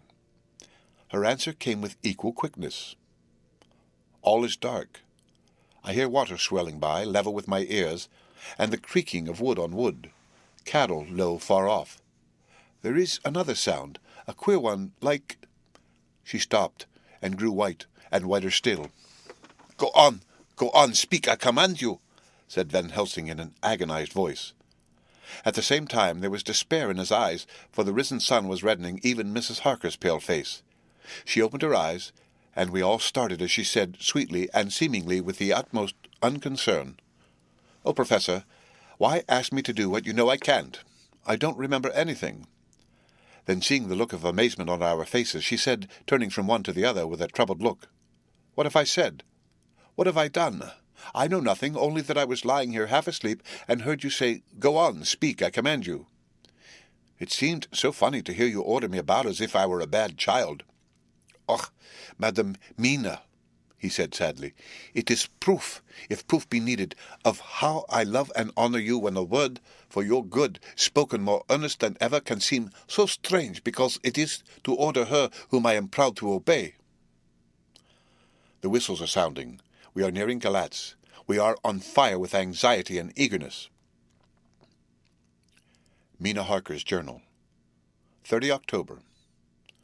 Mr. Morris took me to the hotel where our rooms had been ordered by telegraph, he being the one who could best be spared, since he does not speak any foreign language. The forces were distributed, much as they had been at Varna, except that Lord Godalming went to the vice-consul, as his rank might serve as an immediate guarantee of some sort to the official, we being in extreme hurry. Jonathan and the 2 doctors went to the shipping agent to learn particulars of the arrival of the Tsarina Catherine. Later. Lord Godalming has returned. The consul is away, and the vice-consul sick, so the routine work has been attended to by a clerk. He was very obliging, and offered to do anything in his power. Jonathan Harker's Journal, 30 October. At 9 o'clock, Dr. Van Helsing, Dr. Seward, and I called on Messrs. Mackenzie and Steinkopf, the agents of the London firm of Hapgood. They had received a wire from London in answer to Lord Godalming's telegraphed request, asking them to show us any civility in their power. They were more than kind and courteous, and took us at once on board the Tsarina Catherine, which lay anchor out in the river harbour. There we saw the captain, Donaldson by name, who told us of his voyage. He said that in all his life he had never had so favourable a run. "Man," he said, "but it made us afeard, for we expect it that we should have to pay for it with some rare piece of ill luck so as to keep up the average. It's no canny to run frae London to the Black Sea wi' a wind ahint ye as though the devil himself were a-blawing on your sail for his ain purpose. And a' the time we could no spare a thing. Gin we were nigh a ship or a port or a headland, the fog fell on us and travelled with us, till, when after it had lifted and we looked out, the deil a thing could we see. We ran by Gibraltar without being able to signal, until we came to the Dardanelles and had to wait to get our permit to pass. We were never within a hell of a aught. At first I inclined to slack off sail and beat about till the fog was lifted, but whilst I thought that if the devil was minded to get us into the Black Sea quick, he was like to do it whether we would or no. If we had a quick voyage, it would be no to our miscredit with the owners, or no hurt to our traffic, and the old man who had served his ain purpose would be decently grateful to us for no hindering them." This mixture of simplicity and cunning, of superstition and commercial reasoning, aroused Van Helsing, who said, "My dear friend, the devil is more clever than he is thought by some, and he know when he meet his match." The skipper was not displeased with the compliment, and went on. "When we got past the Bosphorus, the men began to grumble. Some of them, the Romanians, came and asked me to heave overboard a big box which had been put on board by a queer-looking old man just before we had started for London. I'd seen them spear at the fella and put out their 12 fingers when they saw him to guard against the evil eye. Man, but the superstition of foreigners is perfectly ridiculous. I sent them about their business pretty quick, but as soon after a fog closed in on us, I felt a wee bit as they did, and then something, though I wouldn't say it was again the big box. Well, on we went, and as the fog didn't let up for 5 days, I just let the wind carry us, for if the devil wanted us to get somewheres, well, he would fetch it up a reet, and if he didn't, well, we'd keep a sharp lookout anyhow. Sure enough, we had a fair way in deep water all the time, and 2 days ago, when the morning sun came through the fog, we found ourselves just in the river opposite Galatz. The Romanians were wild, and wanted me, right or wrong, to take out the box and fling it in the river. I had to argue with him about it with a handspike, and when the last of him rose off the deck with his head in his hand, I had convinced him that, evil eye or no evil eye, the property and the trust of my owners were better in my hands than in the river, Danube. They had mind you taken the box on the deck, ready to fling in, and as it was marked Galatz via Varna, I thought I'd let it lie till we discharged in the port and get rid of it altogether. We didn't do much of clearing that day, and had to remain that night at anchor, but in the morning, bright and early, an hour afore sun-up, a man come aboard with an order written to him from England to receive a box marked for one Count Dracula. Sure enough, the matter was one ready to his hand. He had his papers a-reet, and glad I was to get rid of the damned thing, for I was beginning myself to feel uneasy at it. If the devil did have any luggage aboard the ship, I'm a-thinking it was none other than that same." "What was the name of the man who took it?" asked Dr. Van Helsing with restrained eagerness. "I'll be telling you quick," he answered, and stepping down to his cabin, produced a receipt signed, "Emanuel Hildesheim. Bergenstrasse 16 was the address." We found out that this was all the captain knew, so with thanks we came away. We found Hildesheim in his office, a Hebrew of rather the Adelphi theatre type, with a nose like a sheep and a fez. His arguments were pointed with specie, we doing the punctuation, and with a little bargaining he told us what he knew. This turned out to be simple but important. He had received a letter from Monsieur de Ville of London, telling him to receive, if possible, before sunrise, so as to avoid customs, a box which would arrive at Galatz in the Tsarina Catherine. This he was to give in charge to a certain Petrov Skinsky, who dealt with the Slovaks who traded down the river to the port. He had been paid for his work by an English banknote, which had been duly cashed for gold at the Danube International Bank. When Skinsky had come to him, he had taken him to the ship and handed over the box, so as to save porterage. That was all he knew. We then sought for Skinsky, but were unable to find him. One of his neighbours, who did not seem to bear him any affection, said that he had gone away 2 days before, no one knew whither. This was corroborated by his landlord, who had received by messenger the key of the house, altogether with the rent due in English money. This had been between 10 and 11 o'clock last night. We were at a standstill again. Whilst we were talking, one came running and breathlessly gasped out that the body of Skinsky had been found inside the wall of the churchyard of St. Peter, and that the throat had been torn open as if by some wild animal. Those we had been speaking with ran off to see the horror, the women crying out, "This is the work of a Slovak." We hurried away, lest we should have been in some way drawn into the affair and so detained. As we came home, we could arrive at no definite conclusion. We were all convinced that the box was on its way by water to somewhere, but where that might be we would have to discover. With heavy hearts we came home to the hotel to Mina. When we met together, the first thing was to consult as to taking Mina again into our confidence. Things are getting desperate, and it is at least a chance, though a hazardous one. As a preliminary step, I was released from my promise to her. Mina Harker's Journal, 30 October, evening. They were so tired and worn out and dispirited that there was nothing to be done till they had some rest, so I asked them all to lie down for half an hour, whilst I should enter everything up to the moment. I feel so grateful to the man who invented the traveller's typewriter, and to Mr. Morris for getting this one for me. I should have felt quite astray doing the work if I had to write with a pen. It is all done. Poor, dear Jonathan, what he must have suffered, what he must be suffering now. He lies on the sofa, hardly seeming to breathe, and his whole body appears in collapse. His brows are knit. His face is drawn with pain. Poor fellow! Maybe he is thinking, and I can see his face all wrinkled up with the concentration of his thoughts. Oh, if I could only help at all, I shall do what I can. I have asked Dr. Van Helsing, and he has got me all the papers that I have not yet seen. Whilst they are resting, I shall go over all carefully, and perhaps I may arrive at some conclusion. I shall try to follow the professor's example, and think without prejudice on the facts before me.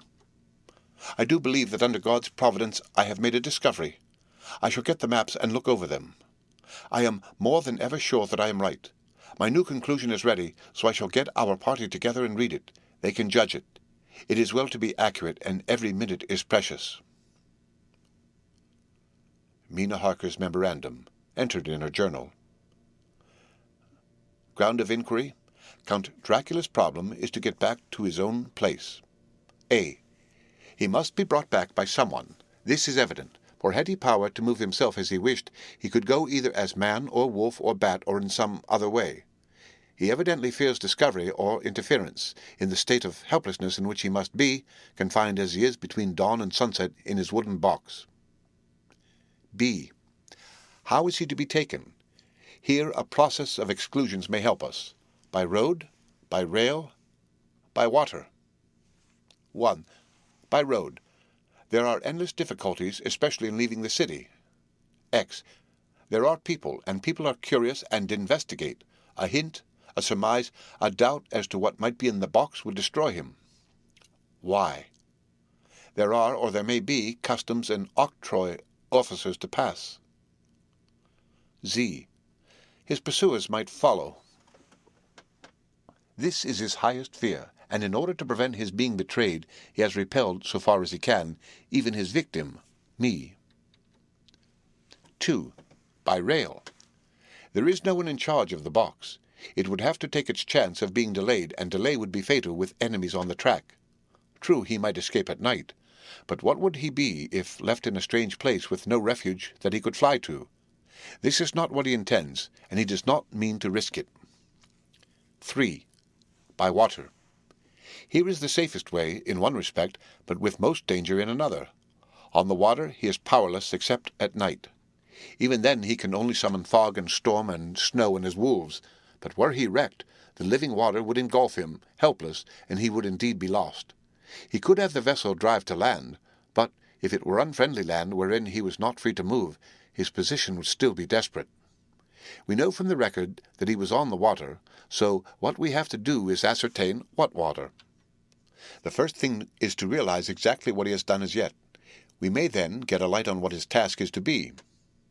Firstly, we must differentiate between what he did in London as part of his general plan of action, when he was pressed for moments and had to arrange as best he could. Secondly, we must see, as well as we can surmise it from the facts we know of, what he has done here. As to the first, he evidently intended to arrive at Galatz and sent envoys to Varnard to deceive us lest we should ascertain his means of exit from England. His immediate and sole purpose then was to escape.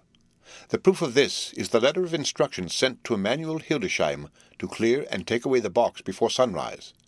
There is also the instruction to Petrov Skinsky.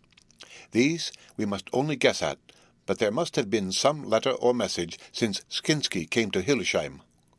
That, so far, his plans were successful, we know.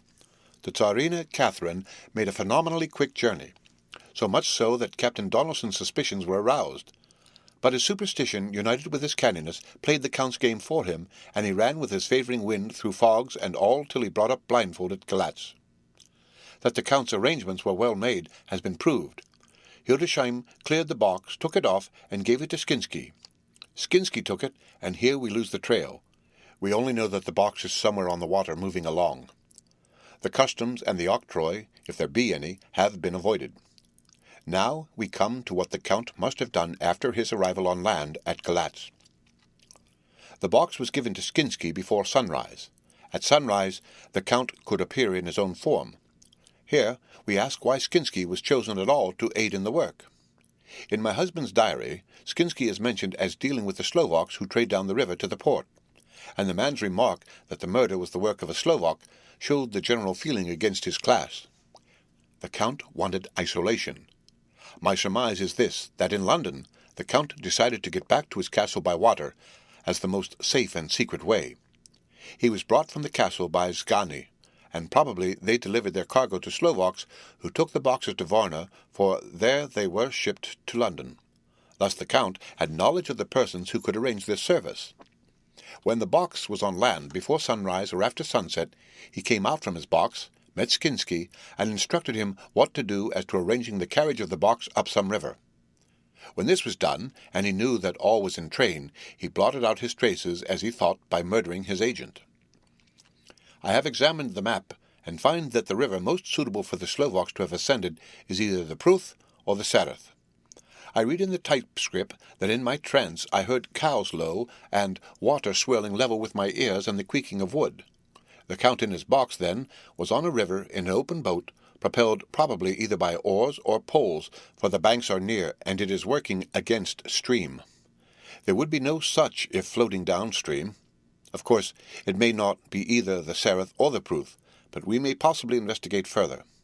Now of these two, the Pruth is the more easily navigated, but the Sareth is at Fundu, joined by the Bistritza, which runs up around the Borgo Pass. The loop it makes is manifestly as close to Dracula's castle as can be got by water. Mina Harker's Journal. Continued. When I had done reading, Jonathan took me in his arms and kissed me. The others kept shaking me by both hands, and Dr. Van Helsing said, "Our dear Madam Mina is once more our teacher. Her eyes have been where we were blinded.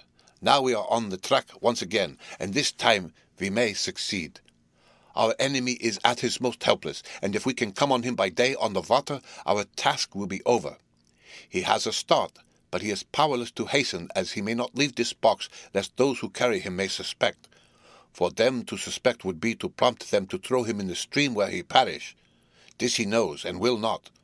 Now, men, to our council of war, for here and now we must plan what each and all shall do." "I shall get a steam launch and follow him," said Lord Godalming.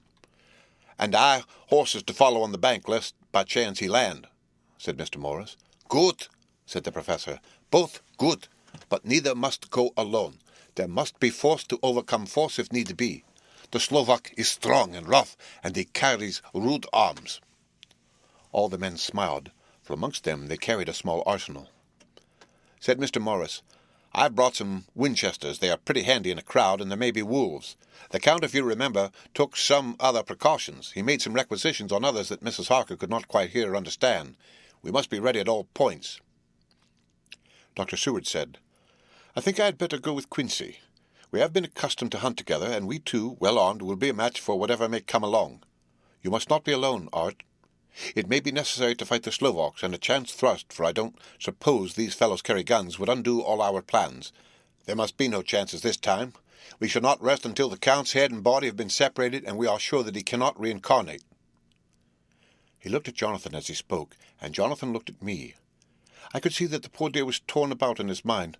Of course he wanted to be with me, but then the boat service would most likely be the one which would destroy the vampire. Why did I hesitate to write the word?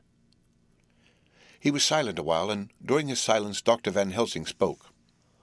"Friend Jonathan, this is to you for twice reasons. First, because you are young and brave and can fight, and all energies may be needed at the last.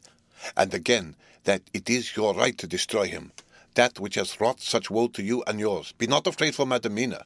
She will be in my care, if I may. I am old. My legs are not so quick to run as once, and I am not used to ride so long, or to pursue as need be, or to fight with lethal weapons. But I can be of other service. I can fight in other way, and I can die if need be as well as younger men. Now let me say that what I would is this. While you, my Lord Godalming, and friend Jonathan go in your so swift little steamboat up the river, and whilst John and Quincy guard the bank where perchance he might be landed, I will take Madam Mina right into the heart of the enemy's country. Whilst the old fox is tied in his box, floating on the running stream whence he cannot escape to land, where he dares not raise the lid of his coffin box, lest his slow valk carriers should in fear leave him to perish, we shall go in the track where Jonathan went, from Bistritz over the Borgo, and find our way to the castle of Dracula. Here, Madam Mina's hypnotic power will surely help, and we shall find our way all dark and unknown otherwise, after the first sunrise when we are near that fateful place. There is much to be done, and other places to be made sanctified, so that nests of vipers be obliterated." Here Jonathan interrupted him hotly. "Do you mean to say, Professor Van Helsing, that you would bring Mina, in her sad case and tainted as she is with that devil's illness, right into the jaws of his death-trap? Not for the world. Not for heaven or hell." He became speechless almost for a minute, and then went on. "Do you know what the place is? Have you seen that awful den of hellish infamy, with the very moonlight alive with grisly shapes, and every speck of dust that whirls in the wind a devouring monster in embryo? Have you felt the vampire's lips upon your throat?" Here he turned to me, and as his eyes lit on my forehead, he threw up his arms with a cry. "Oh, my God, what have we done to have this terror upon us?" And he sank down on the sofa in a collapse of misery. The professor's voice, as he spoke in clear, sweet tones, which seemed to vibrate in the air, calmed us all. "Oh, my friend, it is because I would save Madam Mina from that awful place that I would go.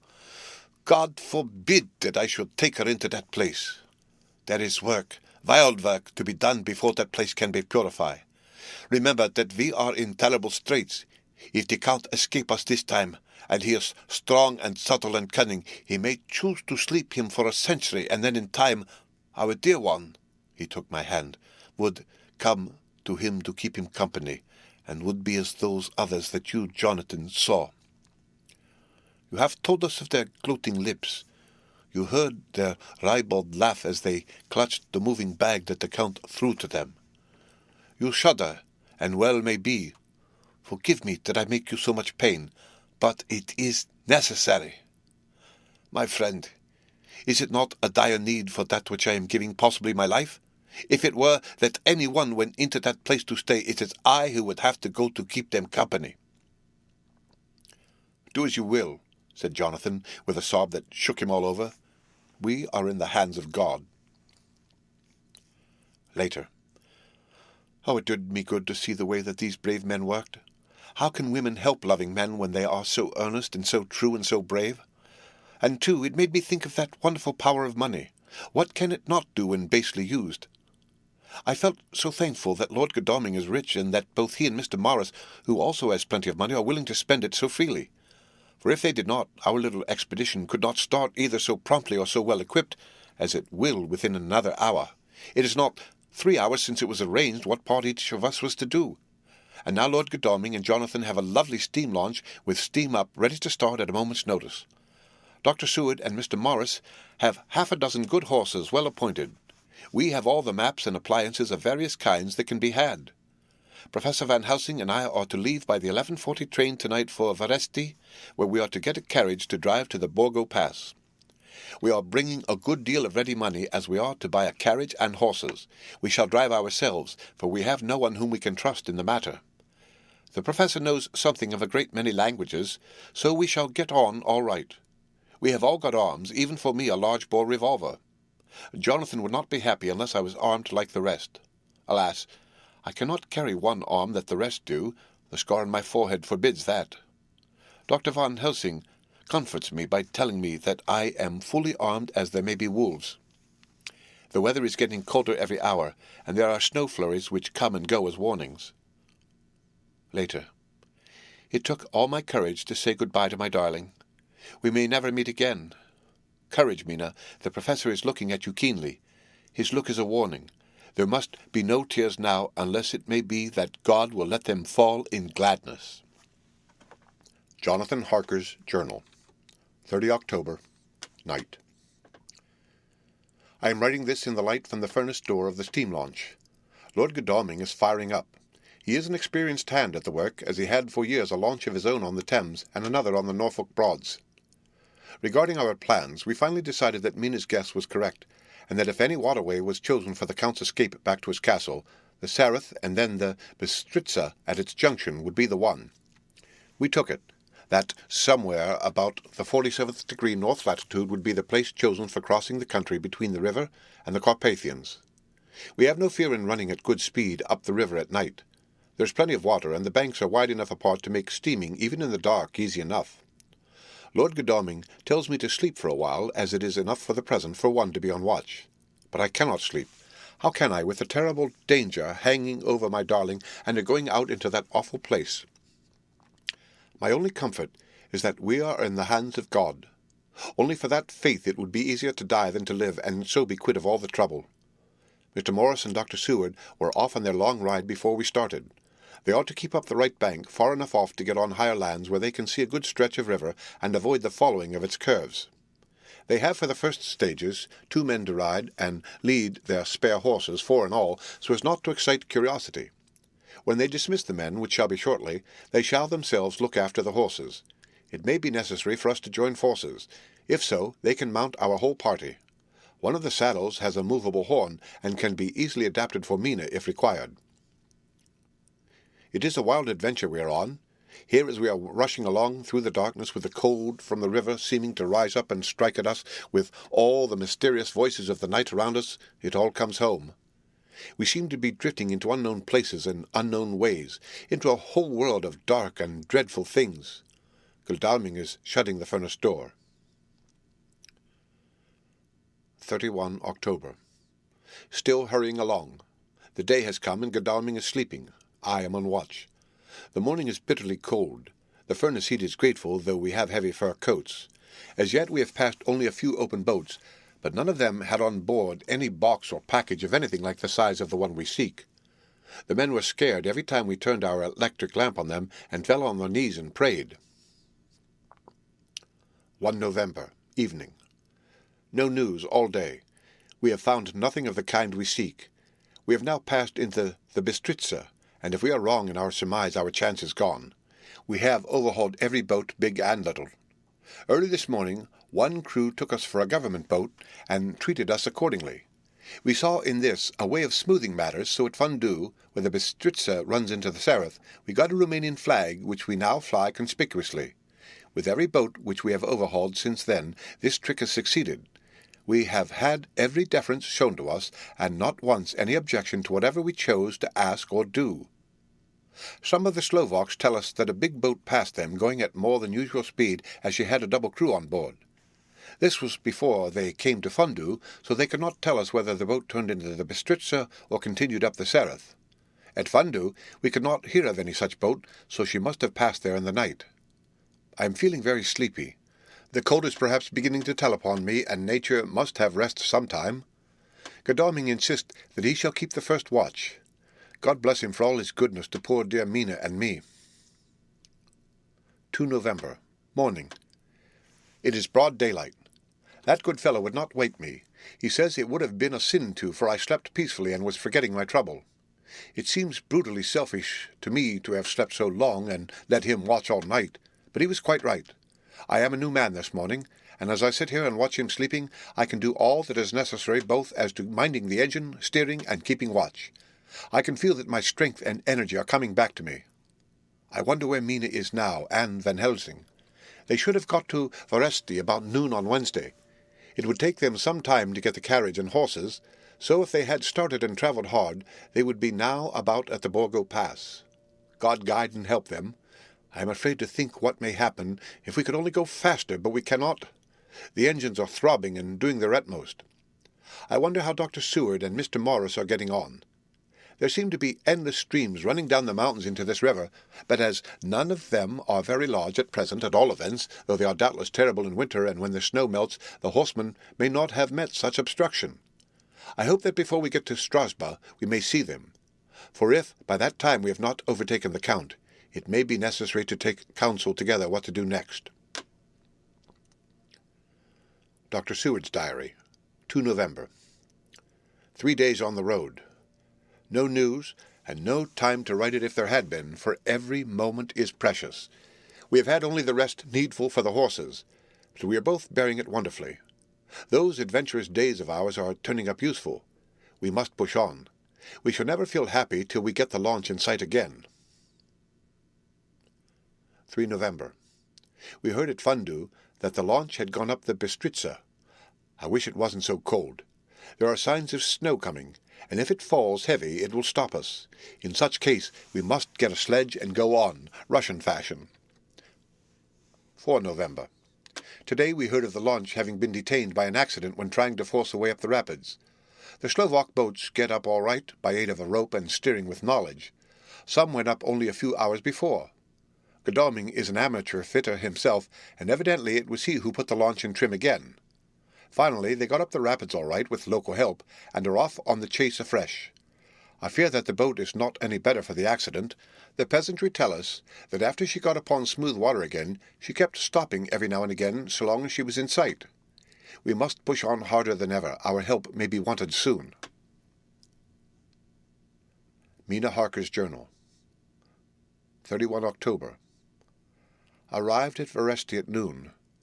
The professor tells me that this morning at dawn he could hardly hypnotize me at all, and that all I could say was, "Dark and quiet." He is now off buying a carriage and horses.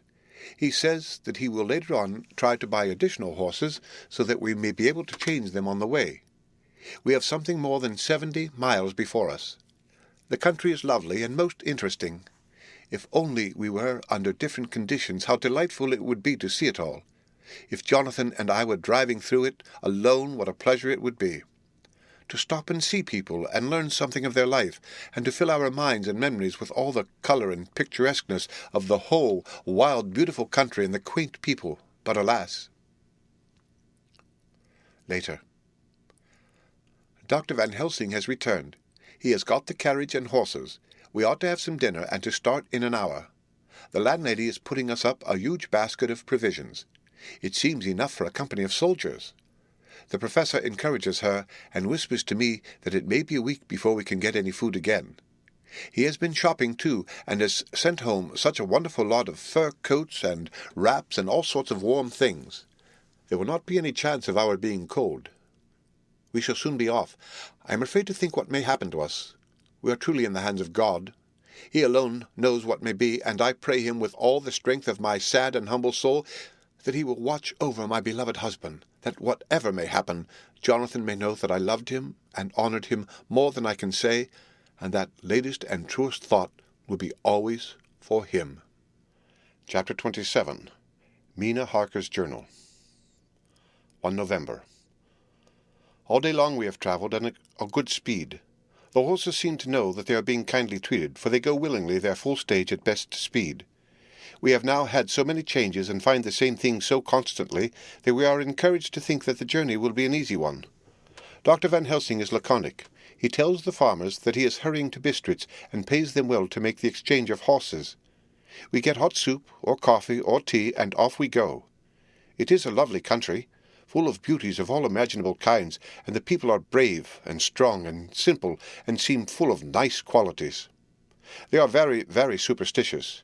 In the first house where we stopped, when the woman who served us saw the scar on my forehead, She crossed herself and put out 2 fingers towards me to keep off the evil eye. I believe they went to the trouble of putting an extra amount of garlic into our food, and I can't abide garlic. Ever since then, I have taken care not to take off my hat or veil, and so have escaped their suspicions. We are travelling fast, and as we have no driver with us to carry tales, we go ahead of scandal. But I dare say that fear of the evil eye will follow hard behind us all the way. The professor seems tireless. All day he would not take any rest, though he made me sleep for a long spell. At sunset time he hypnotized me, and he says I answered as usual, darkness, lapping water, and creaking wood. So our enemy is still on the river. I am afraid to think of Jonathan, but somehow I have now no fear for him or for myself. I write this whilst we wait in a farmhouse for the horses to be ready. Dr. Van Helsing is sleeping. Poor dear, he looks very tired and old and grey, but his mouth is set as firmly as a conqueror's. Even in his sleep he is intense with resolution. When we have well started, I must make him rest whilst I drive. I shall tell him that we have days before us, and he must not break down when most of all his strength will be needed. All is ready. We are off shortly. 2 November, morning. I was successful, and we took turns driving all night. Now the day is on us, bright, though cold. There is a strange heaviness in the air. I say heaviness for want of a better word. I mean that it oppresses us both. It is very cold, and only our warm furs keep us comfortable. At dawn, Van Helsing hypnotized me. He says I answered darkness, creaking wood, and roaring water, so the river is changing as they ascend. I do hope that my darling will not run any chance of danger more than need be, but we are in God's hands. 2 November, night. All day long driving. The country gets wilder as we go, and the great spurs of the Carpathians, which at Varesti seemed so far from us and so low on the horizon, now seem to gather round us and tower in front. We both seem in good spirits. I think we make an effort each to cheer the other. In the doing, so we cheer ourselves. Dr. Van Helsing says that by morning we shall reach the Borgo Pass. The houses are very few here now, and the professor says that the last horse we got will have to go on with us, as we may not be able to change. He got 2 in addition to the 2 we changed, so that now we have a rude 4 in hand. The dear horses are patient and good, and they give us no trouble. We are not worried with other travellers, and so even I can drive. We shall get to the pass in daylight. We do not want to arrive before, so we take it easy and have each a long rest in turn. Oh, what will tomorrow bring to us? We go to seek the place where my poor darling suffered so much. God grant that we may be guided aright, and that he will deign to watch over my husband and those dear to us both, and who are in such deadly peril. As for me, I am not worthy in his sight. Alas, I am unclean to his eyes, and shall be until he may deign to let me stand forth in his sight as one of those who have not incurred his wrath. Memorandum by Abraham Van Helsing, 4 November. This to my old and true friend John Seward, M.D. of Purfleet, London, in case I may not see him. It may explain. It is morning, and I write by a fire which all the night I have kept alive, Madam Mina aiding me. It is cold, cold, so cold that the grey heavy sky is full of snow, which, when it falls, will settle for all winter as the ground is hardening to receive it. It seems to have affected Madam Mina. She has been so heavy of head all day that she was not like herself. She sleeps and sleeps and sleeps. She, who is usual so alert, have done literally nothing all the day. She even have lost her appetite. She make no entry into her little diary, she who writes so faithful at every pause. Something whisper to me that all is not well. However, tonight she is more vif. Her long sleep all day have refresh and restore her, for now she is all sweet and bright as ever. At sunset I tried to hypnotize her, but alas, with no effect. The power has grown less and less with each day, and tonight it failed me altogether. Well, God's will be done, whatever it may be, and whithersoever it may lead. Now to the historical, for as Madam Mina write not in her stenography, I must, in my cumbrous old fashion, that so each day of us may not go unrecorded. We got to the Borgo Pass just after sunrise yesterday morning. When I saw the signs of the dawn, I got ready for the hypnotism. We stopped our carriage and got down so that there might be no disturbance. I made a couch with furs, and Madam Mina, lying down, yielded herself as usual, but more slow, and more short time than ever, to the hypnotic sleep. As before came the answer, darkness and the swirling of water. Then she woke, bright and radiant, and we go on our way and soon reached the pass. At this time and place she become all on fire with zeal. Some new guiding power be in her manifested, for she point to the road and say, "This is the way." "How you know it?" I ask. "Of course I know it," she answer, and with a pause add, "Have not my Jonathan travelled it and wrote of his travel?" At first I think somewhat strange, but soon I see that there be only one such by-road. It is used but little, and very different from the coach road from the Bukovina to Bistritz, which is more wide and hard and more of use. So we came down this road. When we meet other ways, not always very sure that they were roads at all, for they be neglect and light snow have fallen, the horses know, and they only. I give rein to them, and they go on so patient. By and by we find all the things which Jonathan have noted in that wonderful diary of him. Then we go on for long, long hours and hours. At the first I tell Madam Mina to sleep. She try, and she succeed. She sleep all the time, till at the last I feel myself too suspicious grow, and attempt to wake her, but she sleep on, and I may not wake her though I try. I do not wish to try too hard lest I harm her, for I know that she have suffered much, and sleep at times be all in all to her. I think I drowse myself, for all of a sudden I feel guilt, as though I have done something. I find myself bolt up, with the reins in my hand, and the good horses go along, jog, jog, just as ever. I look down and find Madam Mina still asleep. It is now not far off sunset time, and over the snow the light of the sun flow in big yellow flood, so that we throw great long shadow on where the mountains rise so steep, for we are going up, and all is, so wild and rocky, as though it were the end of the world. Then I arouse Madam Mina. This time she wake with not much trouble, and then I try to put her to hypnotic sleep. But she sleeps not, being as though I were not. Still I try and try, till at once I find her and myself in dark, so I look round, and find that the sun have gone down. Madam Mina laugh, and I turn and look at her.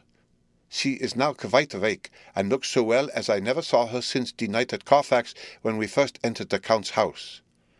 I am amazed and not at ease then, but she is so bright and tender and thoughtful for me that I forget all fear. I light a fire, for we have brought supply of wood with us, and she prepare food while I undo horses and set them tethered to shelter and feed.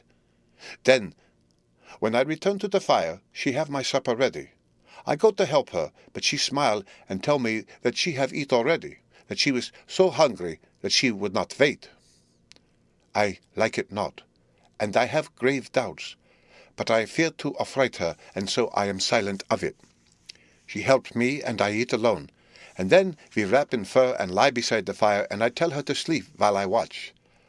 But presently I forget all the watching, and when I suddenly remember that I watch, I find her lying quiet, but awake, and looking at me with so bright eyes. Once, twice more the same occur, and I get much sleep till before morning. When I wake, I try to hypnotize her, but alas, though she shut her eyes obedient, she may not sleep. The sun rise up and up and up, and then sleep come to her too late, but so heavy that she will not wake. I have to lift her up and place her sleeping in the carriage when I have harnessed the horses and made all ready. Madam still sleep, and she look in her sleep more healthy and more redder than before, and I like it not. I am afraid, afraid, afraid. I am afraid of all things, even to think, but I must go on my way. The stake we play for is life and death, or more than these, and we must not flinch. 5 November, morning. Let me be accurate in everything, for though you and I have seen some strange things together, you may think at the first that I, Van Helsing, am mad, that the many horrors and the so long strain on nerves has at the last turned my brain. All yesterday we travel, always getting closer to the mountains and moving into a more and more wild and desert land. There are great frowning precipices and wet falling water, and nature seems to have held sometime her carnival. Madamina still sleep, and though I did have hunger and appeased it, I could not waken her even for food. I began to fear that the fatal spell of the place was upon her, tainted as she is with that vampire baptism. Well, said I to self, if it be that she sleep all the day, it shall also be that I do not sleep at night. As we travel on the rough road, for a road of an ancient and imperfect kind there was, I held down my head and slept. Again I waked with a sense of guilt and of time past, and found Madamina still sleeping and the sun low down. But all was indeed changed. The frowning mountains seemed further away, and we were near the top of a steep rising hill, on summit of which was such a castle as Jonathan tell of in his diary. At once I exulted and feared, for now, for good or ill, the end was near. I woke Madamina and again tried to hypnotize her, but alas, unavailing till too late. Then, ere the great dark come upon us, for even after down sun the heavens reflected the gone sun on the snow, and all was for a time in a great twilight. I took out horses and fed them in what shelter I could. Then I make a fire, and near it I make Madamina, now awake and more charming than ever, sit comfortable amid her rugs. I got ready food, but she would not eat, simply saying that she had not hunger. I did not press her, knowing her unavailingness, but I myself eat, for I must needs now be strong for all. Then, with the fear on me of what might be, I drew a ring so big for her comfort round where Madamina sat, and over the ring I passed some of the wafer, and I broke it fine, so that all was well guarded. She sat still all the time, so still as one dead, and she grew whiter and even whiter, till the snow was not more pale, and no word she said. But when I drew near, she clung to me, and I could know that the poor soul shook her from head to feet with a tremor that was pain to feel. I said to her presently, when she had grown more quiet, "Will you not come over to the fire?" For I wished to make a test of what she could.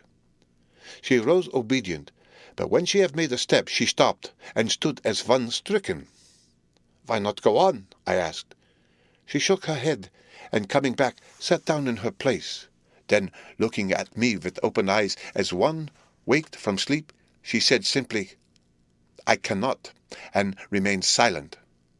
I rejoiced, for I knew that what she could not, none of those that we dreaded could. Though there might be danger to her body, yet her soul was safe. Presently the horses began to scream, and tore at their tethers till I come to them and quieted them. When they did feel my hands on them, they whinnied low as in joy, and licked at my hands, and were quiet for a time. Many times through the night did I come to them, till it arrived to the cold hour when all nature is at lowest, and every time my coming was with quiet of them. In the cold hour the fire began to die, and I was about stepping forth to replenish it, for now the snow came in flying sweeps, and with it a chill mist. Even in the dark there was a light of some kind, as there ever is over snow, and it seemed as though the snow flurries and the wreaths of mist took shape as of women with trailing garments. All was in dead, grim silence, only that the horses whinnied and cowered as if in terror of the worst. I began to fear, horrible fears. But then came to me the sense of safety in that ring wherein I stood. I began, too, to think that my imaginings were of the night and the gloom, and the unrest that I have gone through, and all the terrible anxiety. It was as though my memories of old Jonathan's horrid experience were befooling me, for the snowflakes and the mist began to wheel and circle round, till I could get as though a shadowy glimpse of those women that would have kissed him, and then the horses cowered lower, and moaned in terror as men do in pain. Even the madness of fright was not to them so that they could break away. I feared for my dear Madamina when these weird figures drew near and circled round. I looked at her, but she sat calm and smiled at me. When I would have stepped to the fire to replenish it, she caught me and held me back and whispered like a voice that one hears in a dream, so low it was. No, no, do not go without. Here you are safe. I turned to her and looking in her eyes said, But you, it is for you that I fear. Whereat she laughed, a laugh low and unreal, and said, Fear for me? Why fear for me? None safer in all the world from them than I am. And as I wondered at the meaning of her words, a puff of wind made the flame leap up, and I see the red scar on her forehead. Then, alas, I knew. Did I not, I would soon have learned, for the veiling figures of mist and snow came closer, but keeping ever without the holy circle. Then they began to materialize till, if God have not taken away my reason, for I saw through my eyes, there were before me in actual flesh the same 3 women that Jonathan saw in the room when they would have kissed his throat. I knew the swaying round forms, the bright hot eyes, the white teeth, the ruddy colour, the voluptuous lips. They smiled ever at poor dear Madam Mina, and as their laugh came through the silence of the night, they twined their arms and pointed to her, and said in those so sweet tingling tones that Jonathan said were of the intolerable sweetness of the water glasses, Come, sister, come to us, come. In fear I turned to my poor Madam Mina, and my heart with gladness leapt like flame, for oh, the terror in her sweet eyes, the repulsion, the horror, told a story to my heart that was all of hope. God be thanked, she was not yet of them. I seized some of the firewood which was by me, and holding out some of the wafer, advanced on them towards the fire. They drew back before me, and laughed their low, horrid laugh. I fed the fire, and feared them not, for I knew that we were safe within the ring which she could not leave no more than they could enter. The horses had ceased to mourn, and lay still on the ground. The snow fell on them softly, and they grew whiter. I knew that there was for the poor beasts no more of terror. And so we remained, till the red of the dawn began to fall to the snow gloom. I was desolate and afraid, and full of woe and terror. But when that beautiful sun began to climb the horizon, life was to me again. At the first coming of the dawn, the horrid figures melted in the whirling mist and snow. The wreaths of transparent gloom moved away towards the castle and were lost. Instinctively, with the dawn coming, I turned to Madam Mina, intending to hypnotize her. But she lay in a deep and sudden sleep from which I could not wake her. I tried to hypnotize through her sleep, but she made no response, none at all, and the day broke. I fear yet to stir. I have made my fire and have seen the horses. They are all dead. Today I have much to do here, and I keep waiting till the sun is up high, for there may be places where I must go, where that sunlight, though snow and mist obscure it, will be to me a safety. I will strengthen me with breakfast, and then I will do my terrible work. Madam Mina still sleeps, and God be thanked, she is calm in her sleep. Jonathan Harker's Journal, 4 November, evening. The accident to the launch has been a terrible thing for us. Only for it we should have overtaken the boat long ago, and by now my dear Mina would have been free. I fear to think of her, off on the wolds near that horrid place. We have got horses, and we follow on the track. I note this whilst Godalming is getting ready. We have our arms. The Scani must look out if they mean to fight. Oh, if only Morris and Seward were with us. We must only hope. If I write no more, goodbye, Mina. God bless and keep you. Dr. Seward's Diary, 5 November. With the dawn, we saw the body of Scani before us dashing away from the river with their later wagon. They surrounded it in a cluster and hurried along as though beset. The snow is falling lightly, and there is a strange excitement in the air. It may be our own feelings, but the depression is strange. Far off I hear the howling of wolves. The snow brings them down from the mountains, and there are dangers to all of us, and from all sides. The horses are nearly ready, and we are soon off.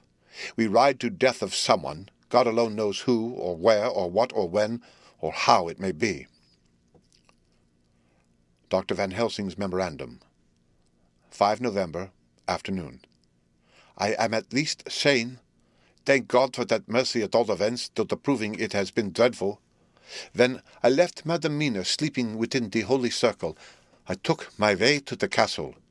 The blacksmith hammer which I took in the carriage from Veresti was useful, though the doors were all open. I broke them off the rusty hinges, lest some ill intent or ill chance should close them, so that being entered, I might not get out. Jonathan's bitter experience served me here. By memory of his diary, I found my way to the old chapel, for I knew that here my work lay. The air was oppressive. It seemed as if there was some sulphurous fume which at times made me dizzy. Either there was a roaring in my ears, or I heard afar off the howl of wolves.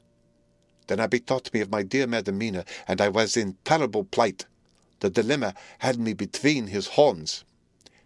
Her I had not dared to take into this place, but left safe from the vampire in that holy circle, and yet even there would be the wolf.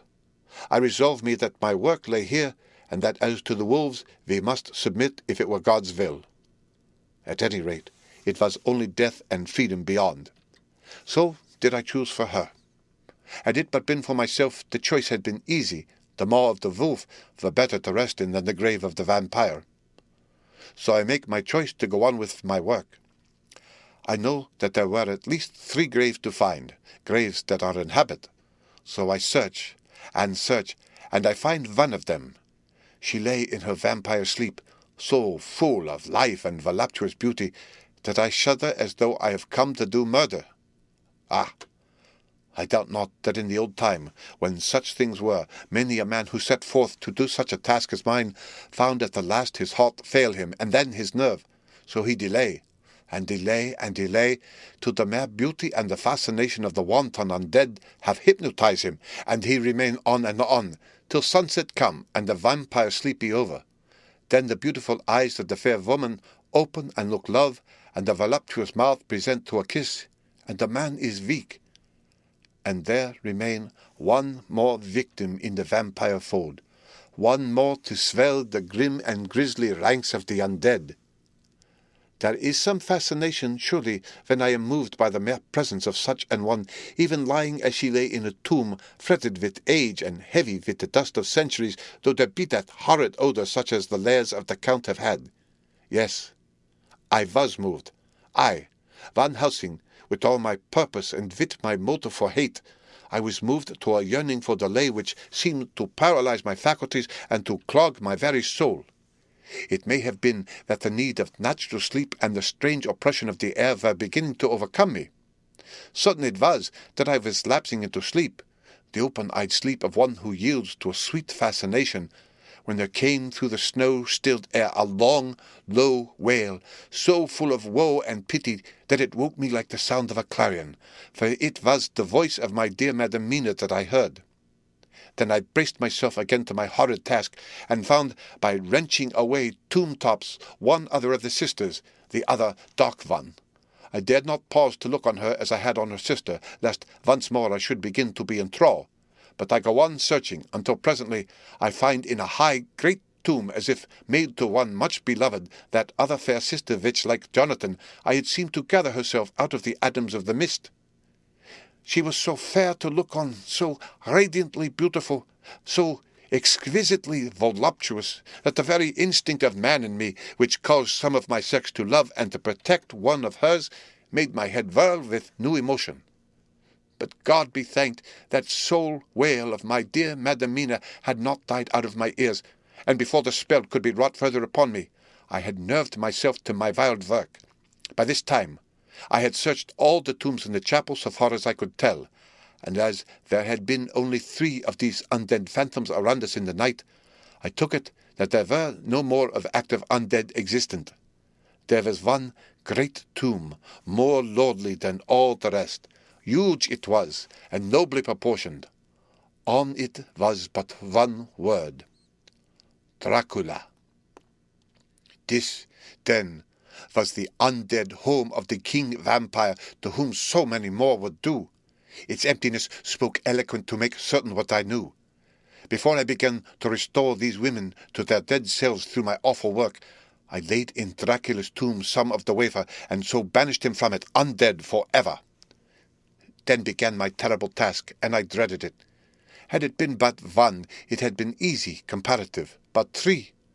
To begin twice more after I had been through a deed of horror, for it was terrible with the sweet Miss Lucy.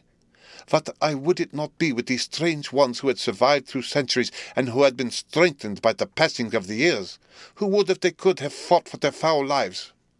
Oh, my friend John, but it was butcher work. Had I not been nerved by thoughts of other dead and of the living over whom hung such a pall of fear, I could not have gone on. I tremble, and tremble even yet, though till all was over, God be thanked, my nerve did stand. Had I not seen the repose in the first place, and the gladness that stole over it just ere the final dissolution came, as realization that the soul had been won, I could not have gone further with my butchery. I could not have endured the horrid screeching as the stake drove home, the plunging of writhing form and lips of bloody foam. I should have fled in terror and left my work undone. But it is over. And the poor souls, I can pity them now, and weep as I think of them placid each in her full sleep of death for a short moment ere fading. For, friend John, hardly had my knife severed the head of each, before the whole body began to melt away and crumble into its native dust, as though the death that should have come centuries ago had at last assert itself and say at once and loud, I am here. Before I left the castle, I so fixed its entrances that never more can the Count enter there undead. When I stepped into the circle where Madam Mina slept, she woke from her sleep, and seeing me cried out in pain that I had endured too much. Come, she said, come away from this awful place. Let us go to meet my husband, who is, I know, coming towards us. She was looking thin and pale and weak, but her eyes were pure and glowed with fervour. I was glad to see her paleness and her illness, for my mind was full of the fresh horror of that ruddy vampire sleep. And so, with trust and hope, and yet full of fear, we go eastward to meet our friends, and him whom Madam Mina tell me that she know are coming to meet us. Mina Harker's Journal, 6 November. It was late in the afternoon when the professor and I took our way toward the east, whence I knew Jonathan was coming. We did not go fast, though the way was steeply downhill, for we had to take heavy rugs and wraps with us. We dared not face the possibility of being left without warmth in the cold and the snow. We had to take some of our provisions too, for we were in a perfect desolation, and so far as we could see through the snowfall, there was not even the sign of habitation. When we had gone about a mile, I was tired with the heavy walking and sat down to rest. Then we looked back and saw where the clear line of Dracula's castle cut the sky, for we were so deep under the hill whereon it was set that the angle of perspective of the Carpathian mountains was far below it. We saw it in all its grandeur, perched 1,000 feet on the summit of a sheer precipice, and with seemingly a great gap between it and the steep of the adjacent mountain on any side. There was something wild and uncanny about the place. We could hear the distant howling of wolves. They were far off, but the sound, even though coming muffled through the deadening snowfall, was full of terror. I knew from the way Dr. Van Helsing was searching about that he was trying to seek some strategic point where we would be less exposed in case of attack. The rough roadway still led downwards. We could trace it through the drifted snow. In a little while the professor signalled to me, so I got up and joined him. He had found a wonderful spot, a sort of natural hollow in a rock, with an entrance like a doorway between two boulders. He took me by the hand and drew me in. "See," he said, "here you will be in shelter, and if the wolves do come, I can meet them one by one." He brought in our furs and made a snug nest for me, and got out some provisions and forced them upon me. But I could not eat. To even try to do so was repulsive to me, and, much as I would have liked to please him, I could not bring myself to the attempt. He looked very sad, but did not reproach me. Taking his field glasses from the case, he stood on the top of the rock and began to search the horizon. Suddenly he called out, "Look, Mina! Look! Look!" I sprang up and stood beside him on the rock. He handed me his glasses and pointed. The snow was now falling more heavily and swirled about fiercely, for a high wind was beginning to blow. However, there were times when there were pauses between the snow flurries, and I could see a long way round. From the height where we were, it was possible to see a great distance, and far off, beyond the white waste of snow, I could see the river, lying like a black ribbon in kinks and curls as it wound its way. Straight in front of us, and not far off, in fact, so near that I wondered we had not noticed before, came a group of mounted men hurrying along. In the midst of them was a cart, a long leader wagon, which swept from side to side like a dog's tail wagging with each stern inequality of the road. Outlined against the snow as they were, I could see from the men's clothes that they were peasants or gypsies of some kind. On the cart was a great square chest. My heart leaped as I saw it, for I felt that the end was coming. The evening was now drawing close, and well I knew that at sunset the thing which was till then imprisoned there would take new freedom, and could in any of many forms elude pursuit. In fear I turned to the professor. To my consternation, however, he was not there. An instant later I saw him below me. Round the rock he had drawn a circle, such as we had found shelter in last night. When he had completed it, he stood beside me again, saying, "At least you shall be safe here from him." He took the glasses from me, and at the next lull of the snow swept the whole space below us. "See," he said, "they come quickly. They are flogging the horses and galloping as hard as they can." He paused and went on in a hollow voice. "They are racing for the sunset. We may be too late. God's will be done." Down came another blinding rush of driving snow, and the whole landscape was blotted out. It soon passed, however, and once more his glasses were fixed on the plain. Then came a sudden cry. "Look! Look! Look! See, 2 horsemen follow fast, coming up from the south. It must be Quincy and John. Take the glass. Look, before the snow blots it all out." I took it and looked. The 2 men might be Dr. Seward and Mr. Morris. I knew at all events that neither of them was Jonathan. At the same time, I knew that Jonathan was not far off. Looking around, I saw on the north side of the coming party 2 other men riding at breakneck speed. One of them I knew was Jonathan, and the other I took of course to be Lord Godalming. They too were pursuing the party with the cart. When I told the professor, he shouted in glee like a schoolboy, and after looking intently till a snowfall made sight impossible, he laid his Winchester rifle ready for use against the boulder at the opening of our shelter. "They are all converging," he said. "When the time comes, we shall have gypsies on all sides." I got out my revolver, ready to hand, for whilst we were speaking, the howling of wolves came louder and closer. When the snowstorm abated a moment, we looked again. It was strange to see the snow falling in such heavy flakes close to us, and beyond, the sun shining more and more brightly as it sank down towards the far mountain tops. Sweeping the glass all around us, I could see here and there dots moving singly and in 2s and 3s and larger numbers. The wolves were gathering for their prey. Every instant seemed an age whilst we waited. The wind came now in fierce bursts, and the snow was driven with fury as it swept upon us in circling eddies. At times we could not see an arm's length before us, but at others, as the hollow-sounding wind swept by us, it seemed to clear the air-space around us so that we could see afar off. We had of late been so accustomed to watch for sunrise and sunset that we knew with fair accuracy when it would be, and we knew that before long the sun would set. It was hard to believe that by our watches it was less than an hour that we waited in that rocky shelter before the various bodies began to converge close upon us. The wind came now with fiercer and more bitter sweeps, and more steadily from the north. It seemingly had driven the snow clouds from us, for with only occasional bursts the snow fell. We could distinguish clearly the individuals of each party, the pursued and the pursuers. Strangely enough, those pursued did not seem to realize, or at least to care, that they were pursued. They seemed, however, to hasten with redoubled speed as the sun dropped lower and lower on the mountain tops. Closer and closer they drew. The professor and I crouched down behind our rock and held our weapons ready. I could see that he was determined that they should not pass. One and all were quite unaware of our presence. All at once, 2 voices shouted out, "To halt!" One was my Jonathan, raised in a high key of passion. The other, Mr. Morris's strong, resolute tone of quiet command. The gypsies may not have known the language, but there was no mistaking the tone, in whatever tongue the words were spoken. Instinctively they reined in, and at the instant Lord Godalming and Jonathan dashed up at one side, and Dr. Seward and Mr. Morris on the other. The leader of the gypsies, a splendid-looking fellow who sat his horse like a centaur, waved them back, and in a fierce voice gave to his companions some word to proceed. They lashed the horses, which sprang forward, but the 4 men raised their Winchester rifles, and in an unmistakable way commanded them to stop. At the same moment, Dr. Van Helsing and I rose behind the rock and pointed our weapons at them. Seeing that they were surrounded, the men tightened their reins and drew up. The leader turned to them and gave a word at which every man of the gypsy party drew what weapon he carried, knife or pistol, and held himself in readiness to attack. Issue was joined in an instant.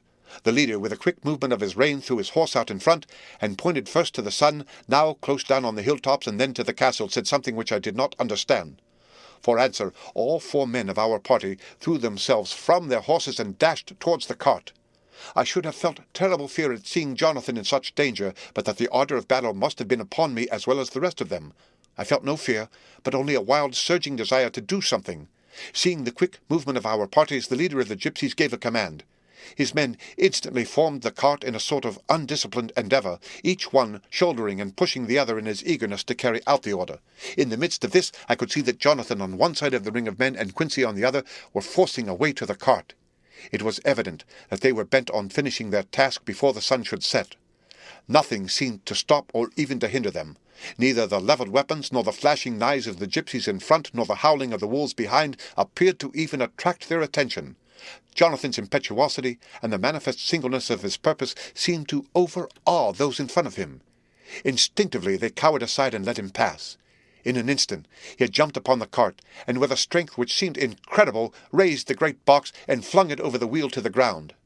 In the meantime, Mr. Morris had had to use force to pass through his side of the ring of Skani. All the time I had been breathlessly watching Jonathan. I had, with the tail of my eye, seen him pressing desperately forward, and had seen the knives of the gypsies flash as he won a way through them, and they cut at him. He had parried with his great bowie knife, and at first I thought that he too had come through in safety. But as he sprang beside Jonathan, who had by now jumped from the cart, I could see that with his left hand he was clutching at his side, and that the blood was spurting through his fingers. He did not delay notwithstanding this, for as Jonathan, with desperate energy, attacked one end of the chest, attempting to pry off the lid with his great kukri knife, he attacked the other frantically with his bowie. Under the efforts of both men, the lid began to yield. The nails drew with a screeching sound, and the top of the box was thrown back. By this time the gypsies, seeing themselves covered by the Winchesters and at the mercy of Lord Godalming and of Dr. Seward, had given in and made no further resistance. The sun was almost down on the mountain-tops, and the shadows of the whole group fell upon the snow. I saw the Count lying within the box upon the earth, some of which the rood falling from the cart had scattered over him. He was deathly pale, just like a waxen image, and the red eyes glared with the horrible vindictive look which I knew so well. As I looked, the eyes saw the sinking sun, and the look of hate in them turned to triumph. But on the instant came the sweep and flash of Jonathan's great knife. I shrieked as I saw it shear through the throat, whilst at the same moment Mr. Morris's bowie knife plunged into the heart. It was like a miracle, but before our very eyes, and almost in the drawing of a breath, the whole body crumbled into dust and passed from our sight.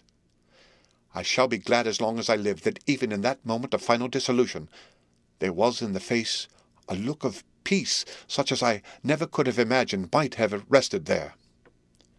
The castle of Dracula now stood out against the red sky, and every stone of its broken battlements was articulated against the light of the setting sun. The gypsies, taking us as in some way the cause of the extraordinary disappearance of the dead man, turned without a word and rode away as if for their lives. Those who were unmounted jumped upon the ladder wagon and shouted to the horsemen not to desert them. The wolves, which had withdrawn to a safe distance, followed in their wake, leaving us alone.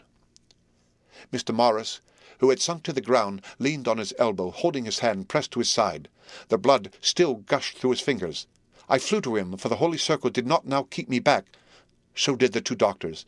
Jonathan knelt behind him, and the wounded man laid back his head on his shoulder. With a sigh, he took with a feeble effort my hand in that of his own, which was unstained. He must have seen the anguish of my heart in my face, for he smiled at me, and said, "I am only too happy to have been of service." "Oh, God!" he cried suddenly, struggling to a sitting posture and pointing to me. "It was worth for this to die. Look! Look!" The sun was now right down upon the mountain-top, and the red gleams fell upon my face, so that it was bathed in rosy light.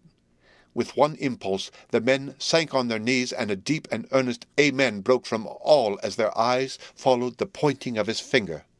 The dying man spoke. "Now God be thanked that all has not been in vain. See, The snow is not more stainless than her forehead. The curse has passed away. And to our bitter grief, with a smile and in silence, he died, a gallant gentleman. Note: 7 years ago we all went through the flames, and the happiness of some of us since then is, we think, well worth the pain we endured. It is an added joy to Mina and to me that our boy's birthday is the same day as that on which Quincy Morris died. His mother holds, I know, the secret belief that some of our brave friend's spirit has passed into him. His bundle of names links all our little band of men together, but we call him Quincy. In the summer of this year we made a journey to Transylvania, and went over the old ground which was and is, to us, so full of vivid and terrible memories. It was almost impossible to believe that the things which we had seen with our own eyes and heard with our own ears were living truths. Every trace of all that had been was blotted out. The castle stood as before, reared high above a waste of desolation. When we got home, we were talking of the old time, which we could all look back on without despair, for Godalming and Seward are both happily married. I took the papers from the safe where they had been ever since our return so long ago. We were struck with the fact that in all the mass of material of which the record is composed there is hardly one authentic document, nothing but a mass of typewriting, except the later notebooks of Mina and Seward and myself and Van Helsing's memorandum. We could hardly ask anyone, even did we wish to accept these as proofs of so wild a story. Van Helsing summed it all up as he said, with our boy on his knee, "We want no proofs. We ask none to believe us. This boy will some day know what a brave and gallant woman his mother is. Already he knows her sweetness and loving care. Later on he will understand how some men so loved her that they did dare much for her sake." And the end of Dracula by Bram Stoker.